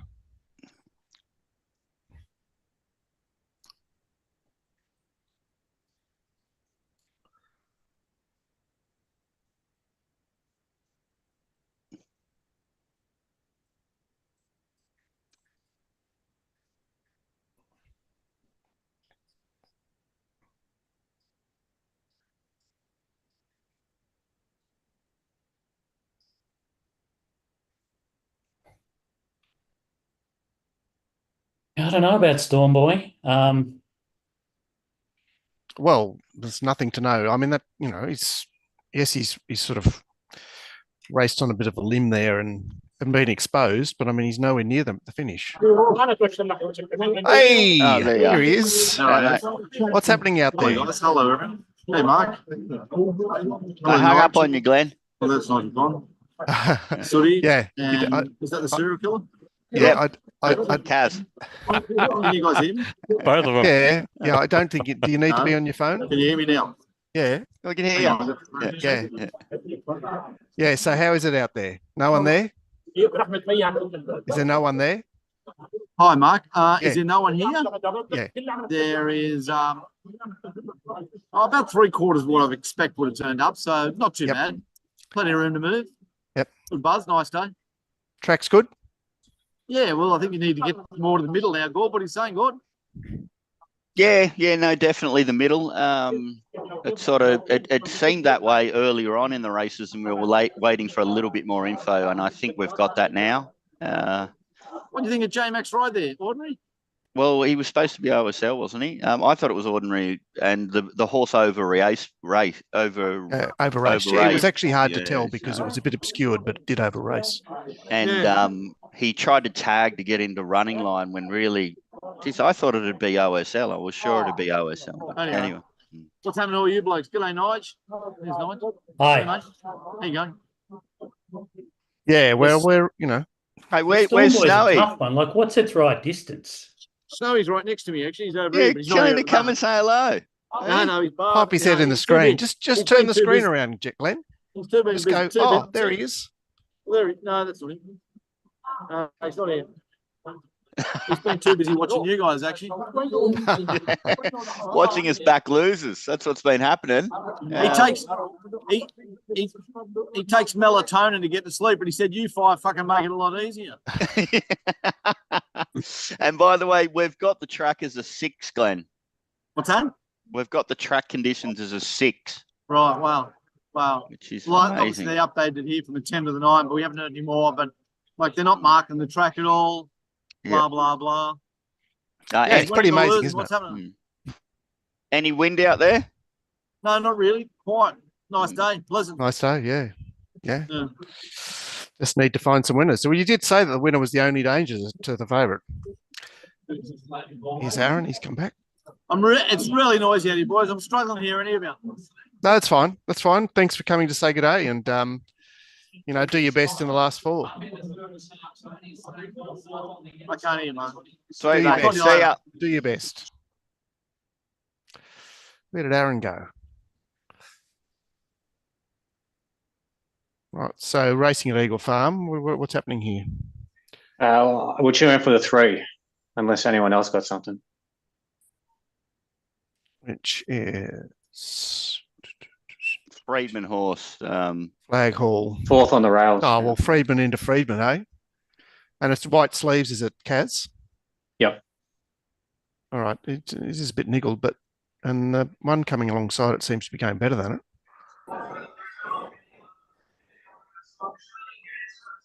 It just disappeared straight away. Who's the lead there? Hartoni? No. Exotic Miss. So the inside didn't look any good there, Kaz. You know, we were talking about the inside being. There's been a switch around at Eagle Farm. Eagle Farm, yeah. It started off up and in, and it's definitely not anymore. So. All right, so we're 5 minutes away from Caulfield. I mean, that's very disappointing, regardless. Like, it was beaten on the turn. Yeah. That winner there, Exotic Miss. It's that 3 wide, no cover. I'd look to that horse will feature over the Queensland Carnival. It suspect it's a very good horse. I think it went out off its last prep off a big win over a mile. So 3-odd filly there.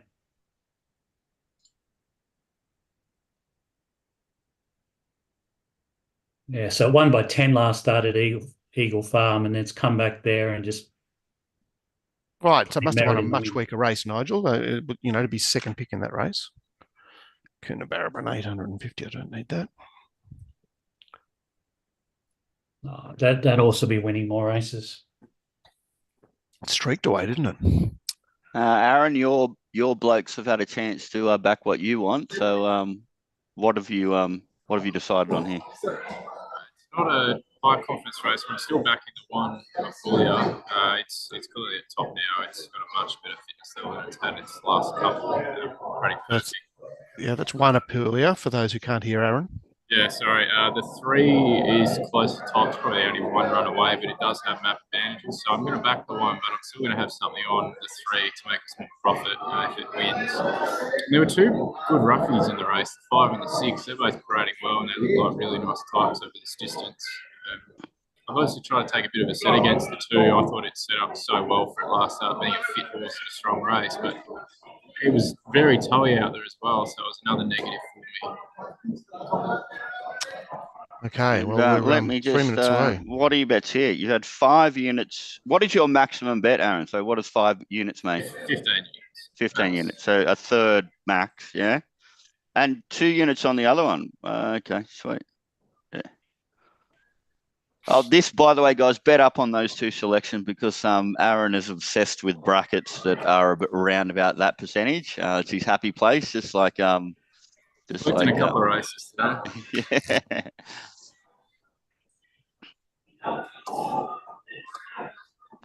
Yeah, well, I mean, GP just 2 hopes in the sires. I know the winner has just scraped home, and clearly Traffic Warden and to a lesser extent Coleman were live, but he's suggested backing Stormboy and not covered Manal. Sooty, have you finished the big dance eligibility at Newcastle?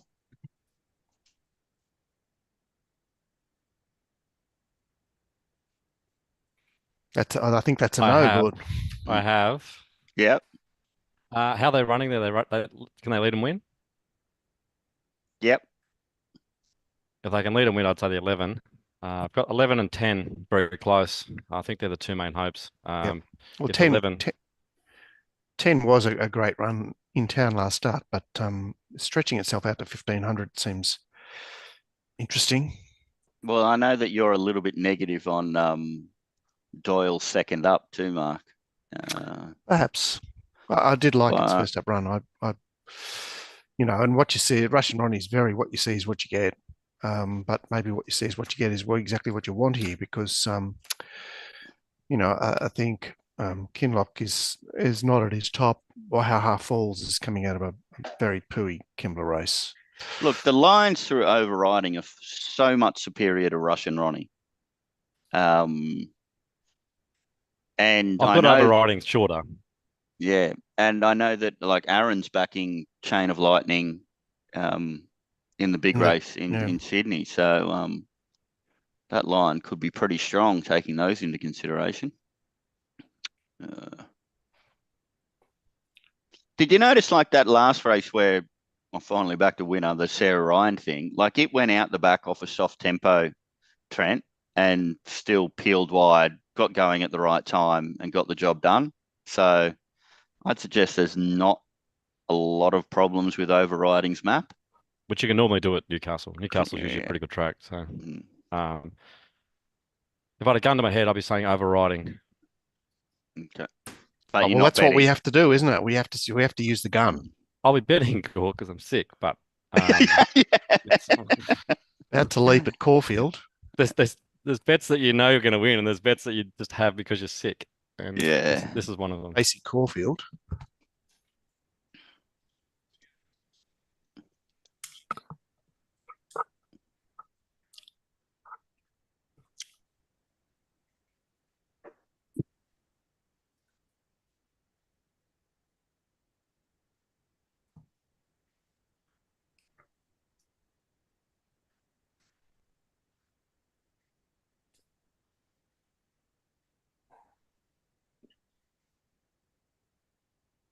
There are probably 3 key runners at Caulfield. Sunset's sitting in the 1-1 in 4. Sunset's is well positioned. Yeah, following it is the favourite Antrim Coast, and Apulia. He went back to the fence, third last.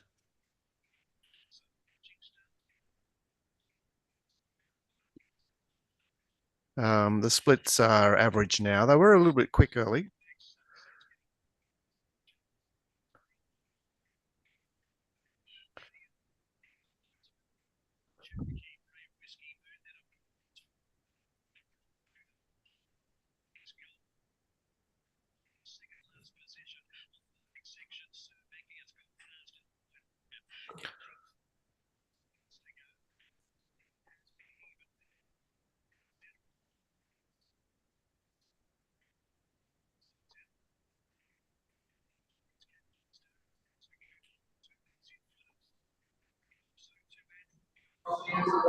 Pearla's picking its way between horses. I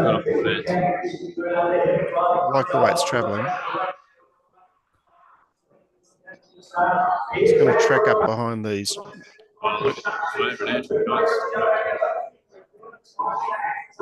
He's just lost his position there in Apulia.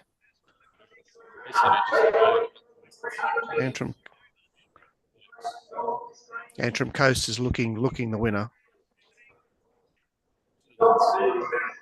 Hello, what's coming underneath This is a rough. This is one of the 2 roughies I said, the 5 and the 6. Is that one of them?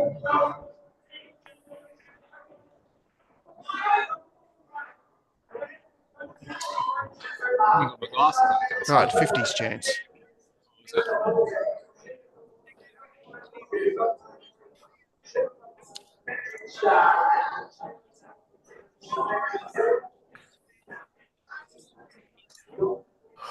Five is the winner. What's the result? It's got that in the quaddies.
Right, Aaron, that was a blowout, wasn't it? Well, that was his third pick in the numbers, and it's in all the quaddies, so Oh, something out of the wreck there. it's a good start for the quad. Hey, what about this money for Russian Ronnie, eh? Bloody hell. It's just, to be honest, it's just made, like, it's out the gate overriding. Yeah. And it's a great 7.5 price now. Yeah. Yeah.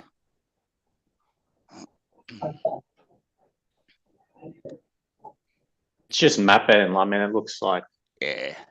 it's just going to control.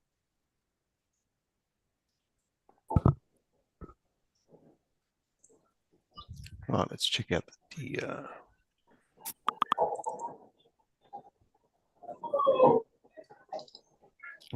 Christian.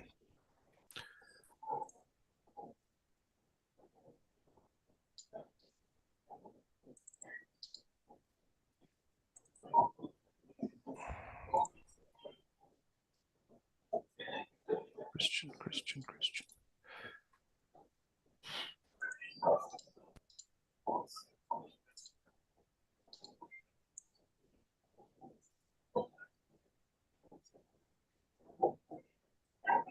So now after the switch around at Eagle Farm, I don't like LT Racing Armour being out Newcastle. of 1, but it's less significant with a horse like that. Let's say 6:45, 6:45 for the first 100 metres, Russian Ronnie to lead. It's fast.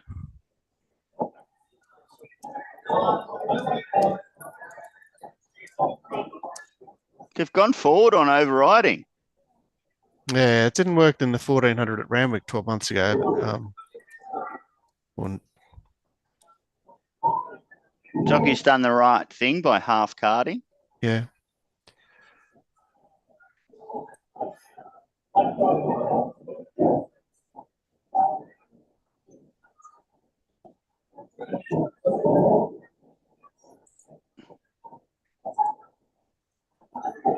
So Wahaha Falls and Kinloch both last and second last. Russian Ronnie overriding is looks like it's got it covered. I'm going to be out of time cheering, but see what happens. We're $1.30 on the fair, $1.09. Come on, son. Yeah, sweet good. $1.01. We're home. Beautiful. What a fucking blow that was. How good was that? That is exactly what you're looking for. And you know, one of those ones where you don't care either. You know, like that is just lovely, man. That was a black booker for us off the review we did, wasn't it, Mark? Yep. What? That's it. Okay, I'm retiring from Sydney, Melbourne, and Brisbane. I'm just betting at Newcastle. Are you glad I made you do the race, Sooty? Thanks, God. Because Yeah. I was like, I've clearly got overriding on top here, I'm not. You know, I don't like to say it. Do it by yourself before anybody else says anything to you, and then look at the price. Look at the price, son. Good. I haven't found anything to whinge about yet, so just give me time. Give me time. Oh, well, how happy were you when it went OSL? But well, not even OSL, half cart. But when there's two horses, there's two hopes in the race, and you just sit that 3/4 off them. yeah, There's no excuses in that scenario. Kaz would have been very happy with that position, Kaz, wouldn't you? Yeah. Did you back it? Oh yeah, I backed both of them. I backed the one that shortened up, and then when it blew, it had to have something on it. So I backed the first two. Okay. There we go. See, all you got to do is keep on betting. I'm still down the GDP of a small African nation, but we've clawed some back.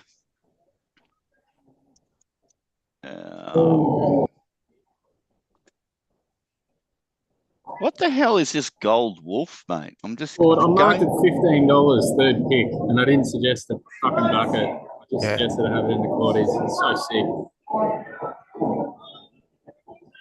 How the hell did you find it? It's got nothing. I would have had it 500 to 1. Jesus.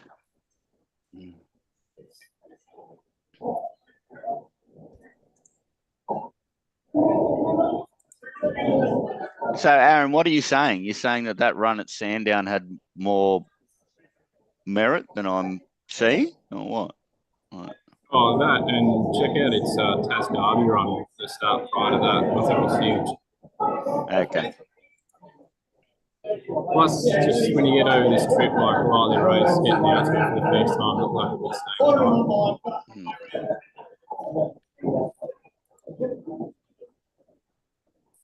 Second.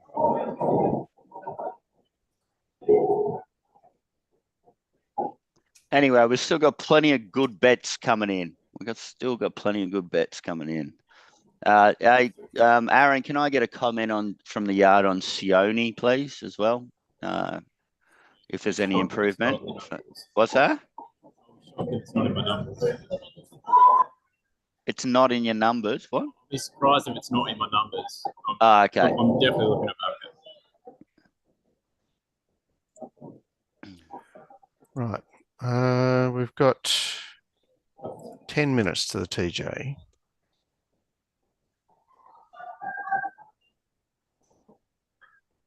Chain or lightning? I'll just have a quick look at this, review this previous race.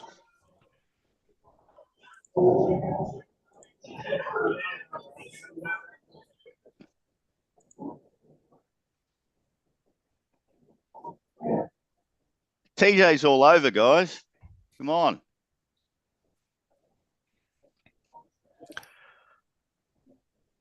It's Imperatrix.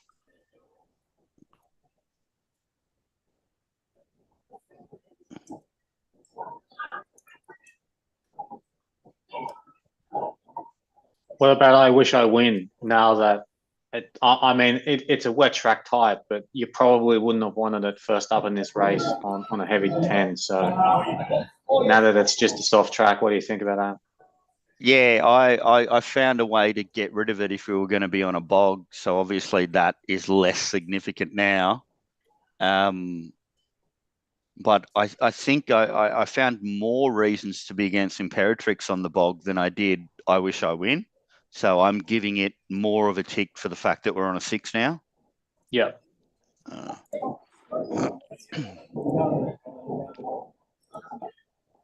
Half cabin has to be a chance here, doesn't it, Gordon? It's in the bin for me. My boyfriend's in the bin. It's a scary thing, isn't it? Don't be doing that. Yeah. Hold on, I'll find another race for you to do in the meantime. We've got a good little partnership going on here, Sooty, so...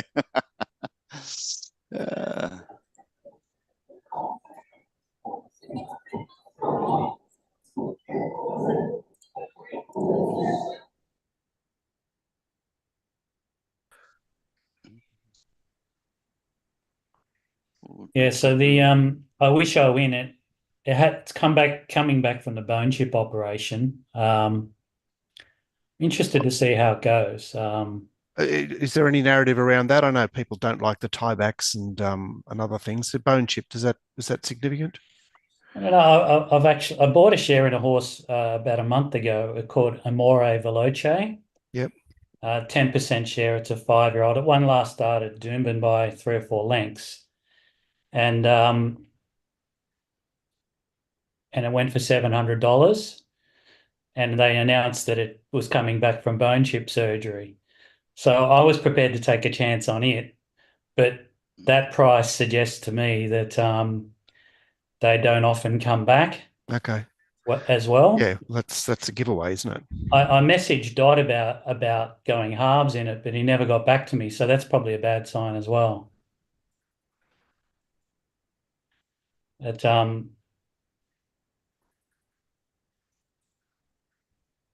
anyway. Wow, the size has run the better part of a second, well, like 0.7 of a second slower than the country championship. Well, I was looking at the replay because I backed Prost, but I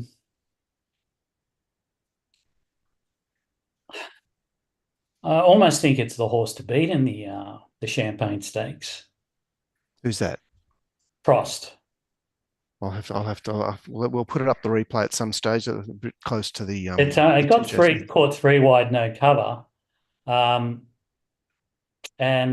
yeah, Stormboy obviously came round it at the turn, but then over the last 200 meters, it was coming again. It was going past Stormboy. It fell a neck short of Stormboy. Okay. But it looked like it would eat up a mile the way it finished off. Right. And after having the terrible run, I think it can improve off that. Probably races on pace, and they'll get to the 8-meter rail in 2 weeks' time. Yeah. That's a good forecast there. So back to I Wish I Win. I mean, there's also been a lot of fun poked at the Everest form. Is that do you consider that to be legitimate?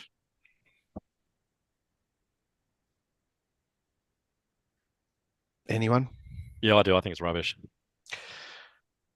I think who's the blue horse should have won. The other horses. Sorry, which blue horse should have won? The filly. In Secret. Yeah. I think it should have won. It was the best run of the race. Everything else, those other horses who were unlucky.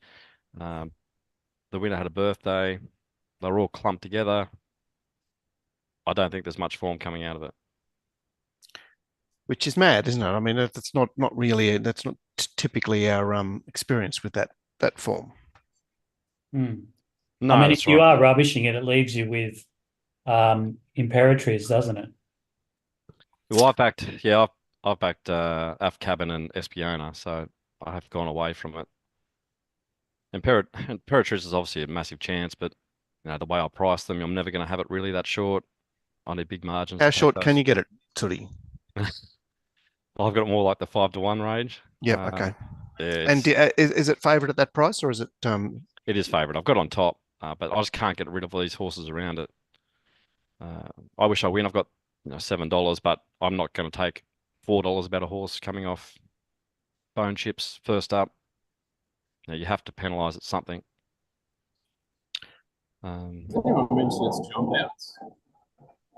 What's that, Aaron? I Wish I Win. Has anyone mentioned its jump outs? Well, I mean, you've obviously looked at its jump outs, so you're here to tell us about them. You got the floor? What's that? Terrible. Terrible. Okay. Yeah. And is there any narrative to counter that? I mean, well, Moody's horses don't try and jump outs or blah, blah, blah. Yeah, but it's been off for so long off an issue, and it's Moody's baby. You'd think it'd be ready to go in a jump out. Yep. Guys, the bet here is just super easy. You unload on Imperatrix and you have something on number 11, Sunshine in Paris. Saying that the message has gone out, and Glenn was 1 from 9 from 13 from 8. He reckons 1 looks sensational first up. I don't really care. 9 is just looking sensational, and 13 is looking really good as well. And he did put number 8 in for Imperatrix in for 4th, but me knowing Glenn and the way he does stuff, you would have preferred him to put it in for 3rd, Gord. Yeah, but I mean, he said top horse, no knock. Yeah. So that's a good enough comment for me to say that Imperatrix is the primary bet in the race. Okay, well, let's check out the fare.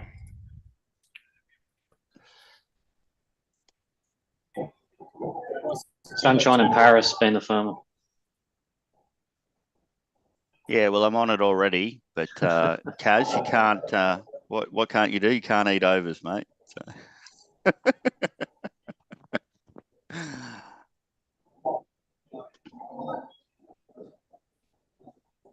Right, so Imperatriz 3 times the matchings of any other horse in the row. Well, I Wish I Win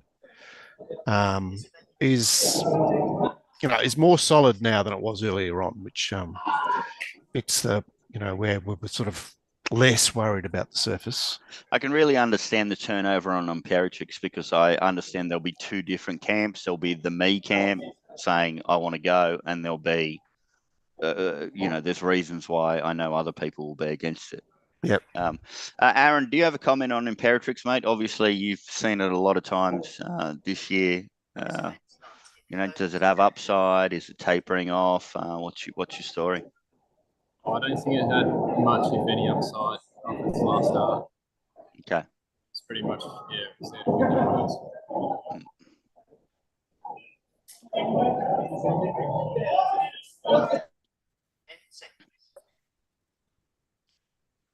Right. Saying that though, good. The TJ has been their target from the start. It's never the new market.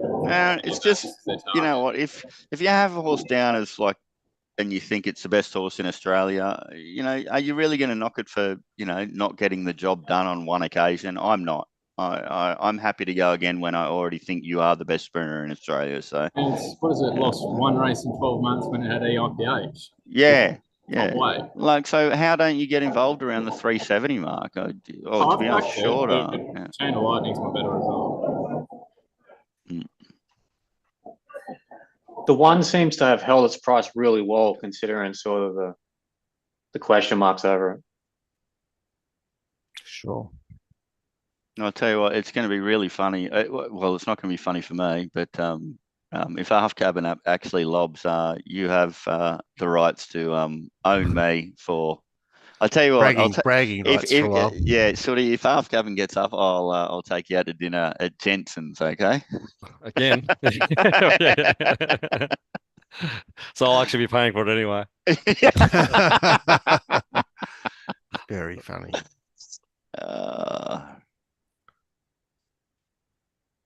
I just think they're all good horses, and you can't. We bet very differently, Gord. You're willing to take those shorts. You know, I need a little bit more juice in these types of races where you have really good quality horses all running together. Yeah. So Nigel, have you had a bet, Nigel? Back Chain of Lightning. Oh, you and Aaron in bed together. Oh, they're ganging up on you, Sooty. That's what they're trying to do. They're circling the wagons. Okay. Because I'll do a few funny questions after this race because it's a big race and we'll have a bit of time up our sleeve and we'll ask some questions of the boys and their opinions on analysis and the standard of their opposition. Did GP have Bell and Patina in his numbers? Because that's one that he said it looked absolutely awesome. That's one that did have improvement to come. Okay, best ever seen it, and it's in for second. Yeah, it's a bit scary, Bella Patina, but I just don't care, guys. Everybody knows the way I bet. I just back horses like Imperatrix, and I go down with the ship. Why has it got no right? Where is the rider? Parading without a rider, Imperatriz. Yeah, is that a half? Is Imperatrix a half to Imperatriz in this race? Or is it the dam? Oh, God, look at all that sweat. Hey? Yeah, it's fallen to pieces. Jeez, Imperatrix, what's going on? Don't care. You do it like Phil Gould now. Now he calls Panthers Panther just to annoy people.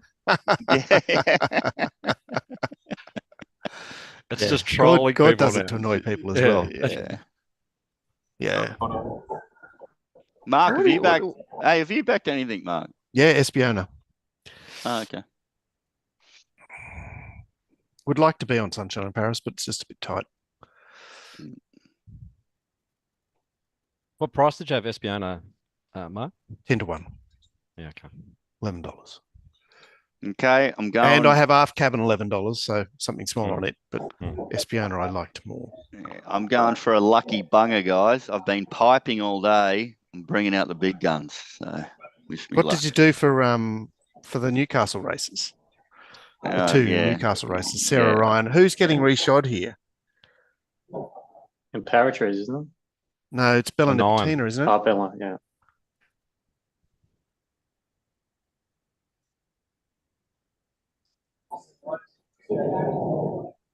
Yeah, Bella Patina.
Oh, $4.10 on the fair late.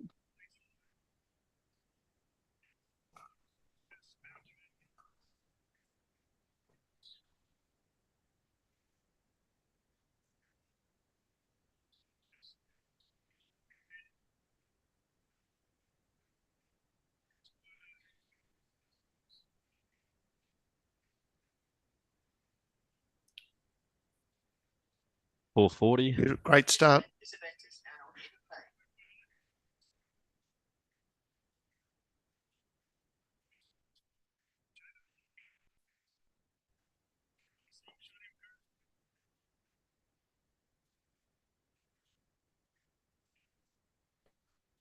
play. Oh, it looks good, Imperatrice.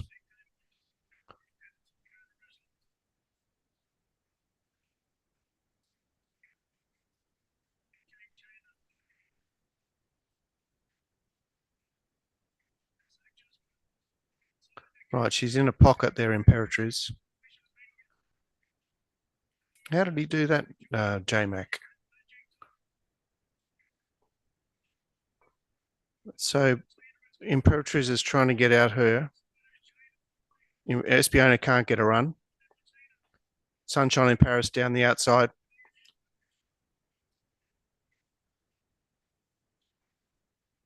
Chain of Lightning. Well done, Aaron and Nigel.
Makes you want to be a bookmaker, doesn't it, Mark?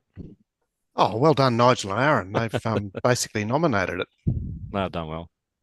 Espiona, see it getting home. Oh, Stupid Espiona's head thing. tragedy was tragedy. Just stupid head carriage all the time, getting his head sideways. Doesn't yeah, go but straight. it didn't get out till never. It's still not really out. I think it got out, but it has a head thing where it turns sideways and doesn't look like it's doing its best all the time. Yeah. It's in the front, 50 after the post. Right, we've got Eagle Farm in 2 minutes. That was brave, the winner, I must say. You know, of the horses that did have their chance. Mm. Well, Espiona's 2 lengths in front after the pass to pass the post. Yeah, it's fine. Sick.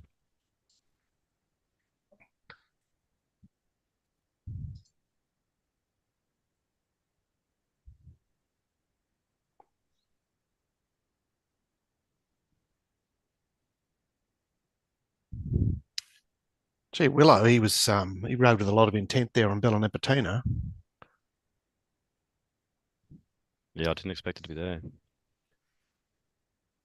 Well, she had a pace profile that could be there. The funny thing was that I didn't have, I had a whole raft of horses that could lead. Oh, well, congratulations to Aaron and Nigel. Yeah. But Aaron gave that to me about a week ago, saying this is a great chance. Oh, well, 6 days ago, shall we say? This is a great chance. Saying that, guys, I think that if Aft Cabin Zach doesn't make the move that he does, I think Imperatrix wins the race. Anyway, I'm probably talking through my kick a little bit there.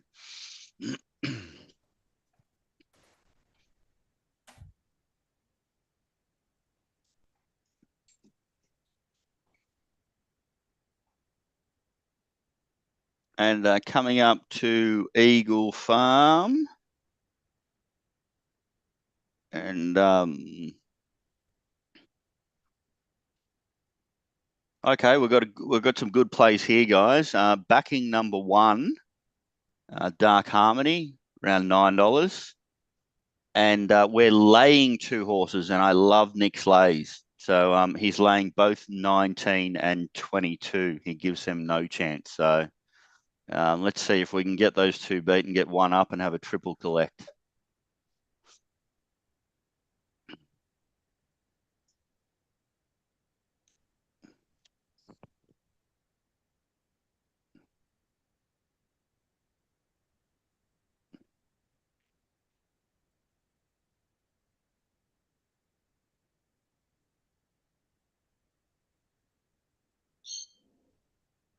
Well, I do have to say, yeah, Aaron's on fire.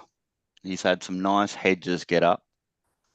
And a couple of very good he marked results. the roughie there, 3rd pick in the staying race.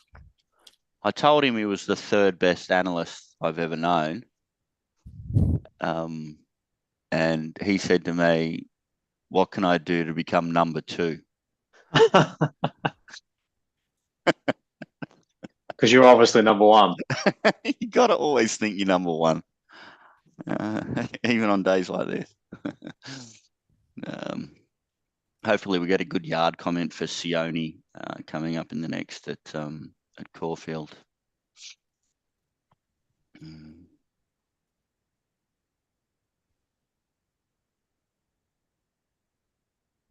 I've been very solid.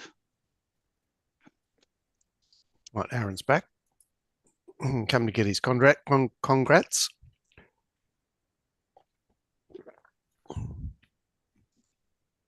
Right, nearly in at Eagle Farm.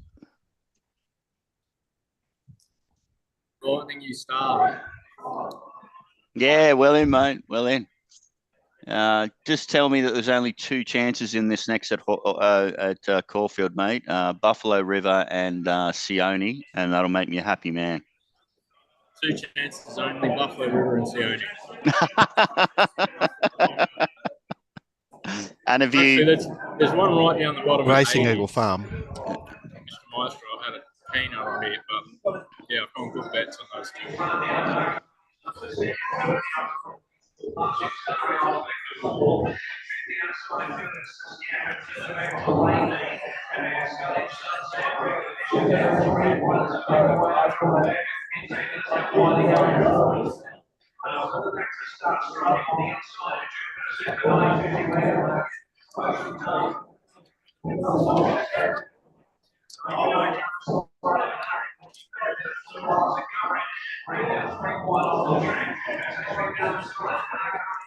Todd said that Pentito was off the map in this race. Pentito? What?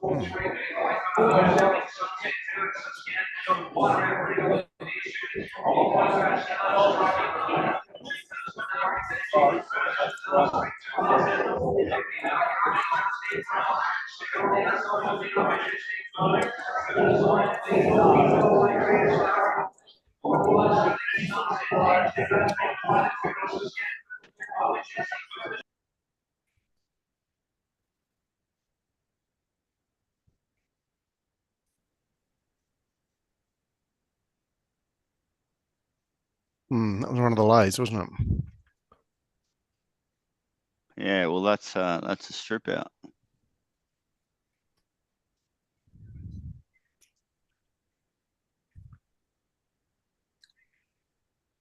God, they were pluggers, weren't they? Pluggers. It's definitely looking a bit off the fence now, which is good for Jockey in the last. We were all keen on that. Yeah, Number 15. Jockey looks a fantastic bet, and yet again, Kaz, because of I'm expecting in where is it? Race 9. LTRMO will be really soft late. It'll blow, and it's still a great bet.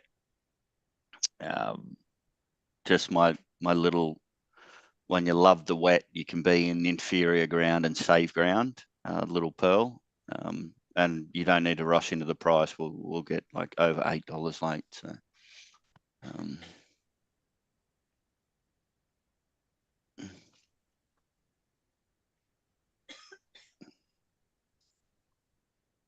Right, so Caulfield up next in 4. Warriors are beating the Rabbitohs 24-4. There might be someone watching the stream that doesn't want to spoil a Gord. Bad luck. You don't watch it live. Bad luck. What do you think about Sione? I mean, it's been very well backed, but last 2 runs are far off its best. Okay, what, just off your raw stuff, or? Yeah. Because I thought the last run was really good.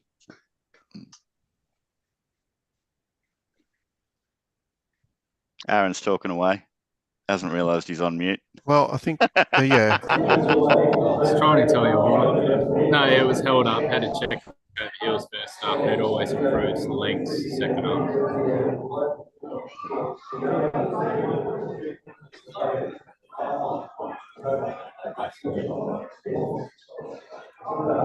They're just 2 super easy, comfortable bets. You know, you got a leader back in grade in Buffalo River, and you've got Sione. Oh, Jesus Christ, you're right, man. I didn't look at it for about 5 minutes, and it's coming even further. So. We just took 6.6 about 5 minutes ago. And No. it's like, I just looked on the boards over here. It's like, yeah, one bloke's got a 420, another one's got a, he doesn't want to hold a bet. One bloke here's got a $3.70. Yeah, there we go. Those on-course bookmakers. Geez, they provide good service these days. Gee, that's a pretty cool market. He's got Buffalo River 3.2, Sione 3.7, and Glide 4.2. That's not good betting. Okay. Yeah, I like Buffalo River here. I mean, oh yeah, just on the figures, like guaranteed it one more.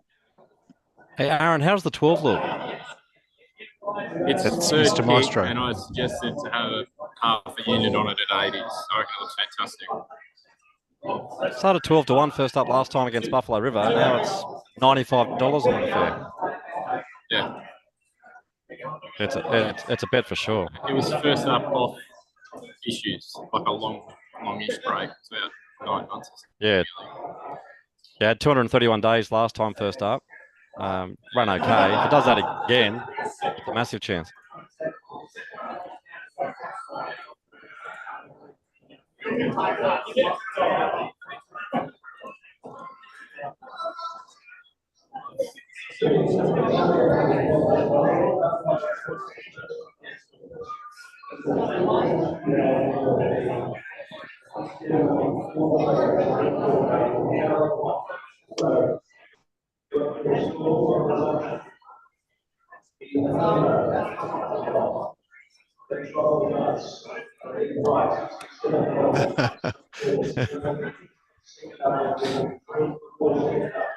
Funny comment, Mark. Why don't you read it out? So someone's posted on Twitter, Moody watching the TJ. Of course, you know, his second stringer won the TJ, his mare. And I wish I win. Obviously, by the way, there's another bet at Newcastle in the next race. It's Golden Passport in race 7.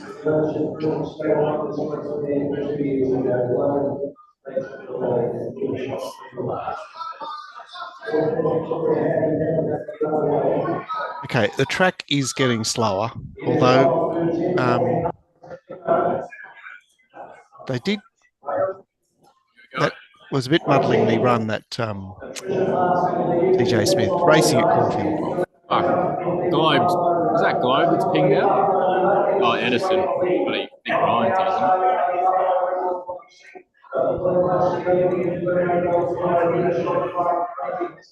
Spreader in the works. Sioni's got a good spot, one out, one back, following Globe. Buffalo Rivers behind lead.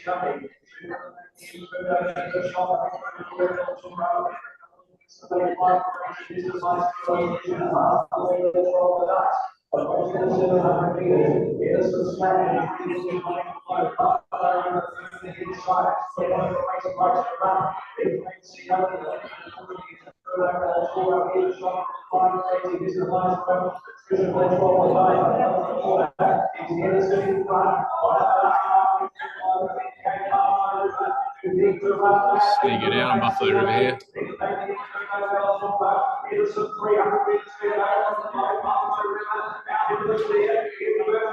Down the outside, hit a shot.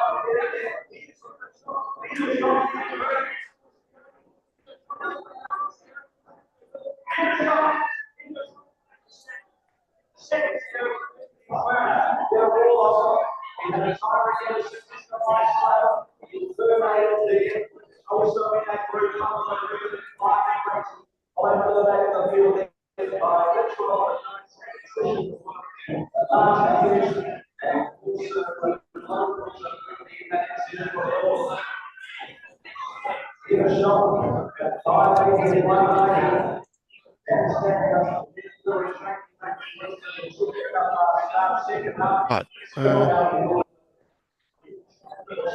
What is this?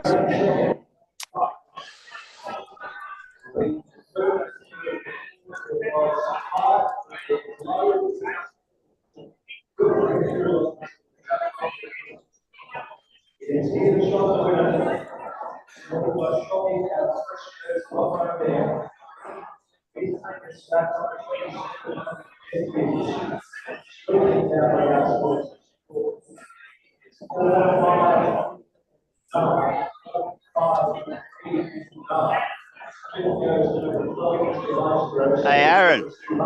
Did you see Sioni pass the post? It's pretty sick.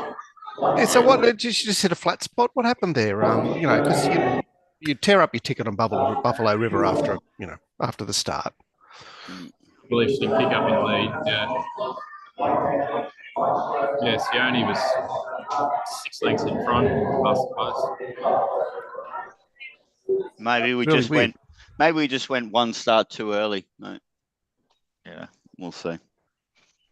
Right, so we've got Newcastle coming up in 90 seconds. Yeah, and yeah, this gay thing should win.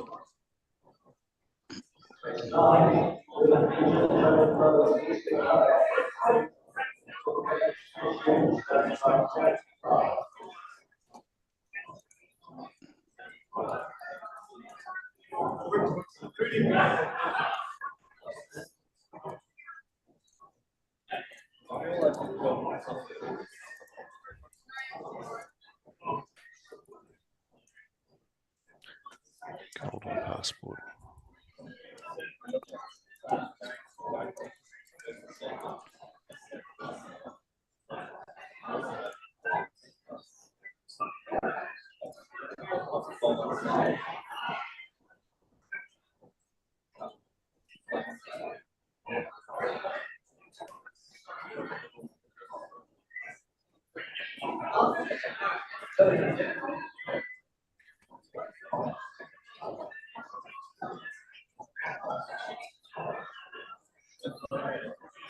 Well, let's see if there's any more chat.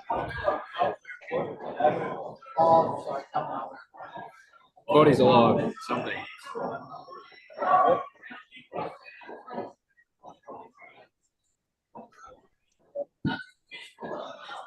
Hey, mate, what's going on? How you going?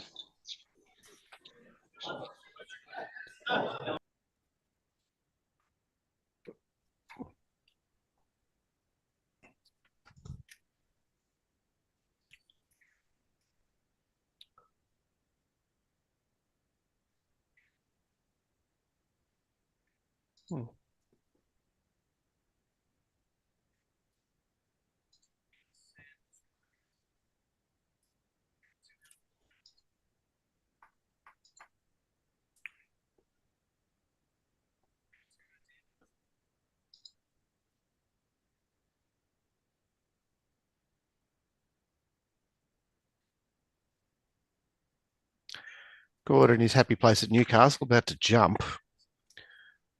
And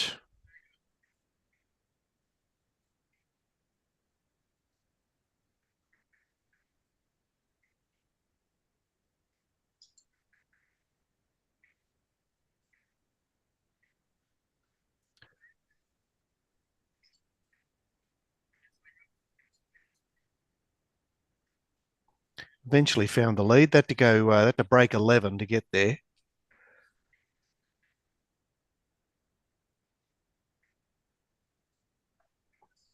In some sort of rhythm now.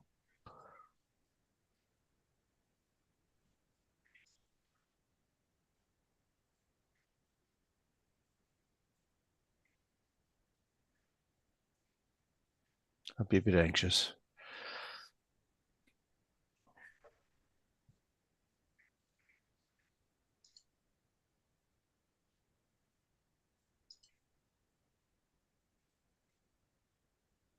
So that's fucked.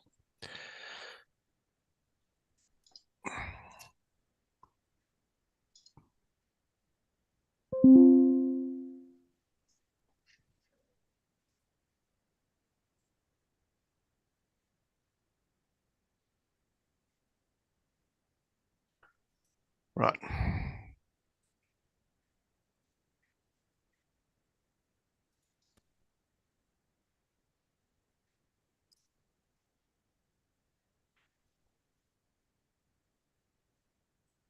That horse, this preparation. Don't need to worry about it anymore. Right, what's next? We have the we might just check out the TJ. We've got the big one coming up.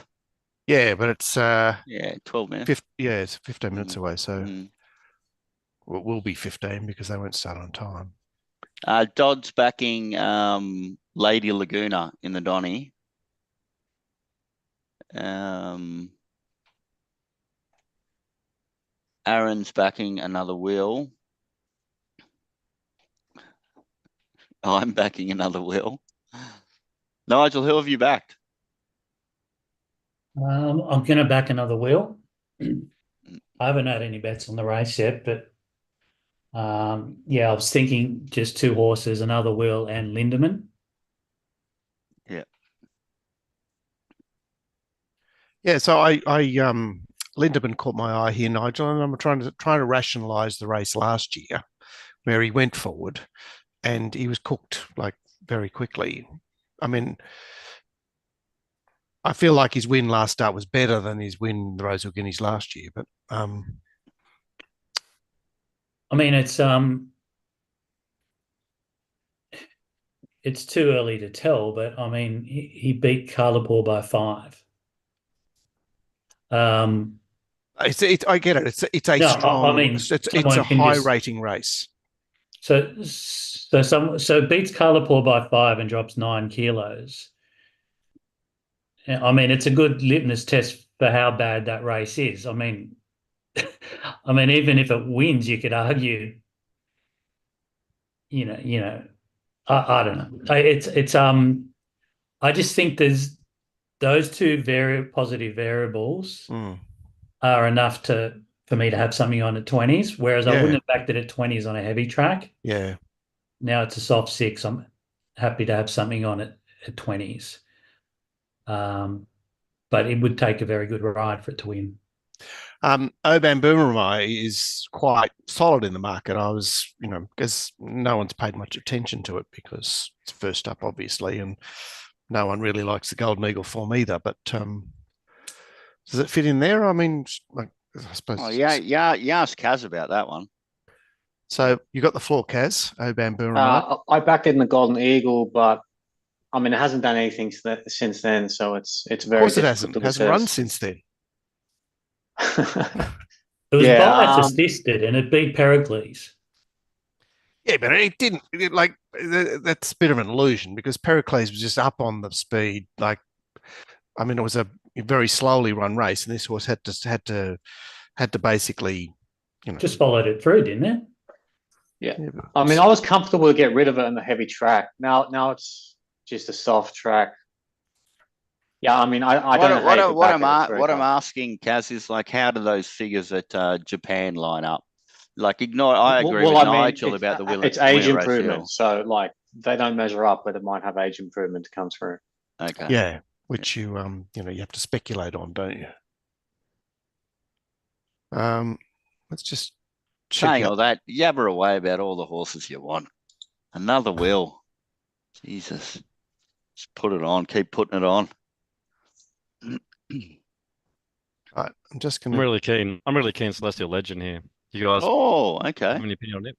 Really keen. Yeah, I had it second pick. I marked them 7-2 another wheel and 7-1 Celestial Legend, which is pretty much what they are.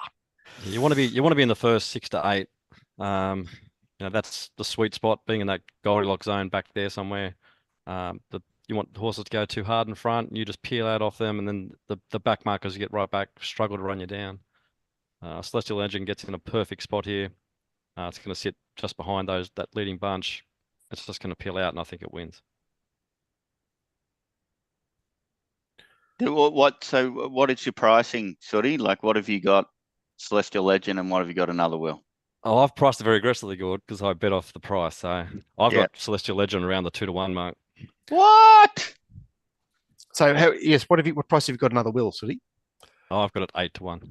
What did you price Militarize? Because they're kind of linked. I had it $12. Okay.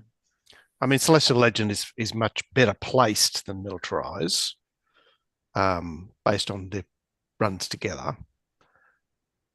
I think it's a better horse. I think the soft track it's going to help Militarize, but it's going to help Celestial Legend just as much. And what did you do with Lindemann, Sooty? I've got it at around market. I've got it 26 or 25 to 1. It's pretty hard to have horses around market when you got Celestial Legend 2-1. Yeah, I thought if they did go bananas in front, that something like Democracy Manifest is the best of the back markers. They might be able to get over the top. So I've backed it just in case they do go a little bit mad. But I'm not going to have a horse on the up coming from 21 going forward in a Doncaster. It just doesn't sound like the race shape for me. But yet you've marked it second favourite. Yeah, 8-1. Yeah. With Oban Boomerang. It's in your numbers, Sooty, is what Gord is trying to say. Yeah, it's there. If Celestial Legend has a problem, then they all come into it because it's your market's turned to shit. And Lady Laguna, how did you assess her? I've got it 8-1. Looks like a bet, Sooty. Yeah, it's around that thing that Gord always says to me. Oh, it's $8. You're back at $10, so I don't tend to. Well, no, but you're a price assessor, so that's right. But I still need a bit of juice. So in a market like this, I don't want to back 5 horses. But there would be some horses you mark 8. You say 8-1 or $8? 8-1. Yeah. There'd be some horses you'd mark 8-1 that you would take 8-1 about, and there are horses you mark 8-1 that you won't take 25-1 about. No, I'd never take. If I had 8-1, I'd never take anything above. Probably, I need to have at least $11. I need to have at least a 2% price differential between the two. So I don't bet at my mark price. Okay. But I'm doing 50 races, so I can wait to the next race. Yep. I don't have to bet on every horse like that. All right, we're 5 minutes out from the Doncaster, so 10 minutes. Hey, mate. Really? Why have they put the races back, Nigel? I can't remember. It just says 10 minutes on my. I think they put it back 5 minutes. Yeah. Right. Okay.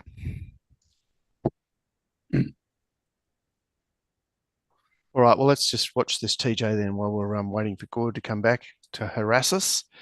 Given that we've got 10 minutes up our sleeve.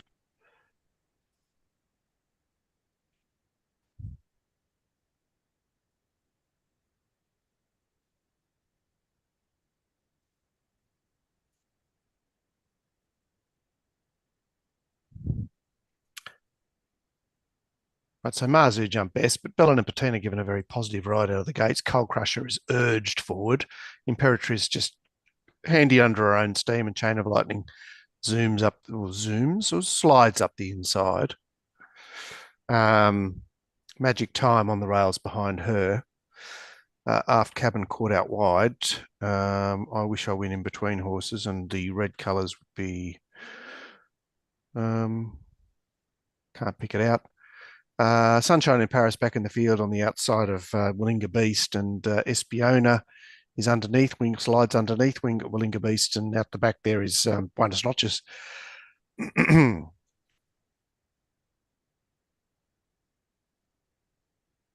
So it does event has been suspended. a bit busy in the middle of the pack there.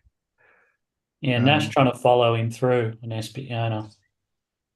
Yeah, I mean, that looks like it should have won, Espiona.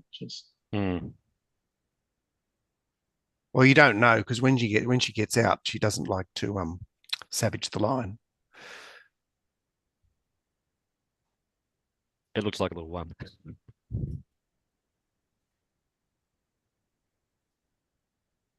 But I mean, Espiona aside, the winner, they've had, the horses around the winner have had their chance to pick her up.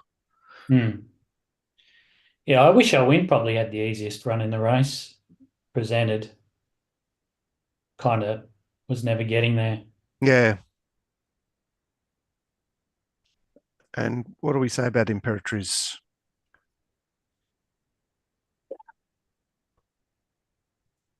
He got a bit agitated behind the barriers, and yeah. So funny that you can win 10 Group 1s now, and you don't. I don't know. Like it. Suspended. For me, it's a bit like Very Elegant. It's champion horse, but not really a standout. I think fourth run this prep as a sprinter off 14 days just doesn't really ring like what you want for a sprinter. You probably want 3 weeks. It's probably been between poorly prepped for this race. I agree with that. You would think 1,000, 1,200, 1,200. But, that third run is peak, or maybe even just slightly off peak performance. It wasn't off peak. It only just beat Johnny Rocker. So it's gone 14 days off that Flemington run. Its first 2 runs run enormous. Goes 14 days in the Moonee Valley, underperforms, and then you got 14 days again into that race. I don't like that. I don't like that at all for a sprinter. It hasn't won. It hasn't ran anywhere near its ratings like this prep though, compared to there's something off about it this prep, isn't there? Like in the spring, she was definitely better. Well, those horses, like for example, Better Loosen Up. Back in my day, they'd always just find enough, but then you don't know whether if a 2-length better horse beats it by 2, or they would have found 2 more. And with Espiona, it kind of feels like the horse that it was just finding enough, but then there's really not a lot more. I don't think. I think it's just been a length better than a whole bunch of horses. But it's not many lengths better than a whole bunch of horses. But hasn't it been dynamic? I mean, you see them on occasions just own the race, and I mean, I'm sure that they don't necessarily have the depth because these sprint races have all been pulled apart by the program. Okay, the move's happened now, guys. So we're scary yard coming in. Another wheel is a moral. And I hope everybody just jumped on board a few minutes ago, like I did. So. First 3 lengths is a big call. I'll tell you what, this horse, if it wins like we expect it to today, it's going to be even better next prep. It's still so mature. It's a bit of a head case. It still doesn't completely know what it's doing. It's just got that much raw ability.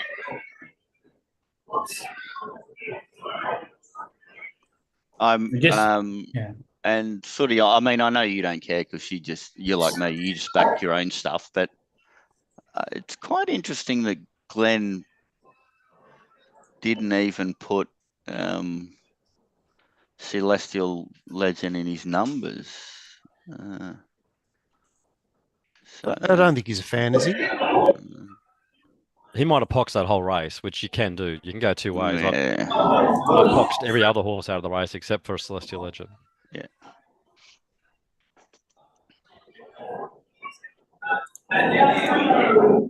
Anyway, Kaz, you can't eat overs, and I'm on at overs, mate. So let's just see if my curse continues.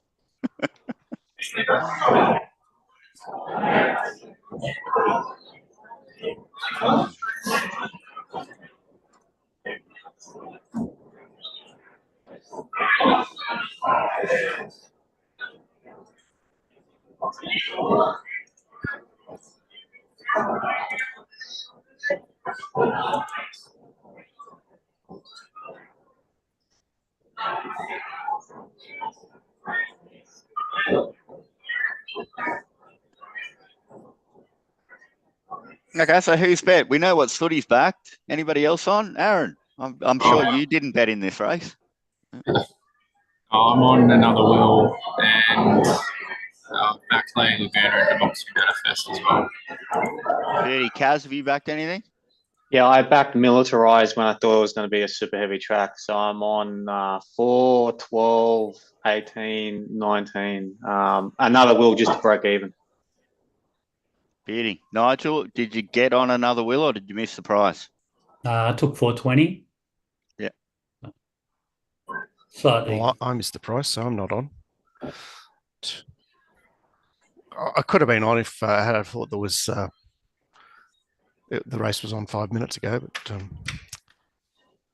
yeah. So Nigel, you're on the favourite and Lindemann. Lindemann, yeah. Which is nice and firm in the betting. Maybe he's jumped in the Perth channel and tipped another wheel as well on type. Who has? Oh, Maybe. right. On type, hey? So you're getting alternate mounting out. Was it on type? Oh, sorry, you said it's the grand final type parade. Yeah, it's a fascinating runner.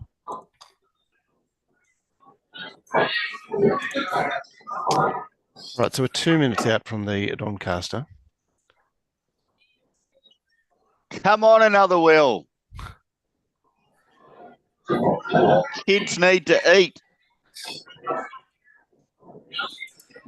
Yeah, the dog food is very expensive.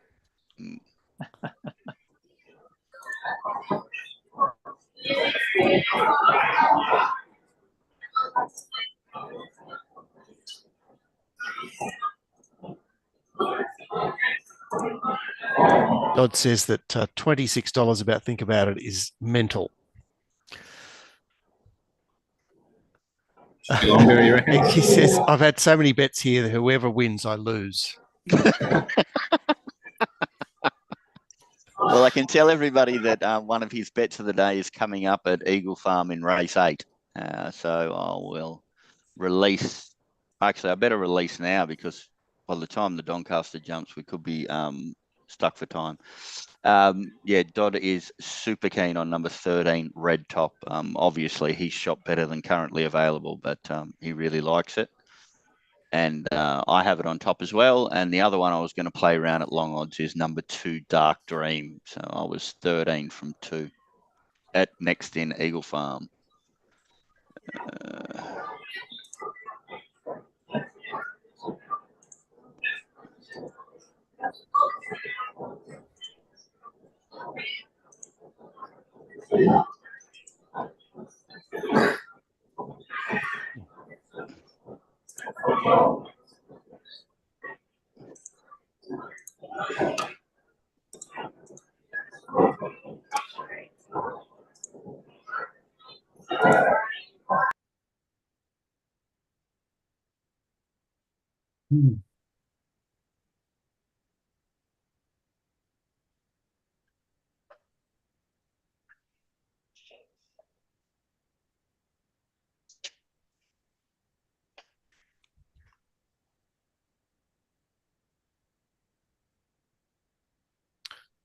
Right, we've still got about half a dozen to move in, maybe more.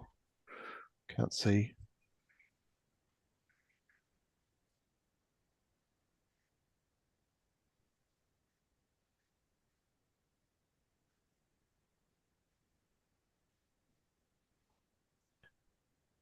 They used to run 24 on the Doncaster, Mark. Yeah, they did.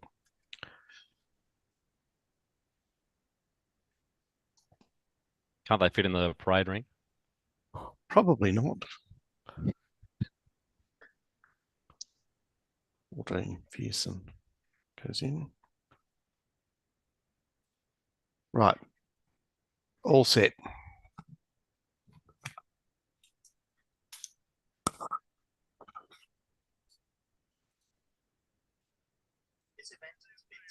This event is now in play.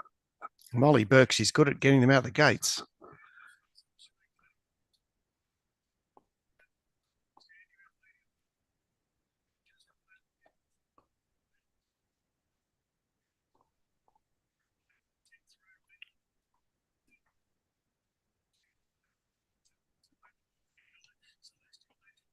Wow, Celestial Legend, fourth last.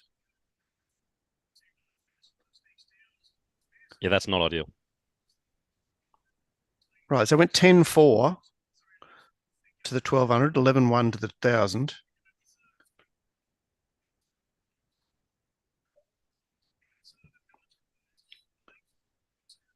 She's travelling well, another Will, chasing. 11-8 there to the 800.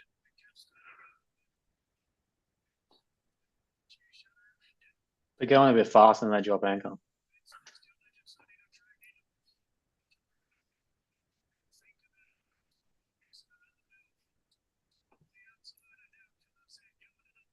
Don't know about another Will. Let's say another Will stuffed.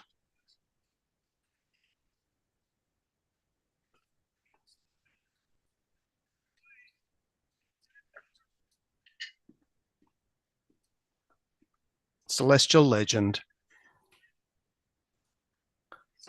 Sooty. You fucking beauty! Never in doubt.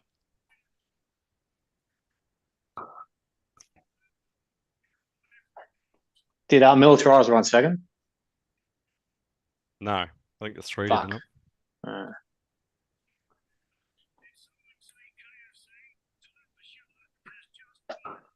Should have won by more. $2 correct price. 2-1 correct price. Reprice it, Kaz. Reprice it. It had no clear running all down the straight too. I thought, oh, and no, he bombed the jump. Yeah. Right. So I only saw him in the run, Sooty, and so you're saying that he intended to be closer and had trouble getting a run. Yeah, just that. Right? It was just he could have pushed out. I would have been pushing out. I would have been knocking the horse over on the outside to get out. He didn't. He was patient. Got the gap only at the 250 and then just bursted clear. Like it would have been a moral beat had it not got out. Probably should have won by 2 or 3. Hey, come on. Let's the apt comment right now, Mark, is that Dominic Byrne posts these prices after the race. Sooty says it before the race. Indeed, what did you have it? Indeed. 2-1?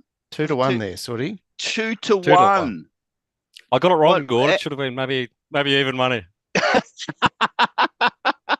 That is just sensational work, mate. That's absolutely brilliant. Great. You got to look at the profile of the horse. It's 7 starts, Gord. 7 starts, 3 wins, won a Group 1 last start, track and distance. It's just tick, tick, tick, isn't it? And it's got 49 kilos. What was Darren talking about? Did someone say KFC? What's that about? Tyler Schiller. Is he the new KFC ambassador? No. Oh, look! Right, who cares? Sooty price that 2-1. I get it. Best stuff I've ever seen. Like God said, you know what? Sometimes I get a little bit sick of your arrogance, Sooty, but on this occasion, mate, just head. This was I number 2, Gordon? Was I number 2, or was I? I've elevated you from. I've elevated you from after that. I've elevated you from number 6 to number 4. Okay. Oh, here we go. 6. Wow. It's like the number ranters. I said to Glenn, I'm 10 to 15, somewhere in that, 15. It's a bit congested that spot. It is. There's a bunch finish there. Bloody hell! Ever since we said that, Les Bridge was gone, he was too old. He's got a couple of wins up his sleeve, hasn't he? And saying that off that breeding stuff, Trent. maybe you do need a little bit of wet form for this track. Out of Done Deal and a Schnitzel mare. I still think you do. I think it's testing. I think Yeah, it's heading towards a 7 because the track is, you know, it's being used now. Hold on a second. It's Brisbane run. What's going on with Brisbane? Oh, okay, here we go. No, not yet. Okay, sweet.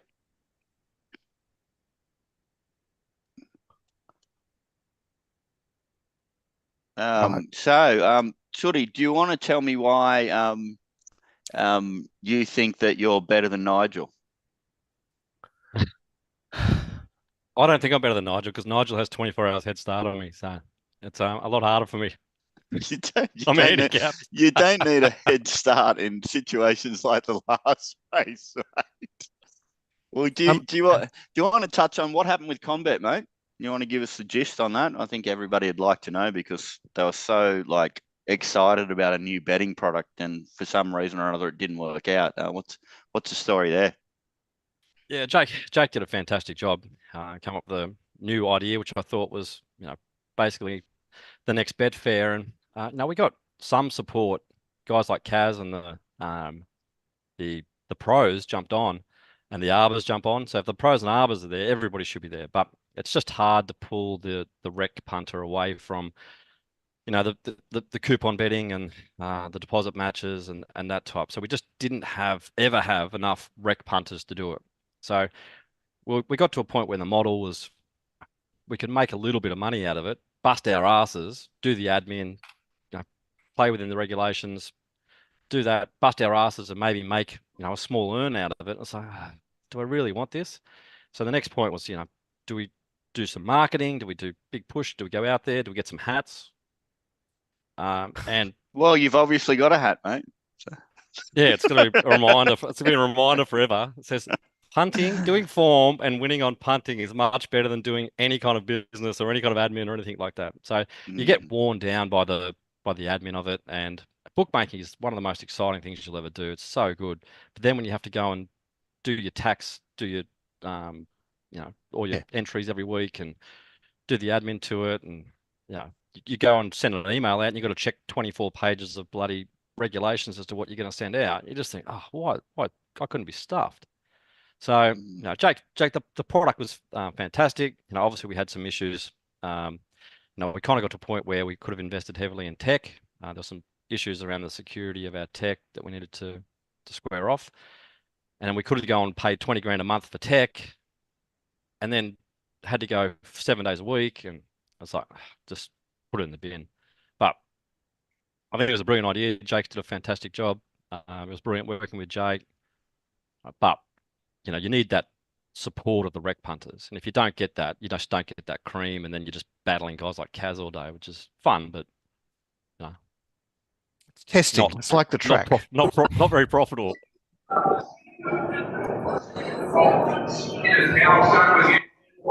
Aaron's here.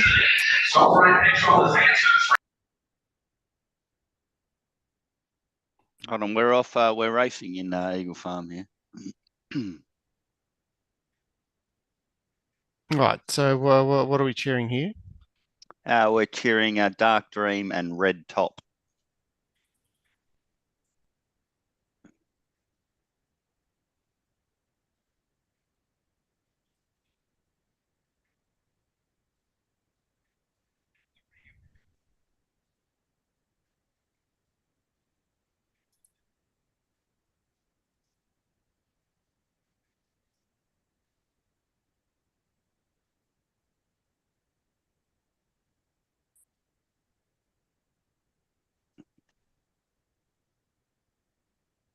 Oh, Jesus, this is a nightmare watch. Bloody hell.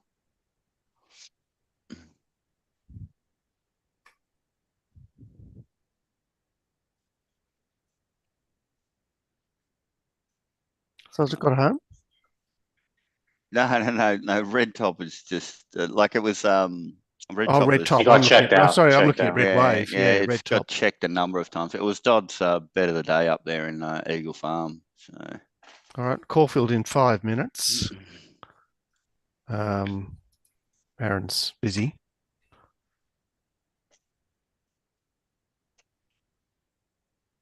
This is the Easter Cup. Meanwhile, was anyone watching Pericles in that Doncaster? B Shin, he could be one of the best. He could be the best rider in the country. No chance. Come on, Mark. It's just such a sweet passage. Just yeah. I mean, they're his kind of tracks, definitely. But I mean, J-Mac's the best. If you have to give it a suck run, he probably is. But it's a particular type of horse. Yeah. Like he gets, close to J-Mac in certain circumstances, but there's just no comparison. J-Mac's the best. J-Mac's the best by a long way. How do you rate Damien Lane? Good? Yeah, high. He's my top rider in Melbourne. Aaron. Who's the best rider in Melbourne? Damien Lane.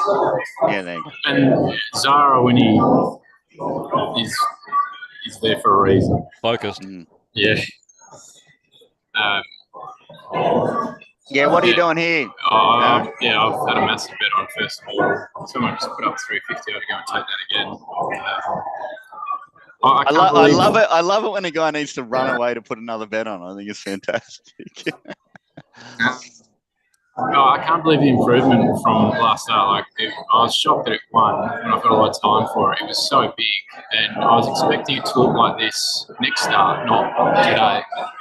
I'm pretty keen on it. But I've also saved on Shayar. Took slightly better than that 480 best available now. I think it's to work out to be a small profit. It's the only one that I could see potentially get past.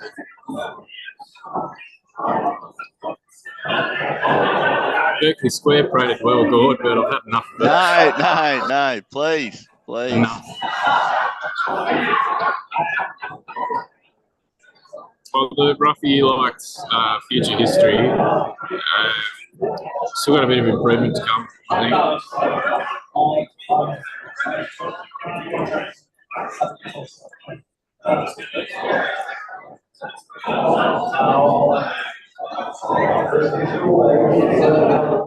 Yeah, when you're not talking, Aaron, mute yourself because there's so much background noise.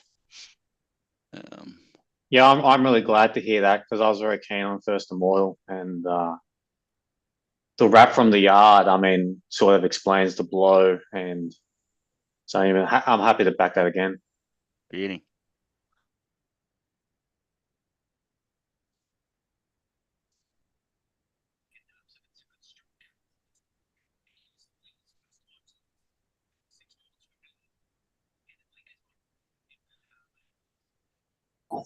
He's into 2.9 now, that bloke. Being the winner of the Doncaster $3.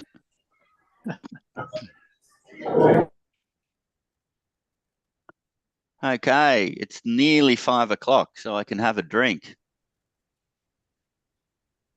Oof.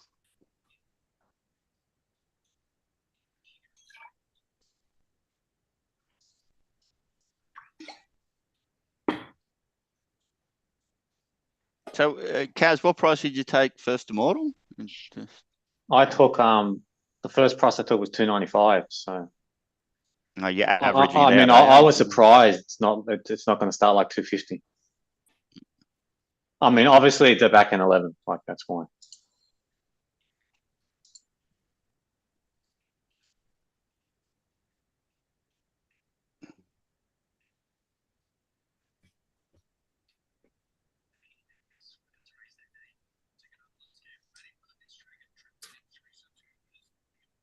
Oh, shit, I'm on the wrong channel.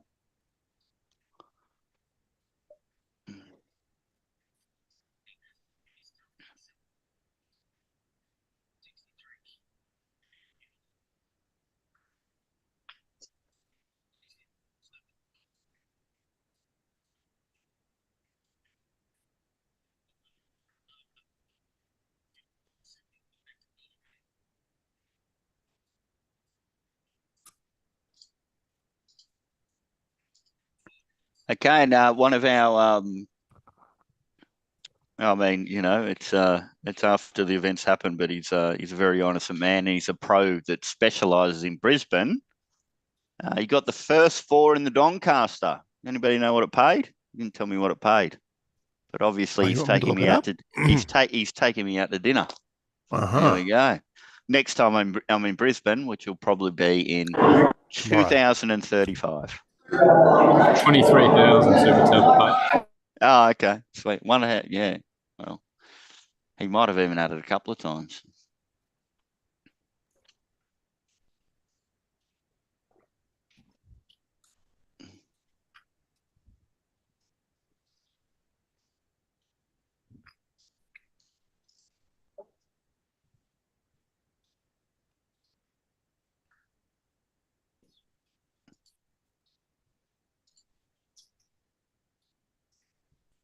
Racing Caulfield.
It's going to push out here first to model.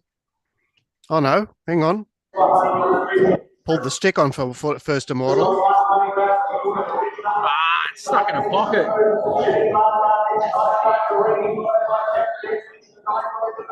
God, can't get out in favourite.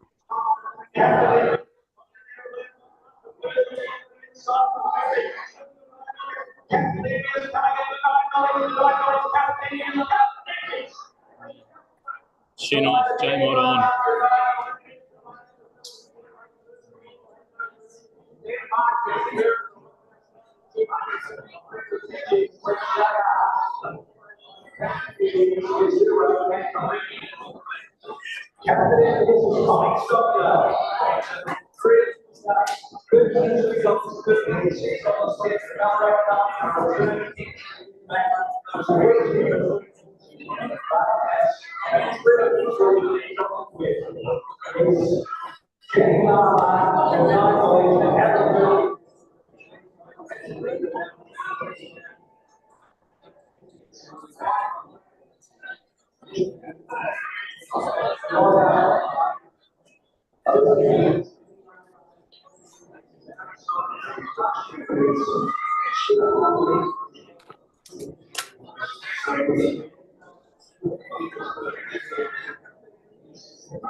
Right, any interest in this Newcastle race?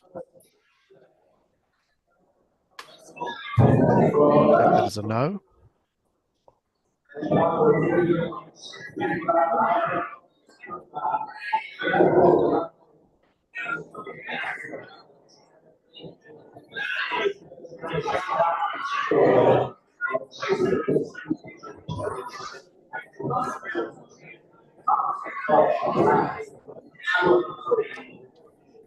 What's to say, Aaron? Just want to see how it came back. Pulled up very quick after the line ball. Yeah. There was an issue. There was an issue before the turn. I could see that. Yeah. Almost two occasions, but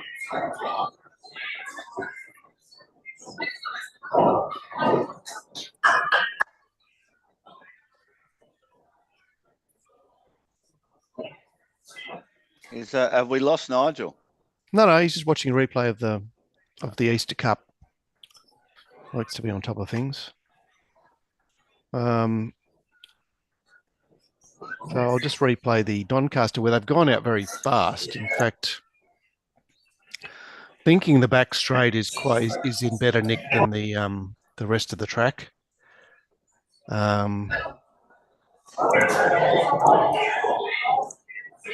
Sharing here. Here's the start. What's this? The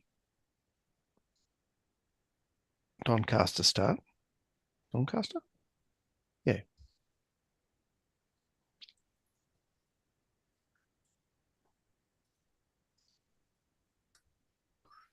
Speed out wide.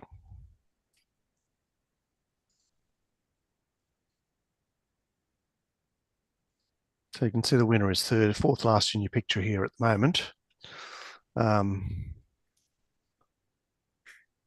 Pearson's gone to a bit of a long lead. Another will and think about it chasing. Navajo Peak's cast wide on the outside of Pericles, who's handy to the speed. Militarise over on the inside. Lady Laguna in the next group, I think.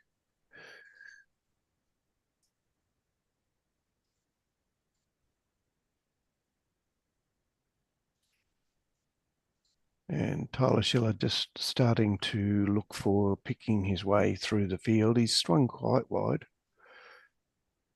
Meanwhile, Pericles peels off the back. Stop playing very well. Pericles just peels off the back of another will. And Celestial Legion's been disappointed for a run there. Squeezing through now. Militarise whacking away on the inside. Think about it, still there with another will. And it's a Nugget probing through.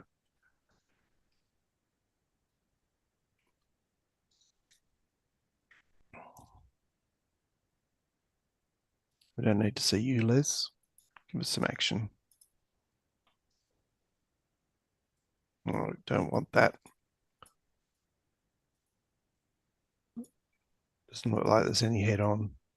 And GK from the Brisbane room just messaged me, and he had it once, so he's picked up 25,000. Oh.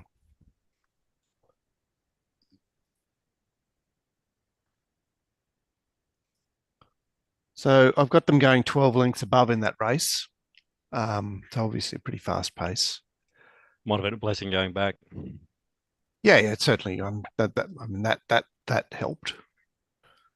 But he's, you know, certainly Pericles and Militarise, you could see them like gassed. I mean, they were waiting for something to run over them, something to appear. And that's, is that Hinge running 6th or 5th? Can you remember many leaders or outside leaders winning Doncasters? Yeah, Brutal. Brutal sat outside Dreamforce. Remember that? They just singled out. Glen Blast went forward with no weight, yeah. Was that a small field that day, or? No, it was a capacity field. Just was capacity? Okay. They just didn't go that fast. They were the two designated leaders, found their way there and fought it out. I backed Brutal that day, so. Kaz, who's going to win the next in Japan? Japan? Yeah. Yep. I haven't been looking. We also need to keep an eye on Ascot because Toby and Kev did a Perth show yesterday. And let me have a look at the... I backed the winner in Singapore, but it wasn't worth putting down as a bet because the corpse had it too short. But someone on Betfair went nuts. So.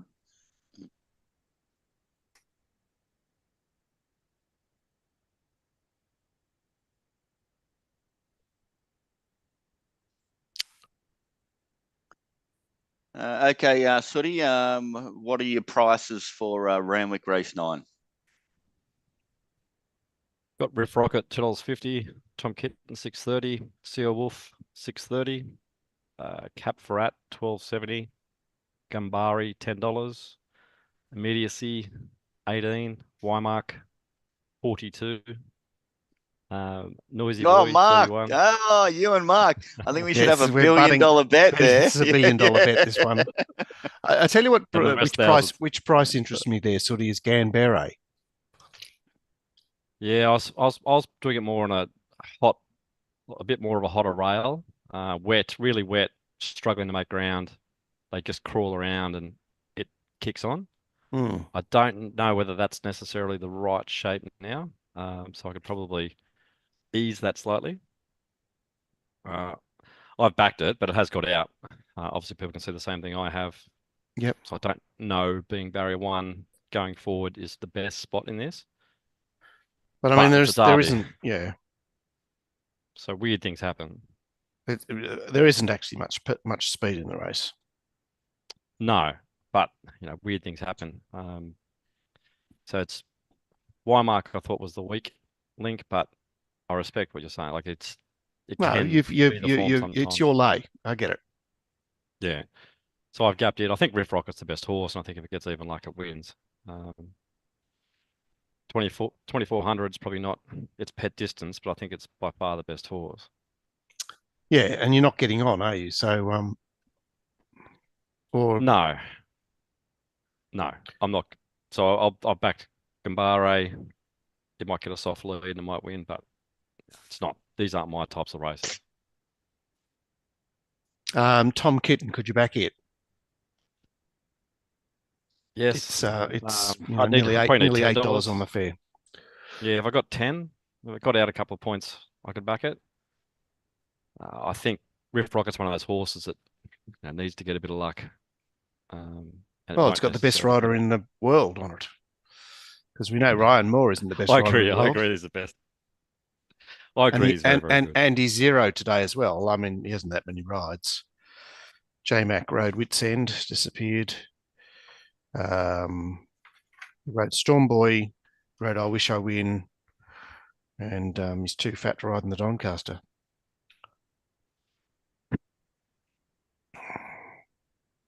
Yeah, with Wymark as well, when it's got 7 runs this prep, I start to get a little worried. You've got these it does have the Michael Friedman, can you believe they're racing? Look at me, I'm still starting my horses. Yeah, so it's I'm always going to look for the better horse with 2 or 3 starts than the horse with 7. Judge is Gordo with us. Judge wants to know if you're on the white wine.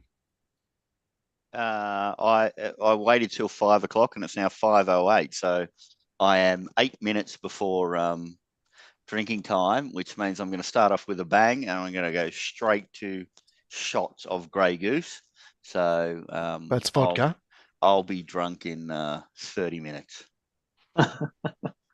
Nick, our Brisbane Nick says, call the papers. I've backed a winner at last.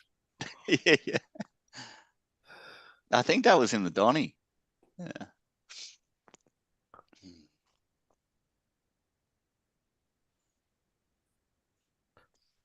Right. So, Nigel, what do you make of this derby?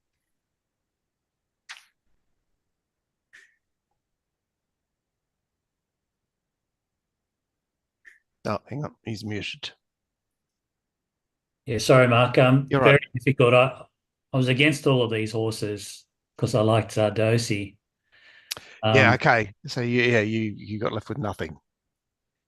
Especially you see Riff Rocket, it won that Victorian Derby, and the 2 horses that it beat, didn't Apulia feature today. and Sunsets, which neither of them could run a place in the Galilee finals. Yeah.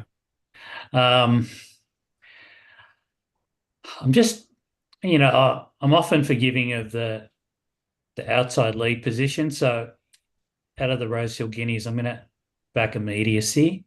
Well, it's had some love, hasn't it? It's interesting that there's obviously a narrative which says, look, it had time between runs, it's still lightly raced, because I've absolutely crucified it and got it out to $11, which it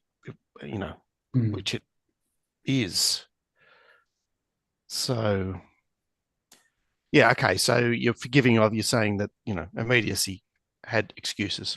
Yeah, so just something small lid and then something even smaller Wymark, and that's it. Yeah. Well, I found it uncomfortable because just the Rosehill Guineas just didn't like it as a fit for this race. I mean, where's Explosive Jack?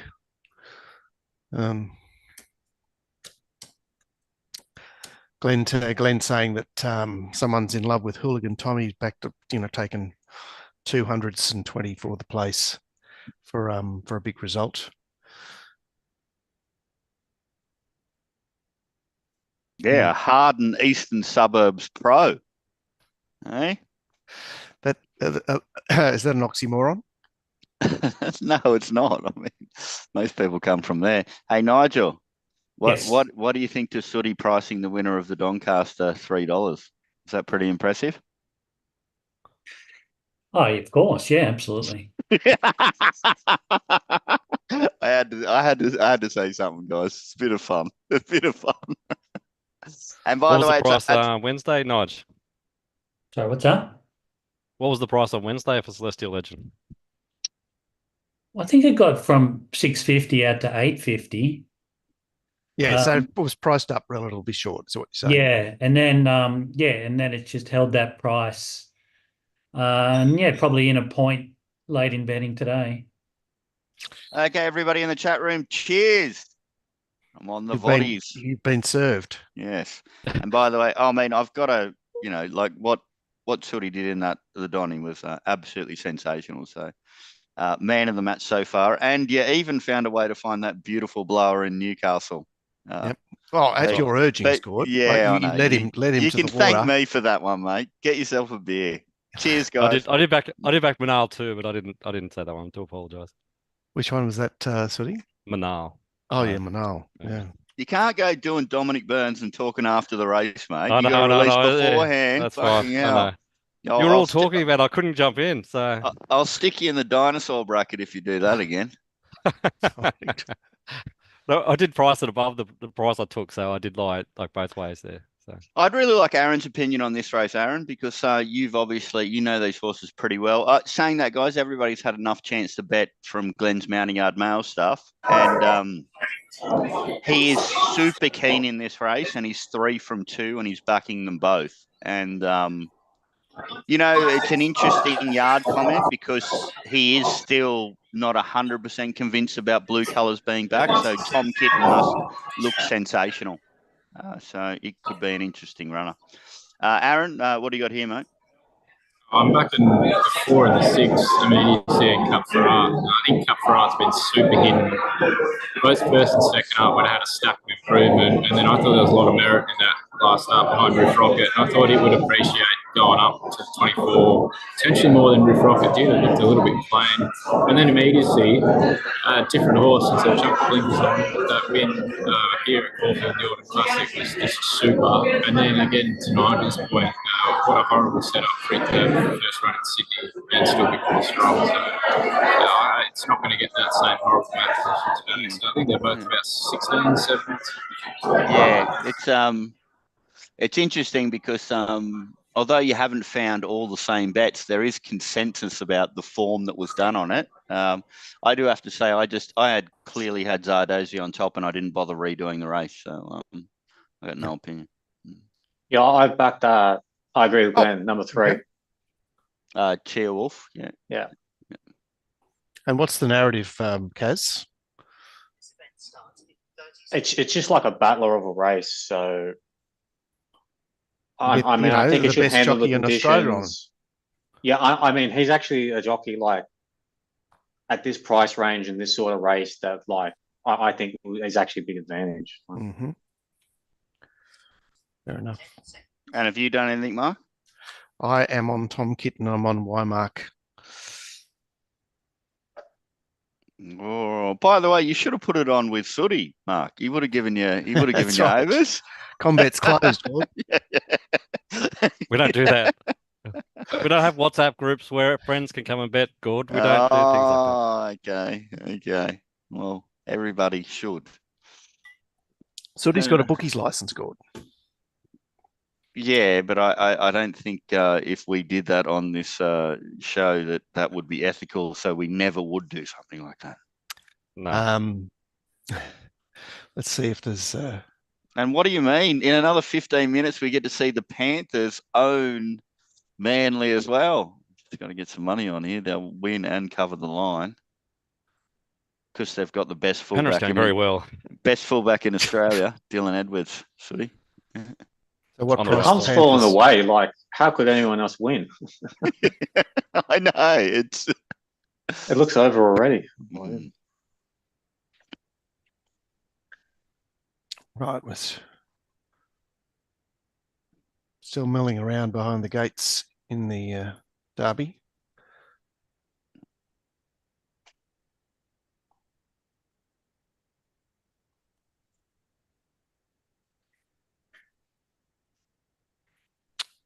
Sorry, Nigel, have you backed anything in this race or not?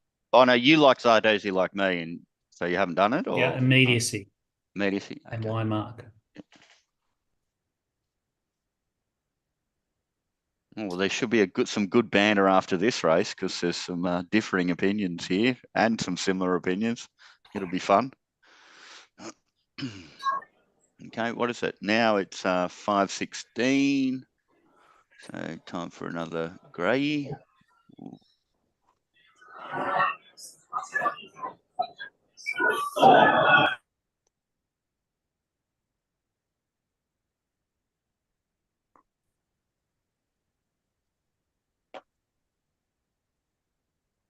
Oh, it's terrible.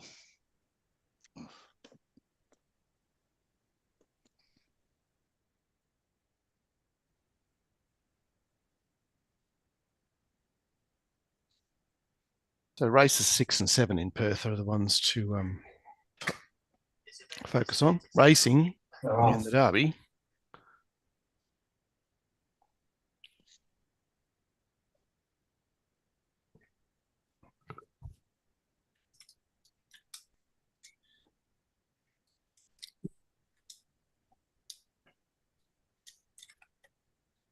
I'm happy with Gambari taking the sit there.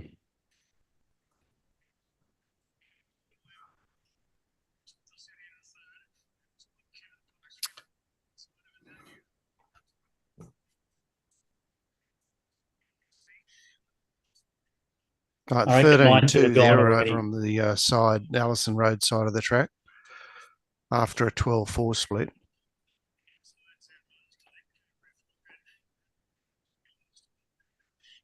Fucking 13 and a half there, 18 to 16.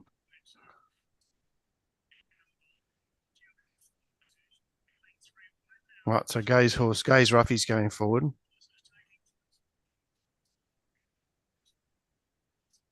$13.3.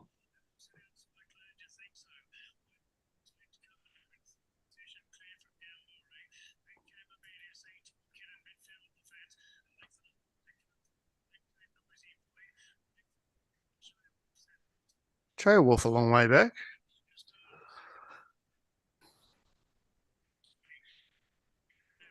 Right, they put on they went 12-1 and then 12-5 there.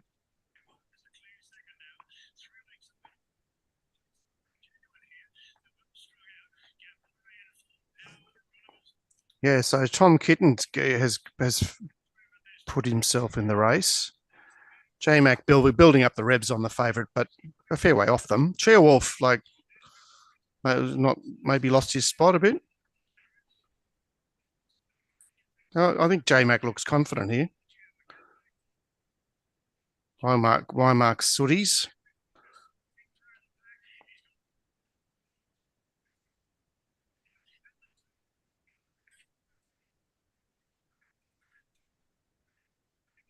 No, he hasn't. Jeff Rocket's home here.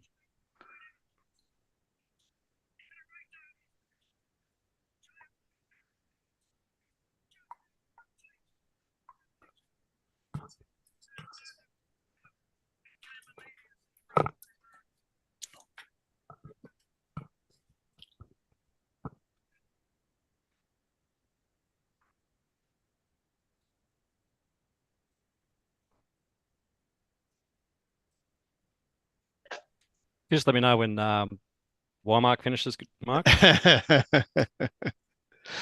think they've ordered the ambulance.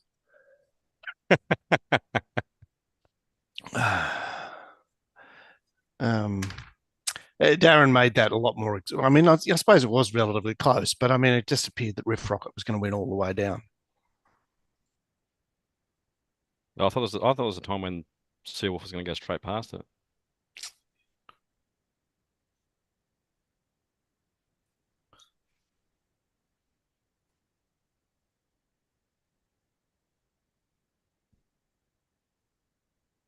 I mean, he was in front of him in the run, and he ended up having to give him a lot of ground, so it wasn't ideal. Cheerwolf. Yeah. Yeah, because I mean, there was that critical time at the 600 where Riff Rocket just picked him off, and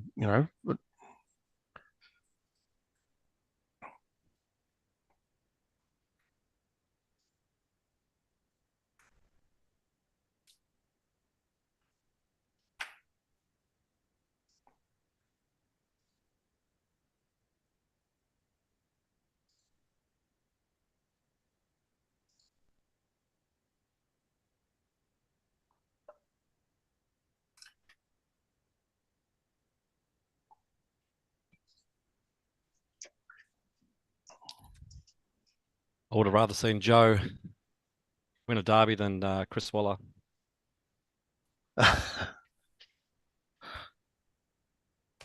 and Debbie as well. Yeah, winning an Everest and a derby in a season would have been a pretty good feat. Yeah, for sure. Well, especially how many starts has this horse had? Cheerwolf. It's like it feels like it's had hardly any starts. 3, 4, 5, 6. This is its 7th start. 8th start, I think. 1, 2, 3, 4, 5. Oh, 6, J Mac 7. looks happy. It's 8.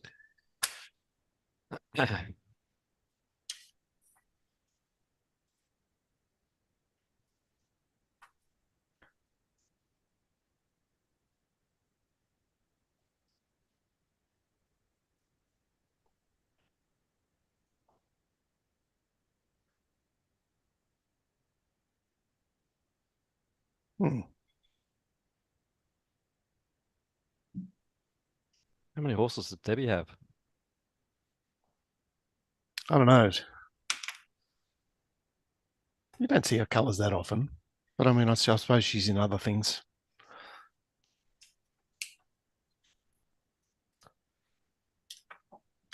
I'm sure GP will be over there to congratulate her. Oh, there she is. She's on TV now. Thoroughbred Central. Not Oh, wearing purple. that's actually a really nice outfit. Yeah. She's definitely. If you're a grandma.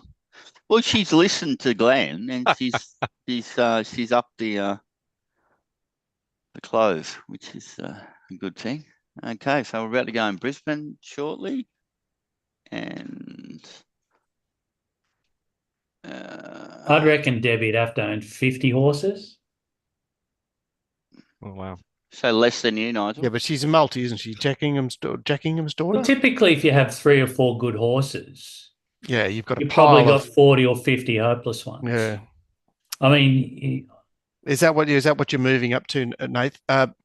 Nigel, a critical mass, so that you'll that'll enable you to produce the wonder horse. I mean, I kind of notice people's names in the ownership group and all that sort of stuff, and yeah, someone like Debbie Capitas or Aussie Kier or whatever, they have a lot of things running around at Hawkesbury and Newcastle Maidens and stuff like that. For every Group 1 horse, they have like 20 or 30 that are just running around like that. So people like Aussie Kier, he'd have 200 horses.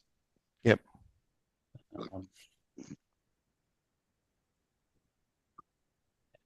Chris is looking very happy. He's giving Debbie a hug or got his arm around her. Iverson in Brisbane's been well backed. Yeah. Yeah. 850 yesterday. Yeah, GK's on it, and I've just backed El Tiamo everywhere to try and blast out. And Iverson, it was whacking around in the provincials here for years. Didn't it run on a Lismore Cup? It was a very good run last start, Ives. Yeah, it's a weights bet here.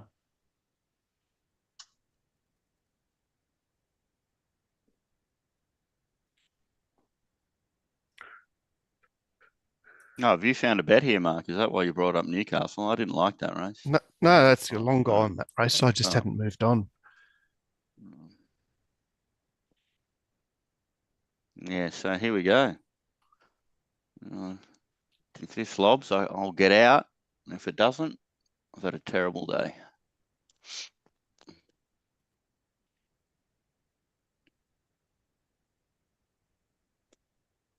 Oh, should check Nick's comment.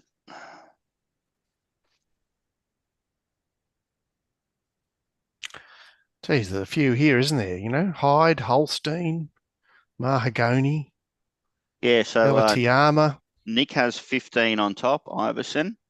From 5, Hyde. From 14, El Tiama.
Have you had a bet, Nigel, in Brisbane? Yeah, I had something on Brookhaven here. Okay. Just because thought it was a bit of an up and comer.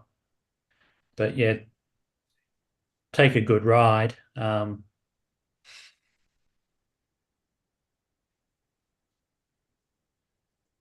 Yeah, needs a few things to go its way. I mean, yeah, I have something Elatiama, save on that. Well, give it strength for me, brother, or else I'm moving into your spare bedroom. He's leaving the I'm Shire. His dungeon. About to go, Eagle Farm. Jump well, good. Sprung the lids.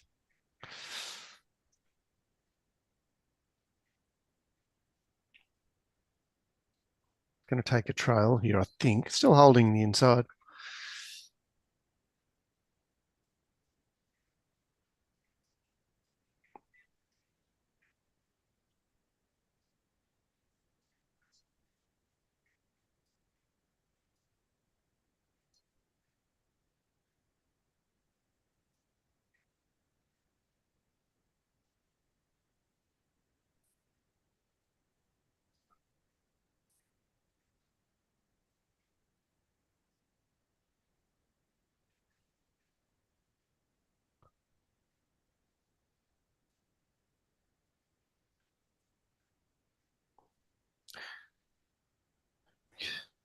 It's given her a fantastic run.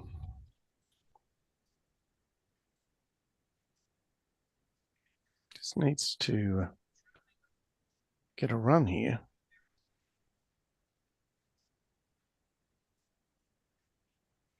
Might have missed the boat here. Iverson's looming.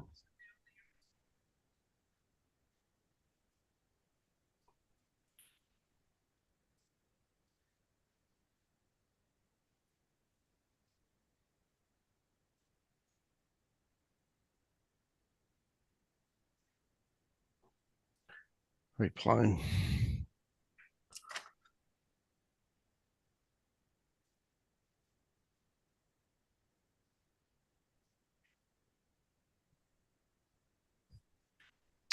Aaron's back to talk Caulfield, the nightcap.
Well, great work by GK and Nick there in the Brisbane room.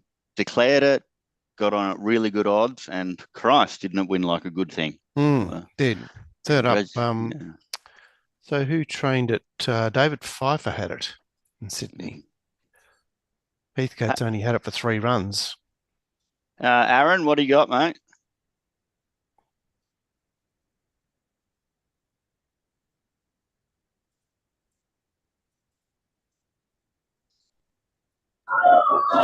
Yeah, I'm pretty keen on this race. I really like the frigid far-flung lead up, and they've all improved. So a good bet 13 frigid, which has come in slightly since I sent it out. I've never seen it go out onto the track like that before. It's normally a cut snake, like you can't do a lap of the parade ring, but even when it goes out, it's still a bit mad. It was completely relaxed and had tightened up well.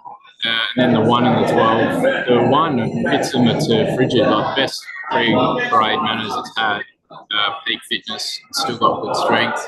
And then Far Flung, who has made good improvement and just peaked on its run there last start. If it had been fitter and didn't get forced so wide, it probably wins the race. So 13, I've had a good go out at 4.4, and then 1 and 12 will still be better results given their price about $13. Okay. Cheers, mate. I'm with you. Well, I've backed 13 and 12, but anyway.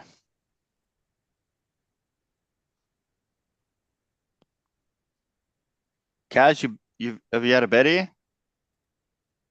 Frigid. What price you take? You have to drag it out of him, don't you, Gord? You've got to drag it out of Kaz because he wants to sit in his little office and just make money and not tell anybody about it. That's why I just gotta encourage him. Yeah, well, I couldn't tip Iverson because it firmed up so much in the previous race. But, No, mate. Sorry, I'm going to put you in dinosaur bracket, mate. If you're talking after the race, you dragged me onto the show. Remember, I tipped. Yeah. That's true. So you backed it early, did you? Yeah. I mean, I wouldn't have taken $4. So no. This is off the map, frigid. It was 4.4 3 minutes ago. I sent it out. All these bookies have got it 3. It's 3.1 best available.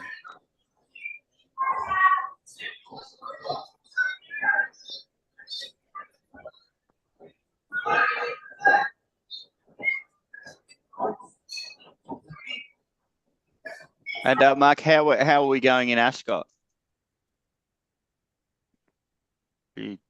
Where is he? He's gone. Race 5, 25 minutes. So Mark cracking a beer, was it? Yeah, well, this time of the day you can do whatever you want. There's not too many races left. No, it's good. It's good. Yeah.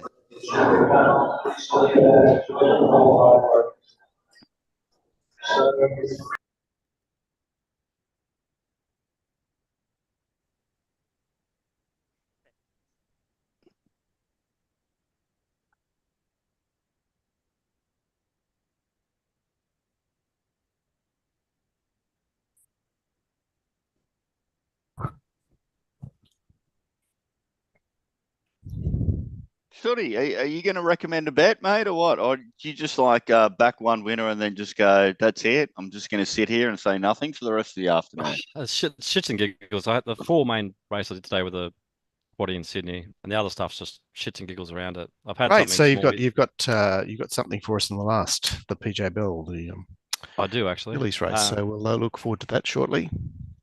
I thought you were going to go with the I choose not to run. I choose not to bet. I've had something small here in Melbourne on 5, 6, and 12, but they're not bets I'd recommend. I've got Frigid on top. I think it should win. If it falls over, those ones might have a chance. Out to late Caulfield Racing.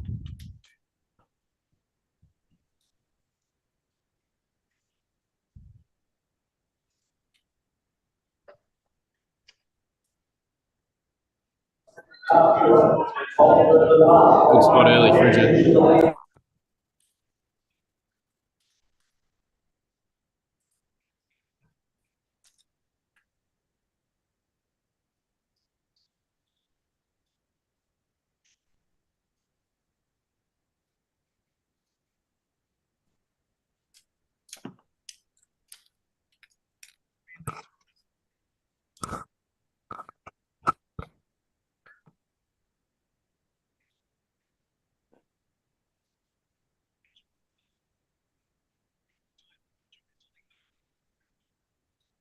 Tell you what, if Mark Heslob's here, I'll be very upset.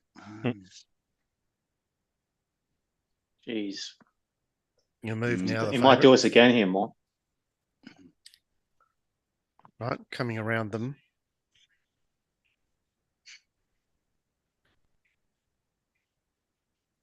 Looks okay. Regal Asmon might have last shot at this.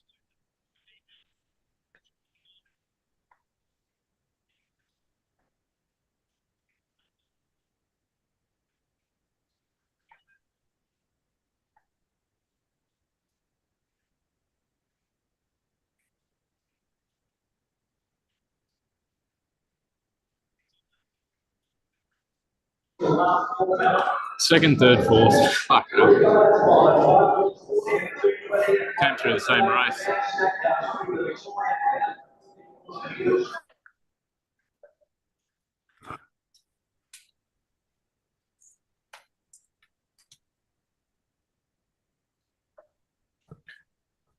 Oh, no joy there.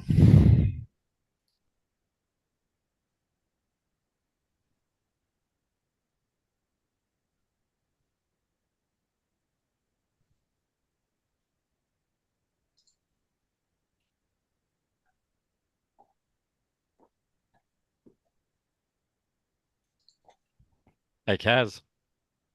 Yep. See this horse here? Which one? Behind me in my photo. Oh, yeah. It's Superb Kid. Oh. We sold it to Hong Kong. Oh, really? Jeez. How long ago is that? Maybe 18 months. It won Hawkesbury at 50s. Yeah. And then we sold it to Hong Kong, and now it won a Class 3 the other night. Looked like a world beater. It's like, Who's got it over there? Lou, Lui, is it? The guy has all the Superb horses. Mm-hmm. Yeah, it's going really well. I think it's a Weddy, but it's had 7 stars, 2 wins, a couple of seconds, I think. It's going. Yeah, really I well. tried to buy that leader that went up in class and won every race, like its sister in New Zealand, but I missed out on it. Was I Win or something? Okay. That thing that won 5 in a row. Yeah. Do you want dinner? Oh, 4:06. Hey, Nigel. Yep. Say hello to Shing for us. Okay. And what's she cooking for you? Don't know. See, Nigel eats dinner the same time I do, Gord. Something we have in common. I know. Find some common ground. Yeah. Did you get much out of it at the 50s? I mean, you must have, because you got a framed photo there. Sorry. Correct. I backed it. I think I had there was deduction, so I had I think 1,000 to win, 2,000 to place, or something like that. So it was worthwhile. I didn't want to sell. Just saying, with these new track conditions, we don't need to be so worried about commemoratives, breeding, and lack of wet track form. So don't worry about taking a shorter price late, is what I'm saying. Did you see any jump outs or anything for Mirabelle Rose, Gord? Did I what? Sorry, did I watch them? Did you see any jump outs or anything for Mirabelle Rose? Yeah, I've seen some work of it, and it looked really good. But I think commemorative is a group horse. So the only Even thing Billion. Even Billion, dumb. Here we go. Well, we're about to get Sooty's analysis for the last. Yeah. Go on, Sooty. You've got the floor. When you're stylish in winning these races by long distances, and you've won first up, so wins that race at Kyneton by 3, and then third up wins the listed race by 3 at 11 to 8. So it's expected. You're a good horse. You've got to think that there's something there, and the gap between 3-year-old, it's already won a listed race, but the gap between these 3-year-old listed horses and some of these other horses can be quite large in some spaces, and it can be quite short. So I'm very, very keen on it. Commemorative's a bit exposed now. Sorry, what It's gone price, to Sooty? Miraval Rose. I've got $3.40.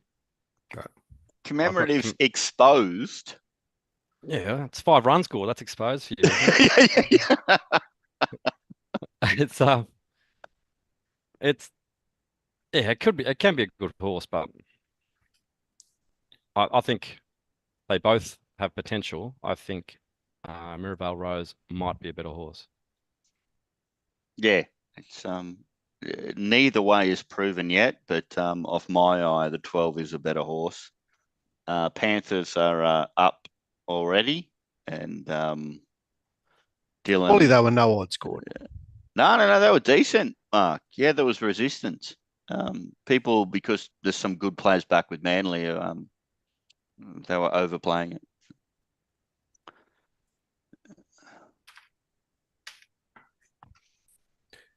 And Mark, the line was like, Jesus, I don't even know what I averaged, but like somewhere between like 3 and 4 points. Okay. So it was,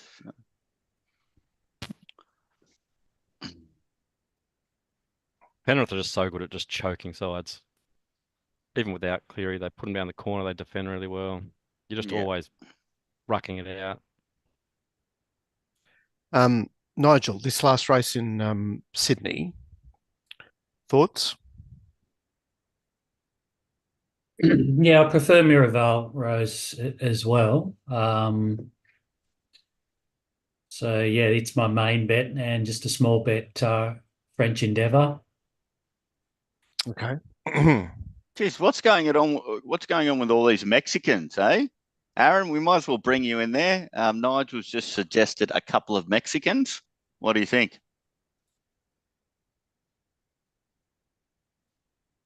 He's looking young today, isn't he, Aaron? No, he's put the filter on.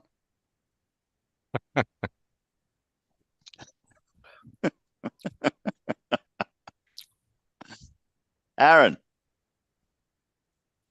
Hello. Okay, Kaz. Sorry, I was getting bets on. Sorry, let's concentrate. Yeah. I've backed Miraval Rose. Not worried about the wet, but it was actually a lot softer because rain came during the meeting that. That December 2 day. Yeah. And I think the stable didn't think it was going to get much good on the wet. That's right. Yeah, you actually said that in the chat room, that the stable said that they good info that went like a rocket, and I really loved its run prior to that, and the jump out was super. So it's my main play in the race, but I have saved that. It's such a big horse. I'm not sure the wet is really going to suit it. As much as the track's not that bad. Sorry, Miraval Rose is a big horse. I'm so sorry. Oh, commemorative, I say. Oh, commemorative is a big horse. Yeah, it's a big horse. Probably not suited, but that win there last start was ridiculous. So I chucked up to them, and it was against the pattern of the day as well. So Miraval Rose on top. And jump outs for this Graham Begg horse? Good. Yeah, particularly the most recent one. It's really good.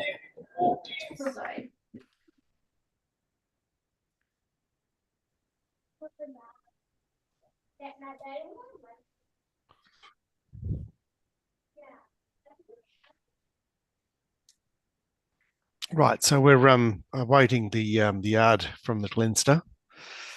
I'm not. I've already got it. And yeah. I'm just putting on a couple of bets before I put the information out. So. Oh, actually, just one other blowout. 15 or better. It's French Endeavour. That was flying. Yep. Okay. So there's a lot of consensus here. Well, you guys like it as well?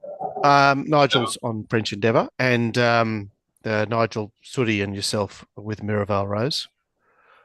We haven't heard from the Casmeister. Miraval Rose, best figures in the race. The run last start, leader in the last. It's like pretty much a no-brainer bet. Hey, there you go, Keepy. Everybody's stealing your stuff. I had three going. Well, three vying for the lead here. Miraval, so Facile, Miraval Rose, and Isthmus wide out. Didn't have a clear leader of those three. Does anyone want to talk about Christilli? Gord's clearly not going to talk about Christilli because he's all over commemorative, but Christilli's obviously hard in the market here and couldn't have done much more when it resumed, and then sort of raced wide on the speed in the light fingers, and then went to the surround and got cast, and all the place getters were on the inside. And gets Bishin. Nowhere with you, Sooty, Christilli? I've got it $6.90. Okay, so market. Around about. Yeah, I've got about market. I opened up, it was 14 to 1, then 16 to 1, then 16 to 1. I'm always going to struggle like you to mark that really short. Okay, yeah, she hasn't built her profile this preparation or given evidence of being on the improve. That's right. And last wins back in a year ago on a heavy 8. Now it's not heavy. It's not going to get that tick. So that's thereabouts. I couldn't back it. No. Right. Well, I'm with commemorative and infancy. Miraval Rose, I respect. Christilli, I respect. So we are. What did you have, Cigar Flick, Mark? Well, I was quite hard on it, Mark, to 25. So I mean, Gord, you were all over Cigar Flick.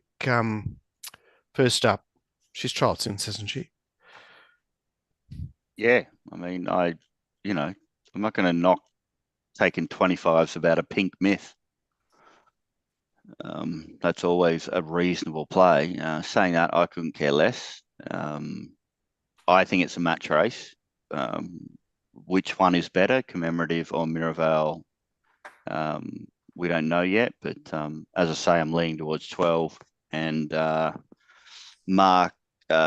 was there at Wyong to see this horse and said it looked sensational, and he reckons it's improved 3 lengths off that dominant victory last start. So that's just an extra little tick there, if you like, commemorative.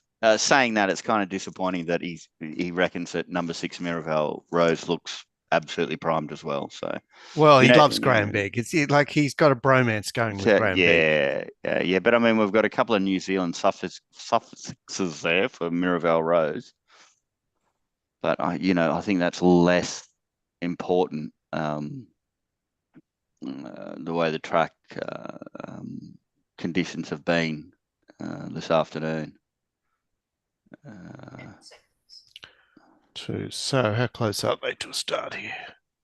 And saying that, everybody, don't hang up yet, because Kaz is going to reveal, well, he's already sort of revealed a Monty in the last race at Eagle Farm as well. And maybe we can get a bit of extra push from Nick. Oh, yeah. Well, that's unlike a couple of months ago. Eagle Farm is hot on the heels. You don't have to wait an hour for 2 races.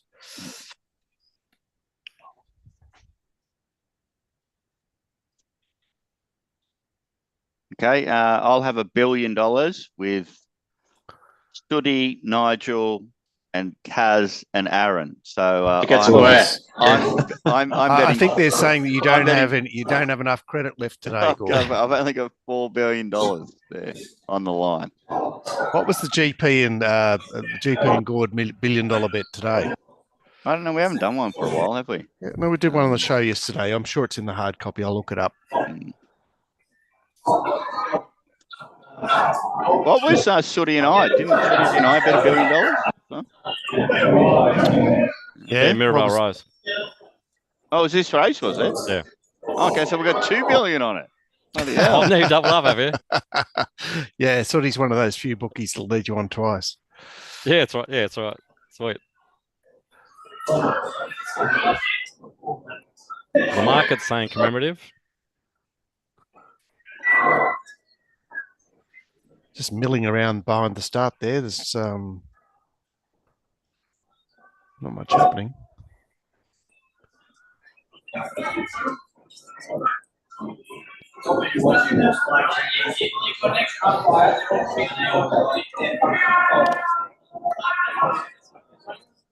Right, here we go. They are moving in solidly now. There's heaps of them.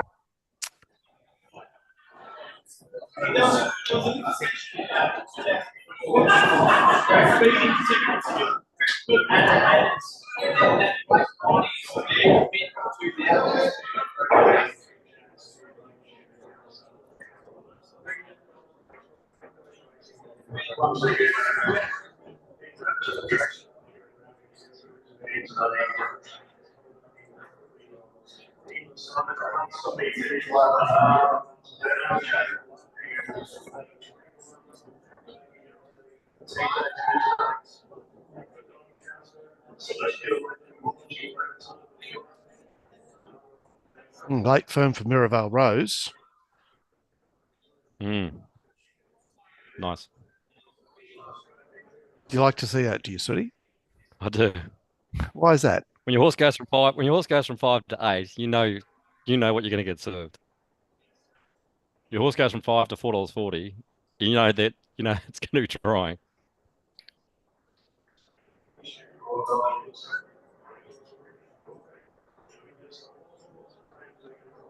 Oh, so what's going on here? Pink. Damien Cigar Lane flick. off. Being leg back on.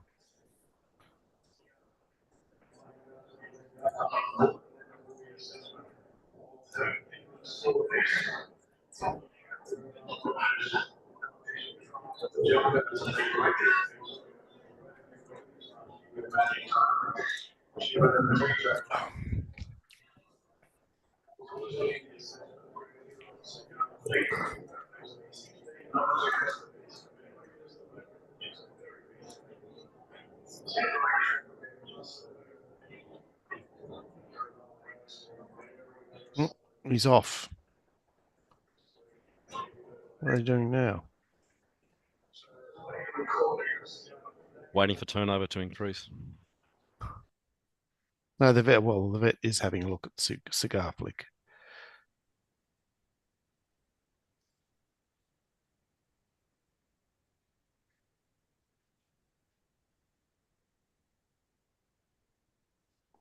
I'd say she's coming out.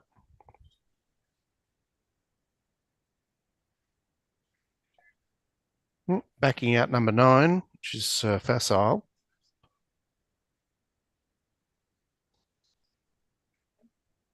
Backing them all out. Oh, okay.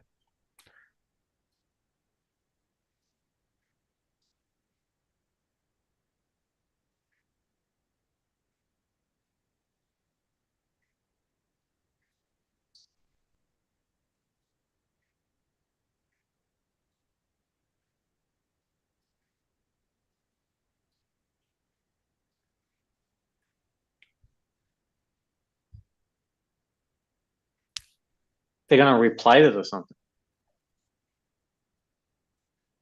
Oh, what? They're replating who? Because they've taken the saddle off Cigar Flick, but they have removed everything from the gates.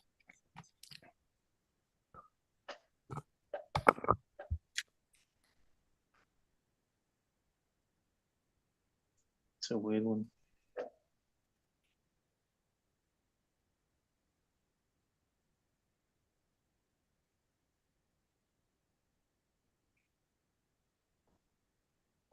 Yeah, they're replaying Cigar Flick, it looks like. Oh. Right, they are reissuing That's crazy. Cigar Flick. So they just sort of scratched it, right?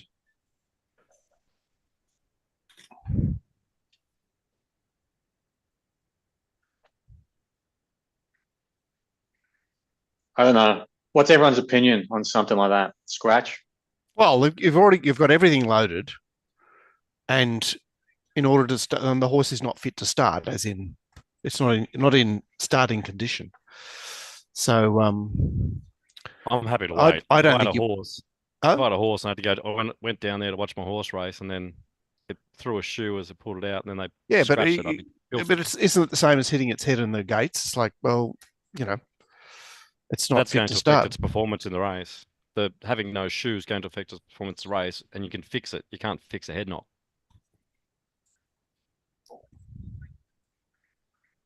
All right. Well, they've taken your view, Soddy. So And you get more revenue for 15 minutes after the race. At prime drunk gambling time. Oh, you've got the whirlpool as well. It's what is it, 1.5?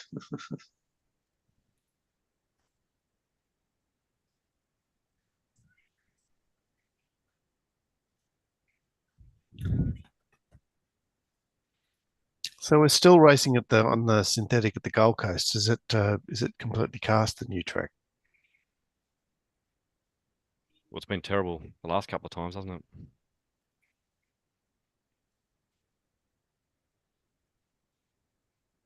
They've been getting a lot of rain up there though, so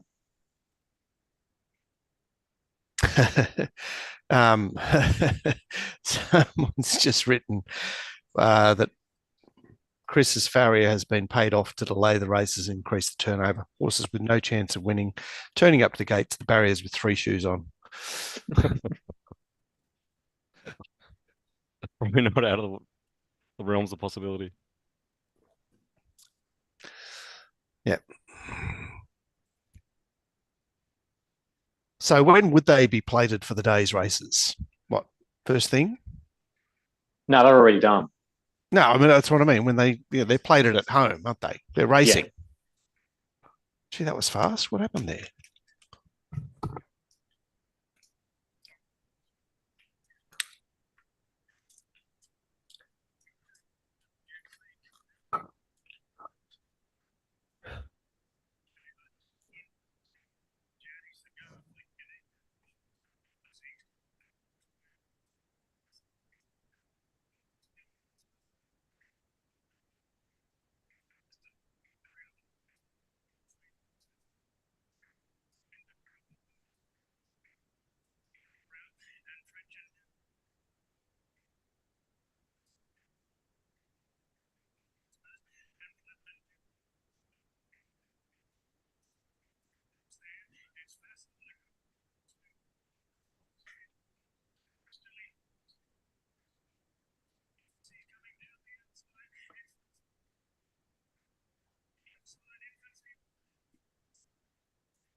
Not even outside lead. Amazing. What's that? Oh, I was disappointed they didn't go forward and Miraval Rose. But Yeah, it was the leader wins. I mean, I guess it's not going to win anyway. It got beat by miles. no, but I mean, yeah, it was it should have been there.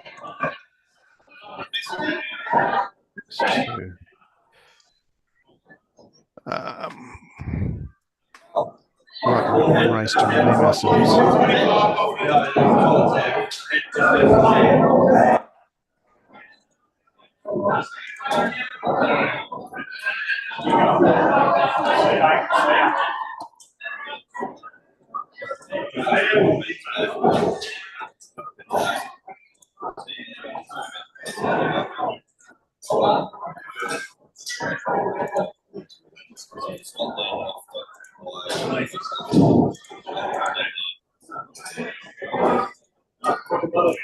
Oh, there we go. Hey, Aaron, mute. I just made $5 billion in the last race. So you have to finish top 3, don't you? Wasn't there a rule like that? Yeah, well, we didn't put that Didn't specify, caveat. yeah. Hilarious. Yeah, so Jamie Carr, she can go back in the bin, Gord. I mean, she's ridden a winner today, but it wasn't one of yours. No, and yeah, when you find a jockey you're not a big fan of on so many horses, you've got to be a little bit more cautious than I was. Saying that, let's just give a shout out to the guy that found the best one variable betting situation ever created by mankind. It is the gift that keeps on giving. Leaders in the last is just absolutely insane. And I'm sure my phone's already rung. So I'm assuming there's a happy boy. Indeed.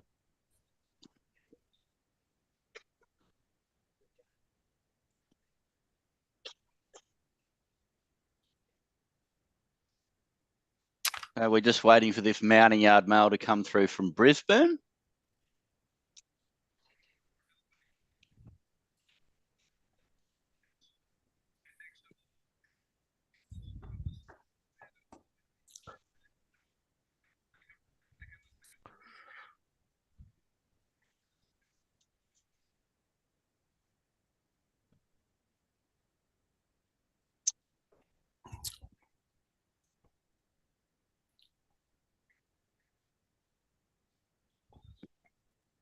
So in the last in in Brisbane, is it Kaz or is it we're just looking to have?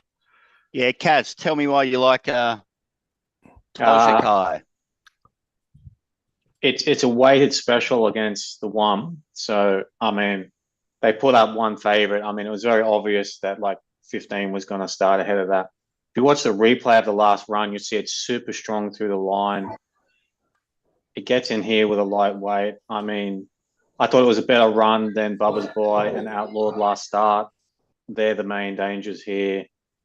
The wide barrier with because it's dropping so much in weight. I mean, I just think the wide barrier will just keep it out of harm's way, sort of, and they're sort of coming down the middle. So everything just looks like sort of bet of the day here.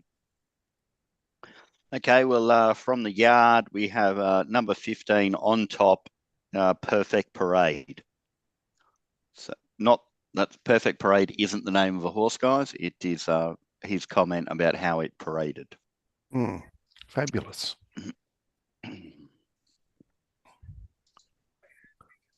So do you want to try and get your $1 billion back, Kaz? Why? I'd rather a real bet than like hypothetical bet. Yeah, because I mean, I'll have Tojikai and you can have Tojikai, so we'll come out even. We'll guess the margin, how much it wins by. Oh, Jesus Christ, you love a prop bet, and so do I. By the way, Eagles have scored and evened up with the Panthers. That's good. There's a little bit of jeopardy happening. Mm-hmm. So does Bubba's Bay lead this last?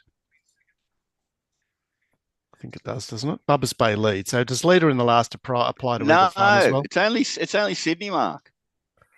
Yeah. So Kaz, are you expecting the Jockey to sit outside the lead? I would like that because a lot of the paces come out of the race with the scratching. So I'll just like him to be positive from the barrier. So go forward. If he has to sit outside lead, he sits outside lead. If he can slot in one out, one back, because like Dolan's riding it, that's probably where he'll try for. Okay. I mean, he could be 3 wide, no cover. But midfield, I'm happy with that. Jesus, that is confidence, mate. That is confidence.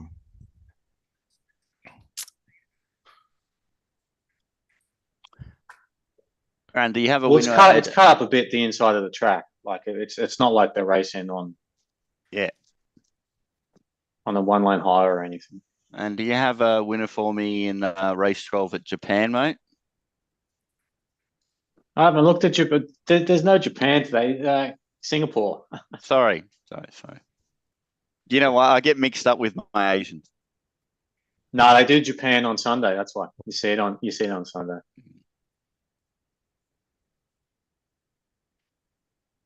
It's in dynamic odds, but not that many bookies are betting on it.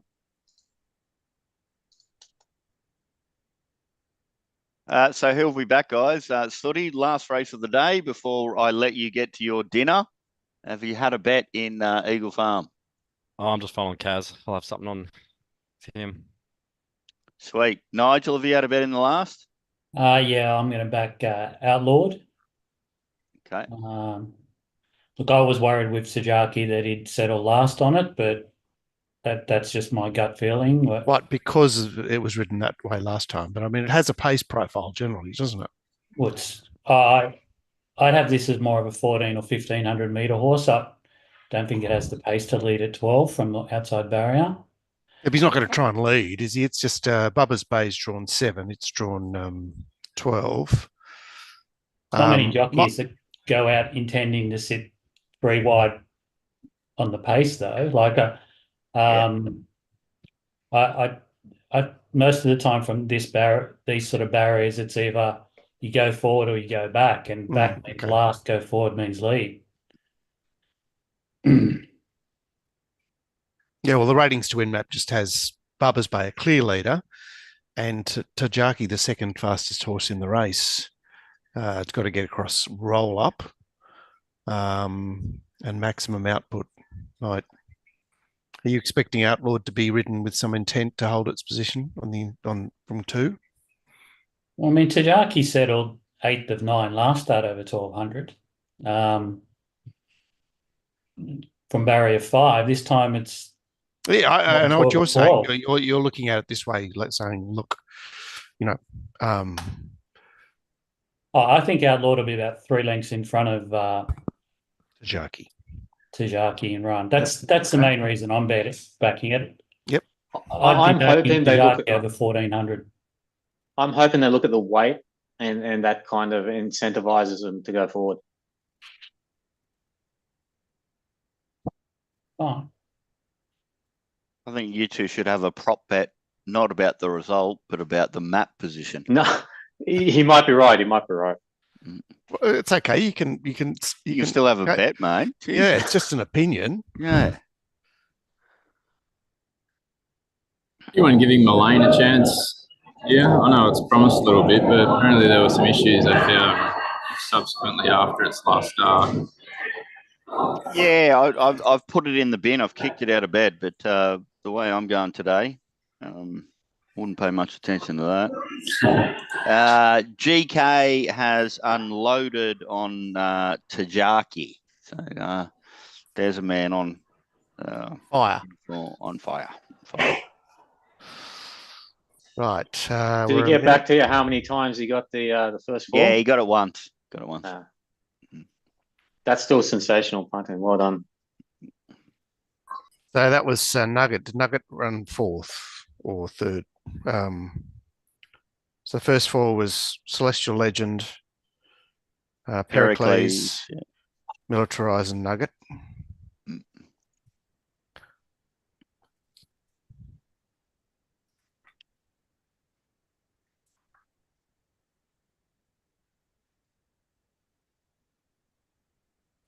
So, Sooty, did you say what you've backed here or not? I haven't done the race. I'm just following Kaz. Yeah, that's right. Okay. Sooty would have found you would have found Tajaki here. Just the setup just screams you. Yeah, he's probably priced at down the weights. Yeah, he's priced at 6 to 4 on, Mark.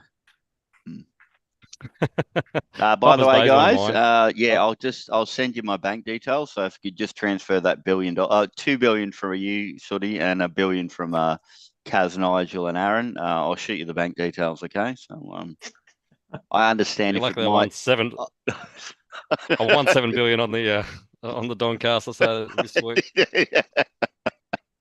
Can't fit in the truck anyway, so we'll just send the rest to you.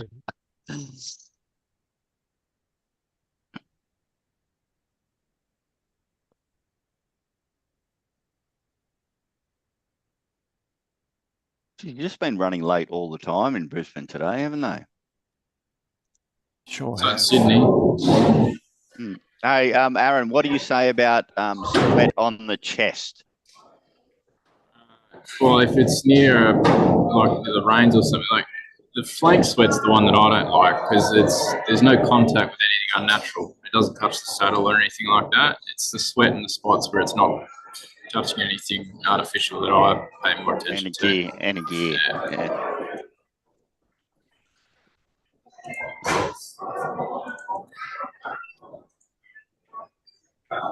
Manly isn't again good.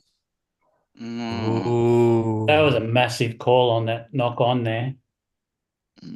Looked like he knocked it on for sure, the Manly player. Oh, it's a knock on. How's that not a knock on? Well, the hits keep on coming. Yeah, that'd be the ultimate if Penrith let you down, Gord. Yeah, well, rugby league has been very good. I mean, they got beat by St George last time, Manly. Like, Good. How about this for sick beat? At the start of last season, I backed the Broncos to win the comp at $21 and to run minor premiers at $21. Oh, wow. They're leading the final round and they rest their entire team. And the grand final, you're on at 21s. Yeah, I and know. You're in front by 16 with 15 to go. Yeah. They don't give up, that mob. They just remembered they were a machine. It does get a bit boring after a while, watching your team just win every week. Well, that was a bit of jeopardy in the grand final. Come on, that was thrilling. That was good, yeah. That was good. Yeah, they came back because they've got such a good fullback. What were they in run? I mean, it seems like you knew they were going to win. Broncos were like $1 nothing. I remember watching the betting. Yeah, what were Penrith? Well, the opposite of what they were. Brisbane. Yeah, I'm pretty sure Brisbane were. They were $1.10, I reckon.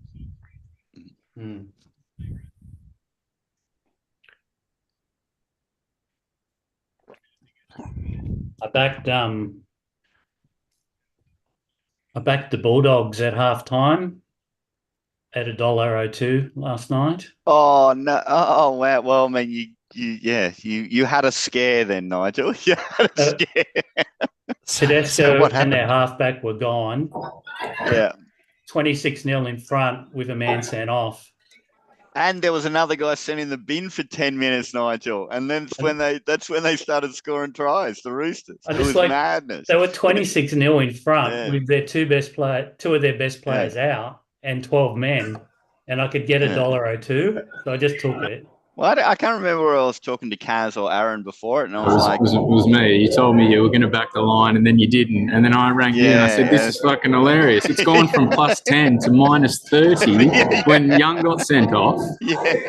Right, they were only up by 20, and it was still -30. It was a 40-point swing. Oh God! I haven't been handling things well lately, or the last 24 hours. Well, they're about to leap here at Eagle Farm. Finally, Sir Warwick has consented to go in. Well, now we've got some more points to the Sea Eagles. I got a Racing. Hang on, that's a false start. That horse jumped about 3 lengths in front. Nigel wins. Jockey's gone back.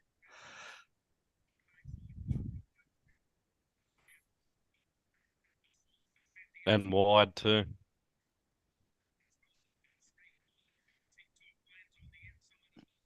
So we didn't even have the leader lead. Cover.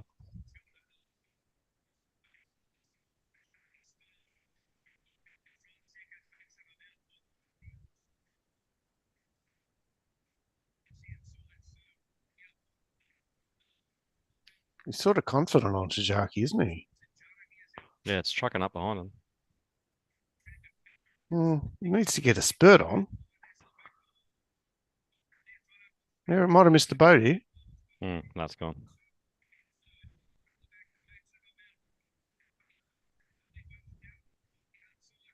Come on, Outlord. God, Bubba's Bay's not going to win after all that. No, red on the inside. Bubba's Bay wins. Wow.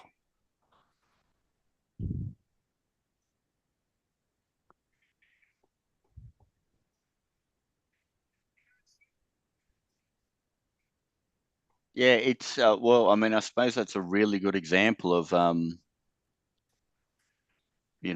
ignoring weights, and if you think a runner, you've got to give a tick to the winner, even if it got favours. You know what I mean? Yeah, but it was badly ridden there, Bubba's Bay. I'm sure that was a false start. Like that horse on the inside got jumped 2 lengths in front of the rest of the field. Yeah, it was out of barrier 1, wasn't it? Was it? Yeah. Was home on Mullane there? It hit the front. Yeah. Yeah. Write the stewards a letter for me. Get the race card off. Yeah. Okay, guys, I'm leaving because I'm going. I've had too bad a day and I want a wall, so I'm off. All right. See you guys.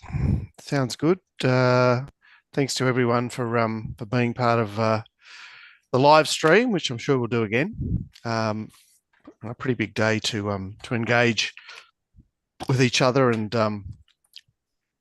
get around what was happening. I mean, it's been okay for some, not so good for others, but yeah, it's another day at the races. We'll do it all again some other time. Thanks, Aaron. Thanks, Kaz. Thanks, Nigel. And thanks, Sooty. You're welcome. Very kind of you to give your time in this way, and your insight through the day, and it's another sort of giving back to the community, or basically engaging with the community in a way that is meaningful and entertaining, and we'll send the hat around for Gord later on. Yeah. All right, thanks, guys.